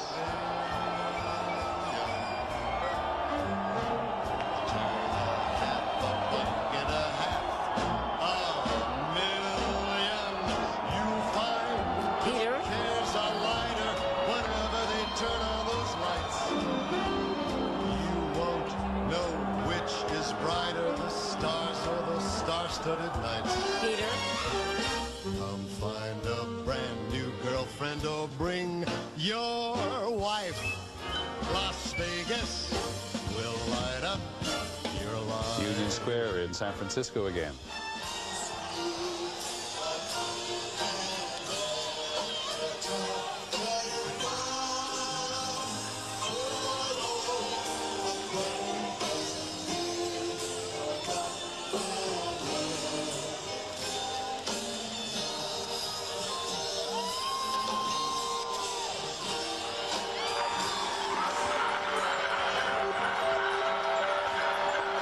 It says it for itself.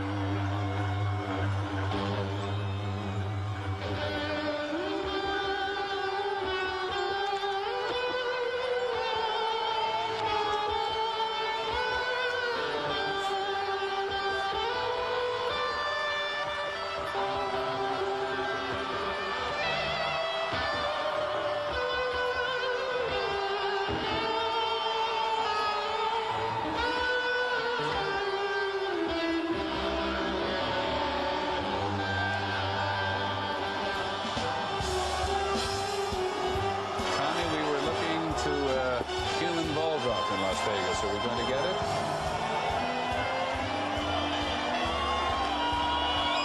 We're getting Vikings. What you aren't seeing now, I hope we can get a shot. There, can you see the confetti that's falling from the Eiffel Tower? Yes. It's shimmering, and mylar balloons. That is what we ended up with.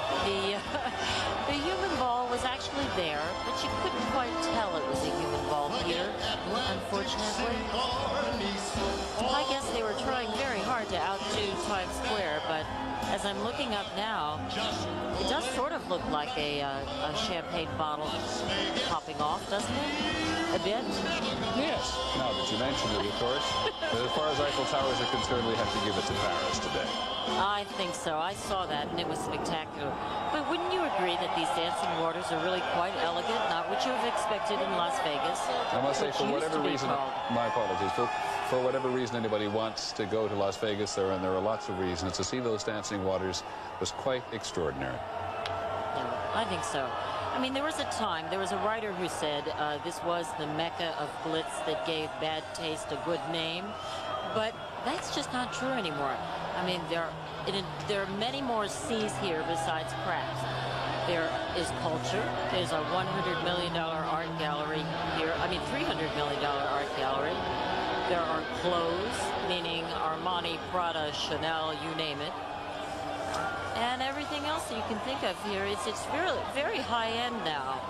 So you must come, Peter, if you haven't been here in a long time. Hollywood again. Happy New Year. Happy New Year, Connie, and thank you very much for everything.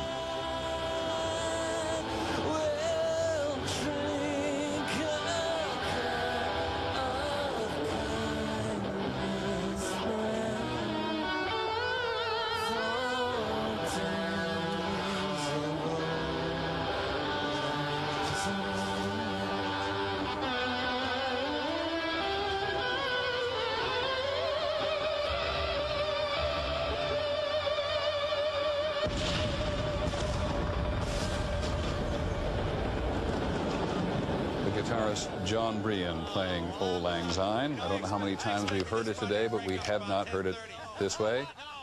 Just the sheer excitement carried it through. Right. That was terrific. That was fantastic. Guy Lombardo never sounded like that. Somebody said Guy Lombardo. It was not. Jay Leno wishing everybody in California and the rest of the country Happy New Year. Our coverage will continue in just a moment.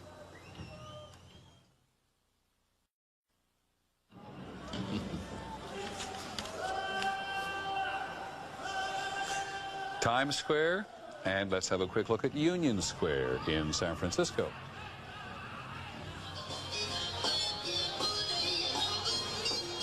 Judy Muller, how's it going?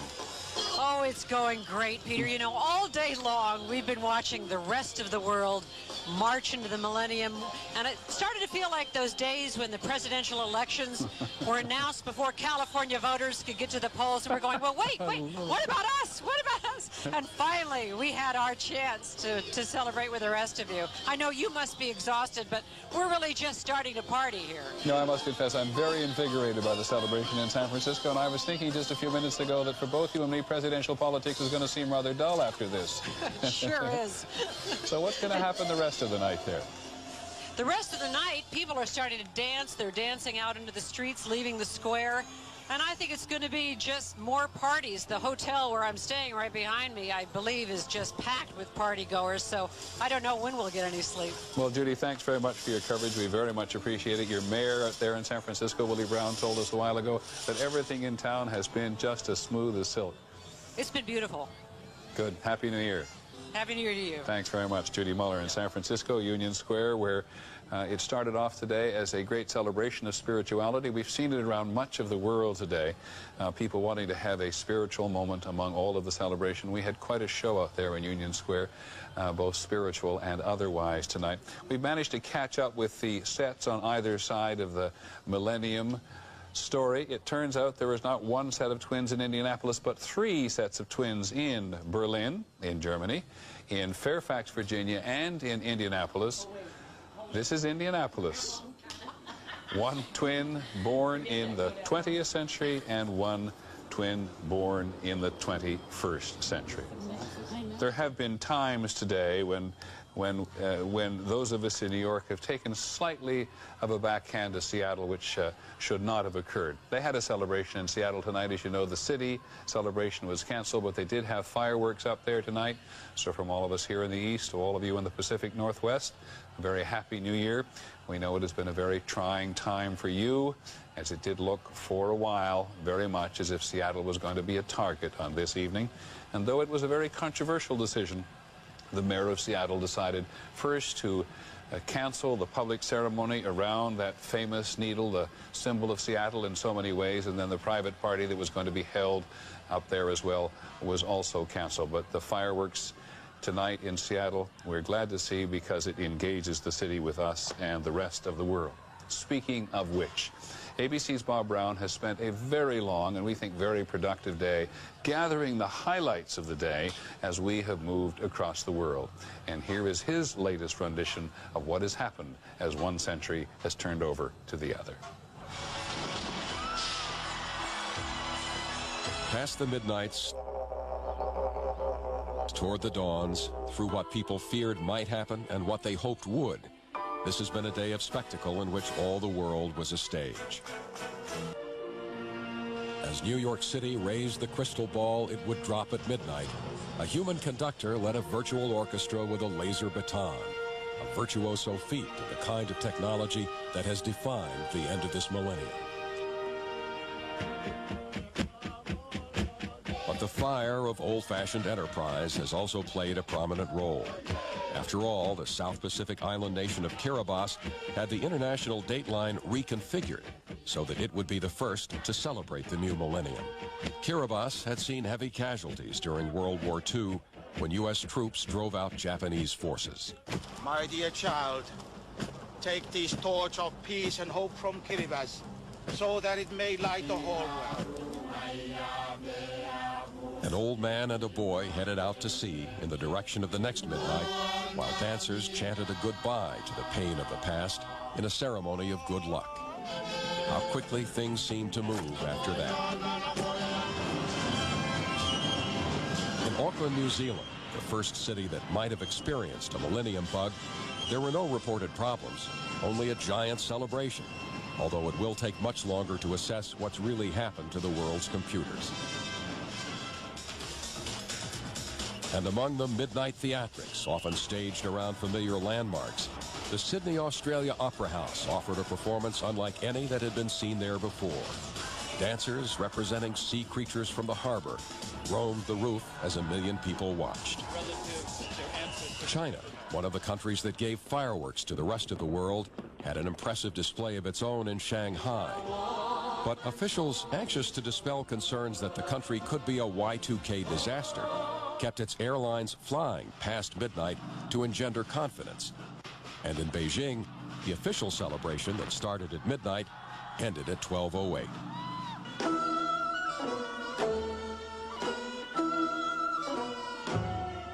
Far away from this performance of a national traditional music troupe in Seoul, Korea, others went up to the demilitarized zone where no photograph signs were posted to hang messages on barbed wire wishing for peace with the North. God, please let these reunions happen, said one.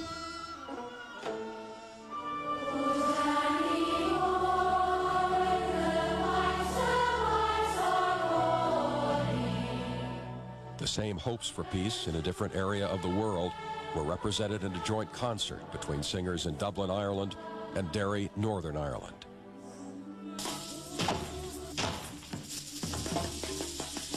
And evidence that hopes can be reached was on Robben Island, where Nelson Mandela spent most of his 26 years in prison before becoming president of South Africa. So many symbols of the past century were lit by their celebrations. Moscow, the capital of a nation which came into being in revolution, became a superpower, then dissolved in disarray. Despite terrible problems, Moscow celebrated in style. But on the Horn of Africa, territory over which the superpowers once struggled, ABC's Jim Wooten found silence. Going from midnight in Moscow to midnight in Ali Ade, just listen. There's not a sound here. 11,000 refugees from Somalia have gone to bed. In Bethlehem, despite fears of terrorism, the celebration was peaceful and magnificent before a crowd that was overwhelmingly Palestinian. From the streets of India filled with unbridled celebrations to the stunning views of the Acropolis in Greece, a masterpiece before we began counting these last 2 millennia, the visual feast got better and better. Sights we thought we knew well, such as the Eiffel Tower in Paris, were completely redressed for the occasion. Cities like London added new technological marvels. The Millennium Dome cost more than $1 billion and showed off the old ones as never before. Rio provided a shot of adrenaline that could only have come from Rio. And then it was time for the countdown in the U.S.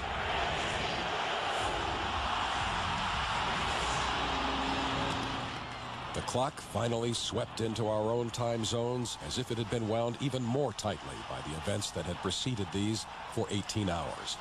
2 million people let loose in Times Square. There was so much to look at, it boggled the senses. A trip around the world that Jules Verne could barely have imagined. But what stood out among all the pyrotechnics is the humanity that we so often doubt, but saw here on one of its better days, stretched from the great and the small to the ends of the earth. Thank you, Bob Brown. One of the better days indeed. In a moment, we're going to go to the Big Cypress Seminole Indian Reservation in Florida, where thousands and thousands of their fans caused a stampede to get there tonight just to hear Fish. We'll be right back.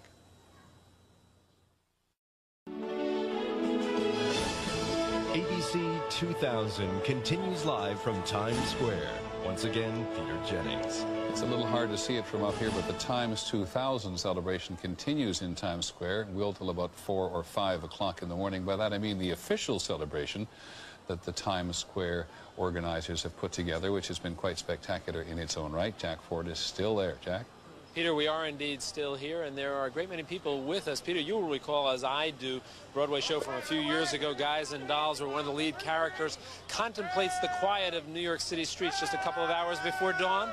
That's not going to happen this morning, as you can hear behind me. There are some folks who stayed around here after the ball dropped. There's some other people who have come to Times Square following revelries other places in the city, and as you said, the official festivities have not wrapped up yet. Each hour there's a different theme, a theme punctuated by music and dancing. So the bottom line is, Peter, there are a lot of people still in Times Square. They are not yet ready to surrender their night of celebration to this new millennium. Can I borrow your cameraman for a moment, or camera person, and ask them to turn around and take a picture of one of the giant screens, which I think are right behind him or her.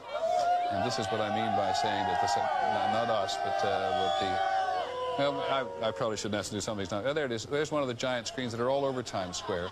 And this is part of the official Times Square celebration that has gone on all night. So this evocation of history in the century has been going on all day, and they have heard some of the great entertainment there as this day has gone on as well. And I can't think of a day when there's been as much great information. We're going to go now to the big Cypress Seminole Indian Reservation in Florida. There was the biggest traffic jam that we know of in the country was caused on what's sometimes called Alligator Alley, which is South Florida's east to west highway. And it was jammed today with fans of the fish going to the Big Seminole Indian Reservation to hear a fish concert. If you don't know Fish, think Grateful Dead, at least in terms of their dedicated followers. And 75,000 people. It must have been the earliest sold-out concert of anywhere on this Millennium Eve celebration. And they sang for us out on that reservation and as well for their devotedly fervent fans.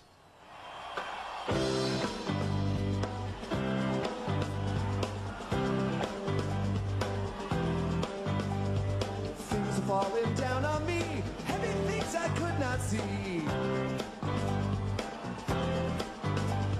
When I finally came around, something small would pin me down.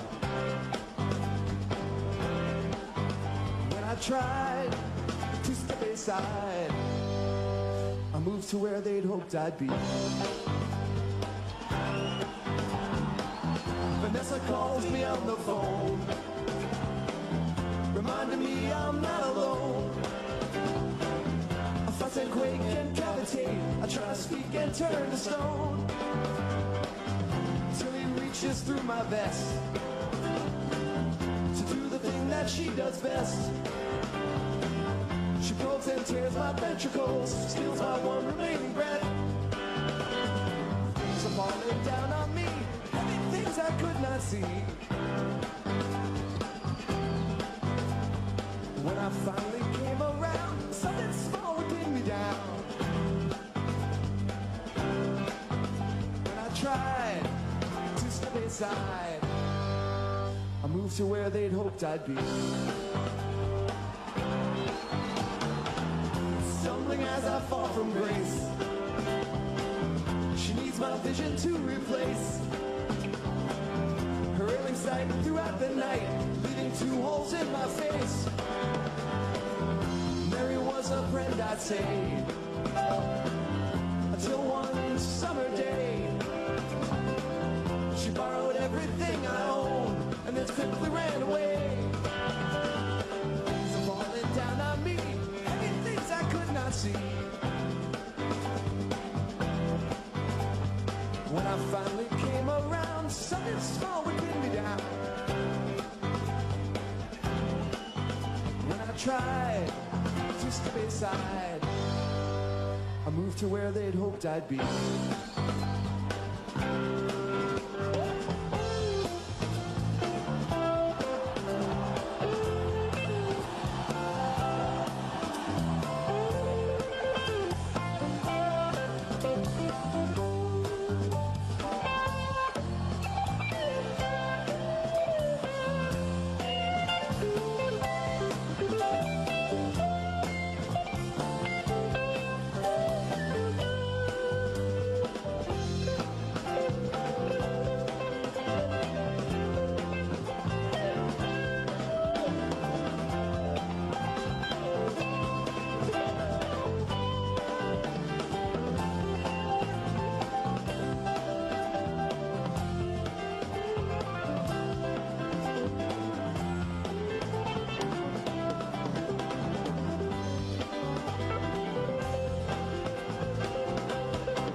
The Fish, four guys from the University of Vermont. 17 years ago, they like to say they were playing in a Vermont bar to one person. Here they are now with the kind of devoted fans everywhere in the country that have in their equivalents probably only those who were so devoted to the Grateful Dead. We'll be back in just a moment. Wherever you are in the country, we hope you're having a wonderful New Year's celebration. Somebody said here in jest just a moment ago, you can't say we didn't go into the 21st century with music in our hearts. We're going to take you to two very special places now to hear two very special American musicians. First to Clearwater, Florida, to hear Ray Charles, and then to Raleigh, North Carolina, to hear James Taylor. Here's my song for the millennium. Reading old magazines, I've been reading. Every time I sing this song,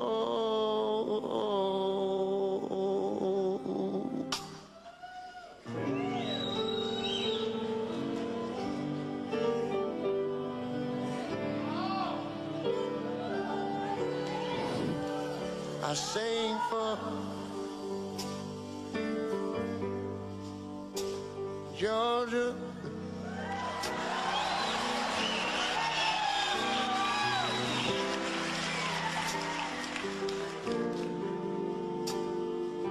Oh, Georgia.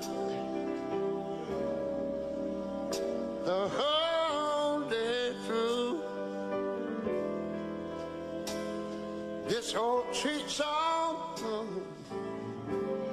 keep Georgia on my mind.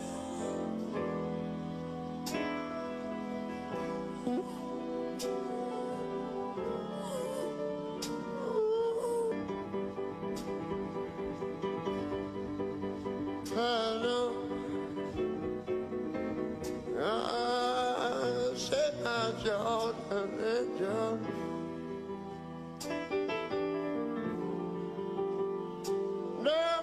I find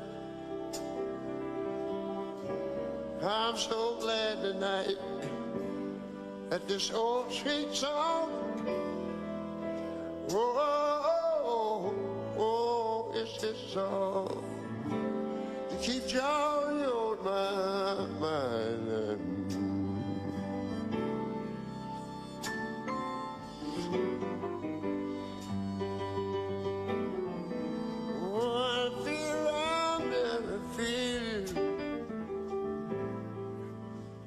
Oh, the arm reach out to me. You hear me?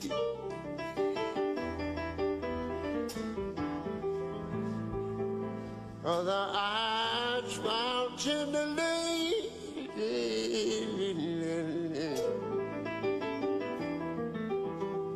Still in peaceful dreams I see.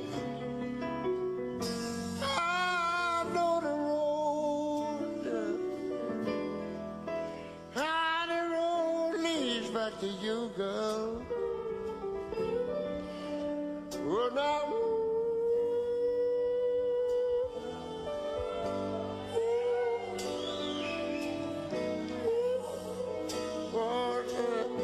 Oh, my Georgia. Oh, my Georgia. And no peace I find. I tell all you people, it's this old street song. I no.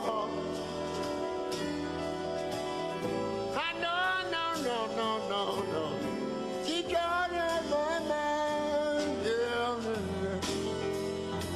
Well, on my mind, I know, no.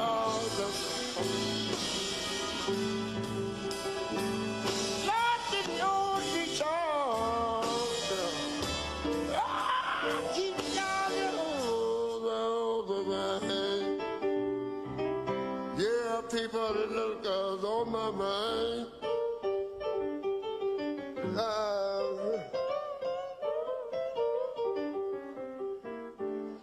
she? In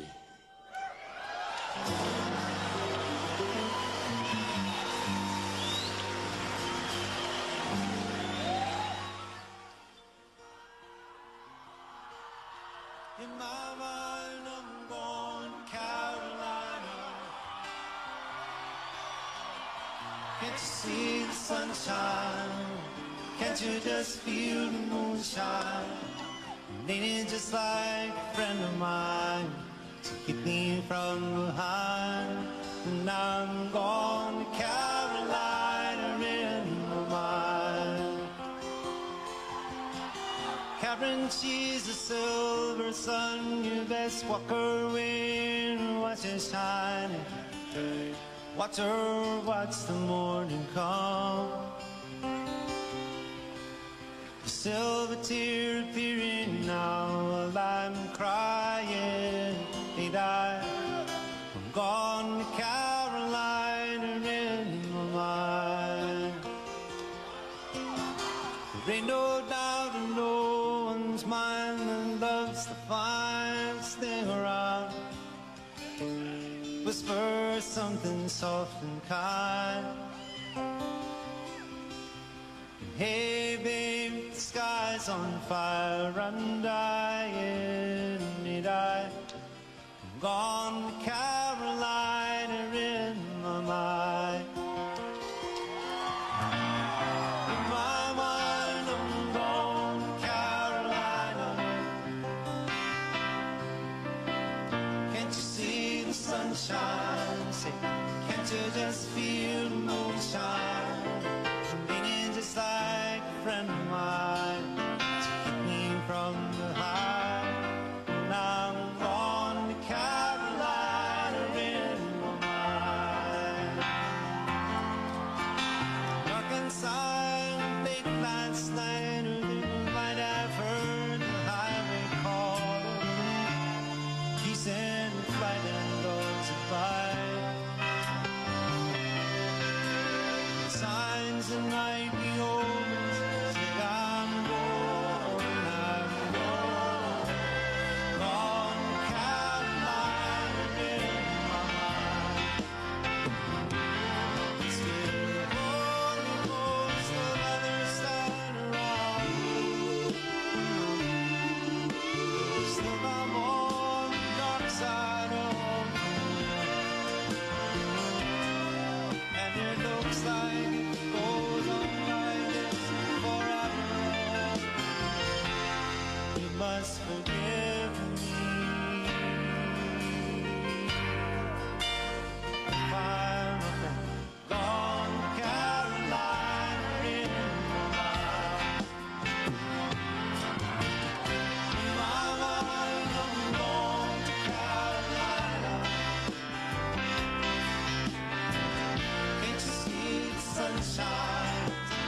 James Taylor, among the many performers who have helped us celebrate this millennium. I hope you'll forgive me, but Having been here almost 24 hours, you get a little sentimental, and you'll give me just one moment of mawkishness before we go. Roger Goodman, our director, can I have a shot of the control room, please? Because when we started off today, we said this was going to be an enormous technological challenge for us to bring the world together, and hundreds of people, get a hold of yourself, Jennings, hundreds of people at ABC News have made it possible.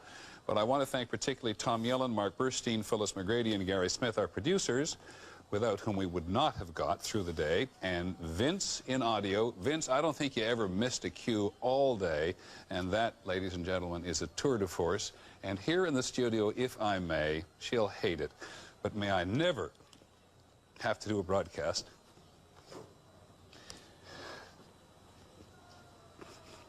without Nancy Gabriner. Aaron Brown talked to a lot of people around, well, it has been a long time.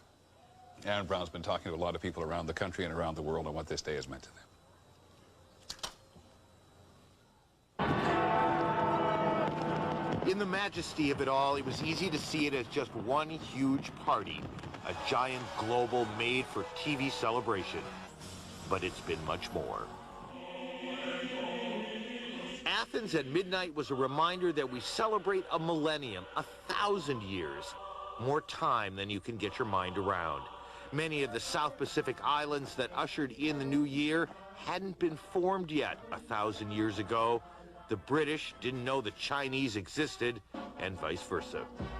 1,000 years is just too much. So for most, the celebration is for something smaller, 100 years, often less. In South Africa, Nelson Mandela and his countrymen could celebrate a century that ended in freedom. In Ireland and Northern Ireland, a shared celebration, an old song,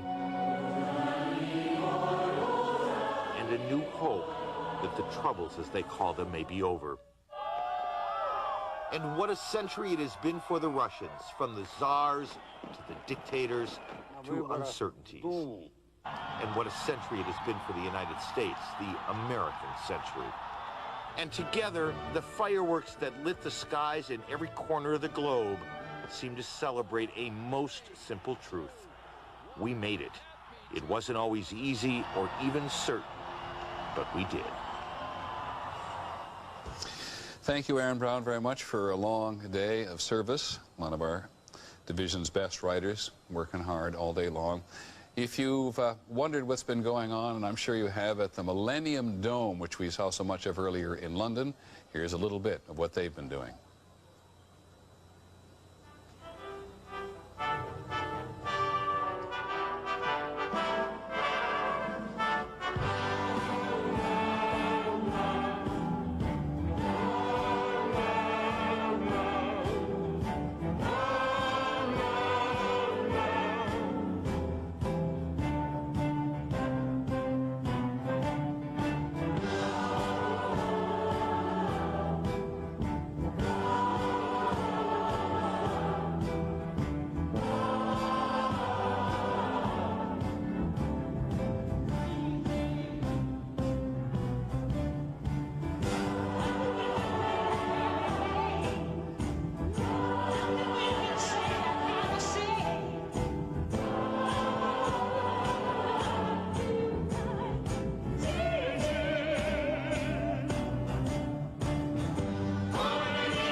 In some respects, we think all of it will bear repeating at one time or another, but for the moment, we think that what does bear repeating is Kenny G's illustrated edition of Auld Lang Syne.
We began this day with almost an abstract sense of awe that we had come to the end of the most fascinating history in the history of man. Having seen all that around the world today, our sense of awe is somewhat heightened. We'll be back in just a moment. This is ABC 2000, the celebration of the millennium. Brought to you by Pepsi, the joy of cola. And by Pepsid AC. Today should be heartburn-free with Pepsid AC.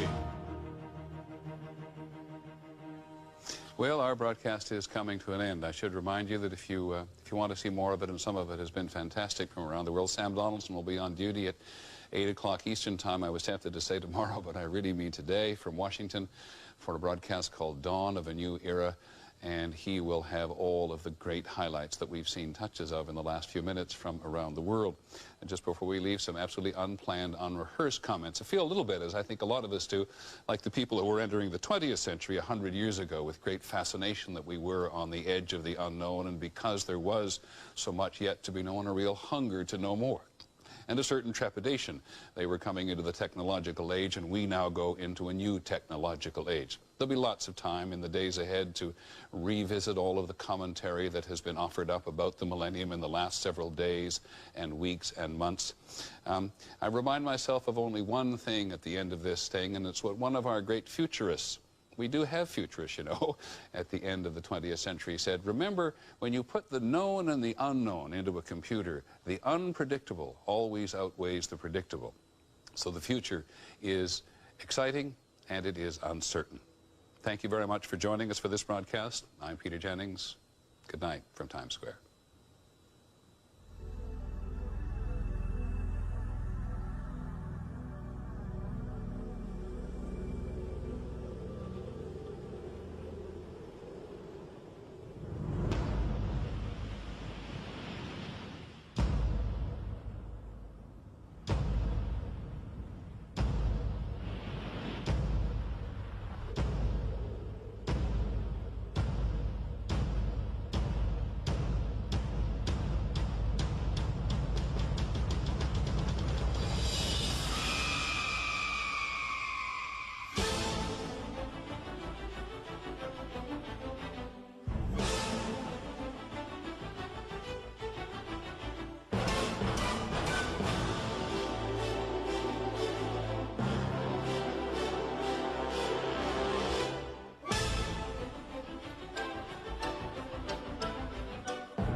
saved a wretch like me.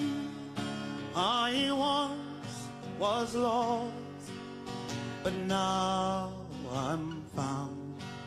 I was blind, but now I see.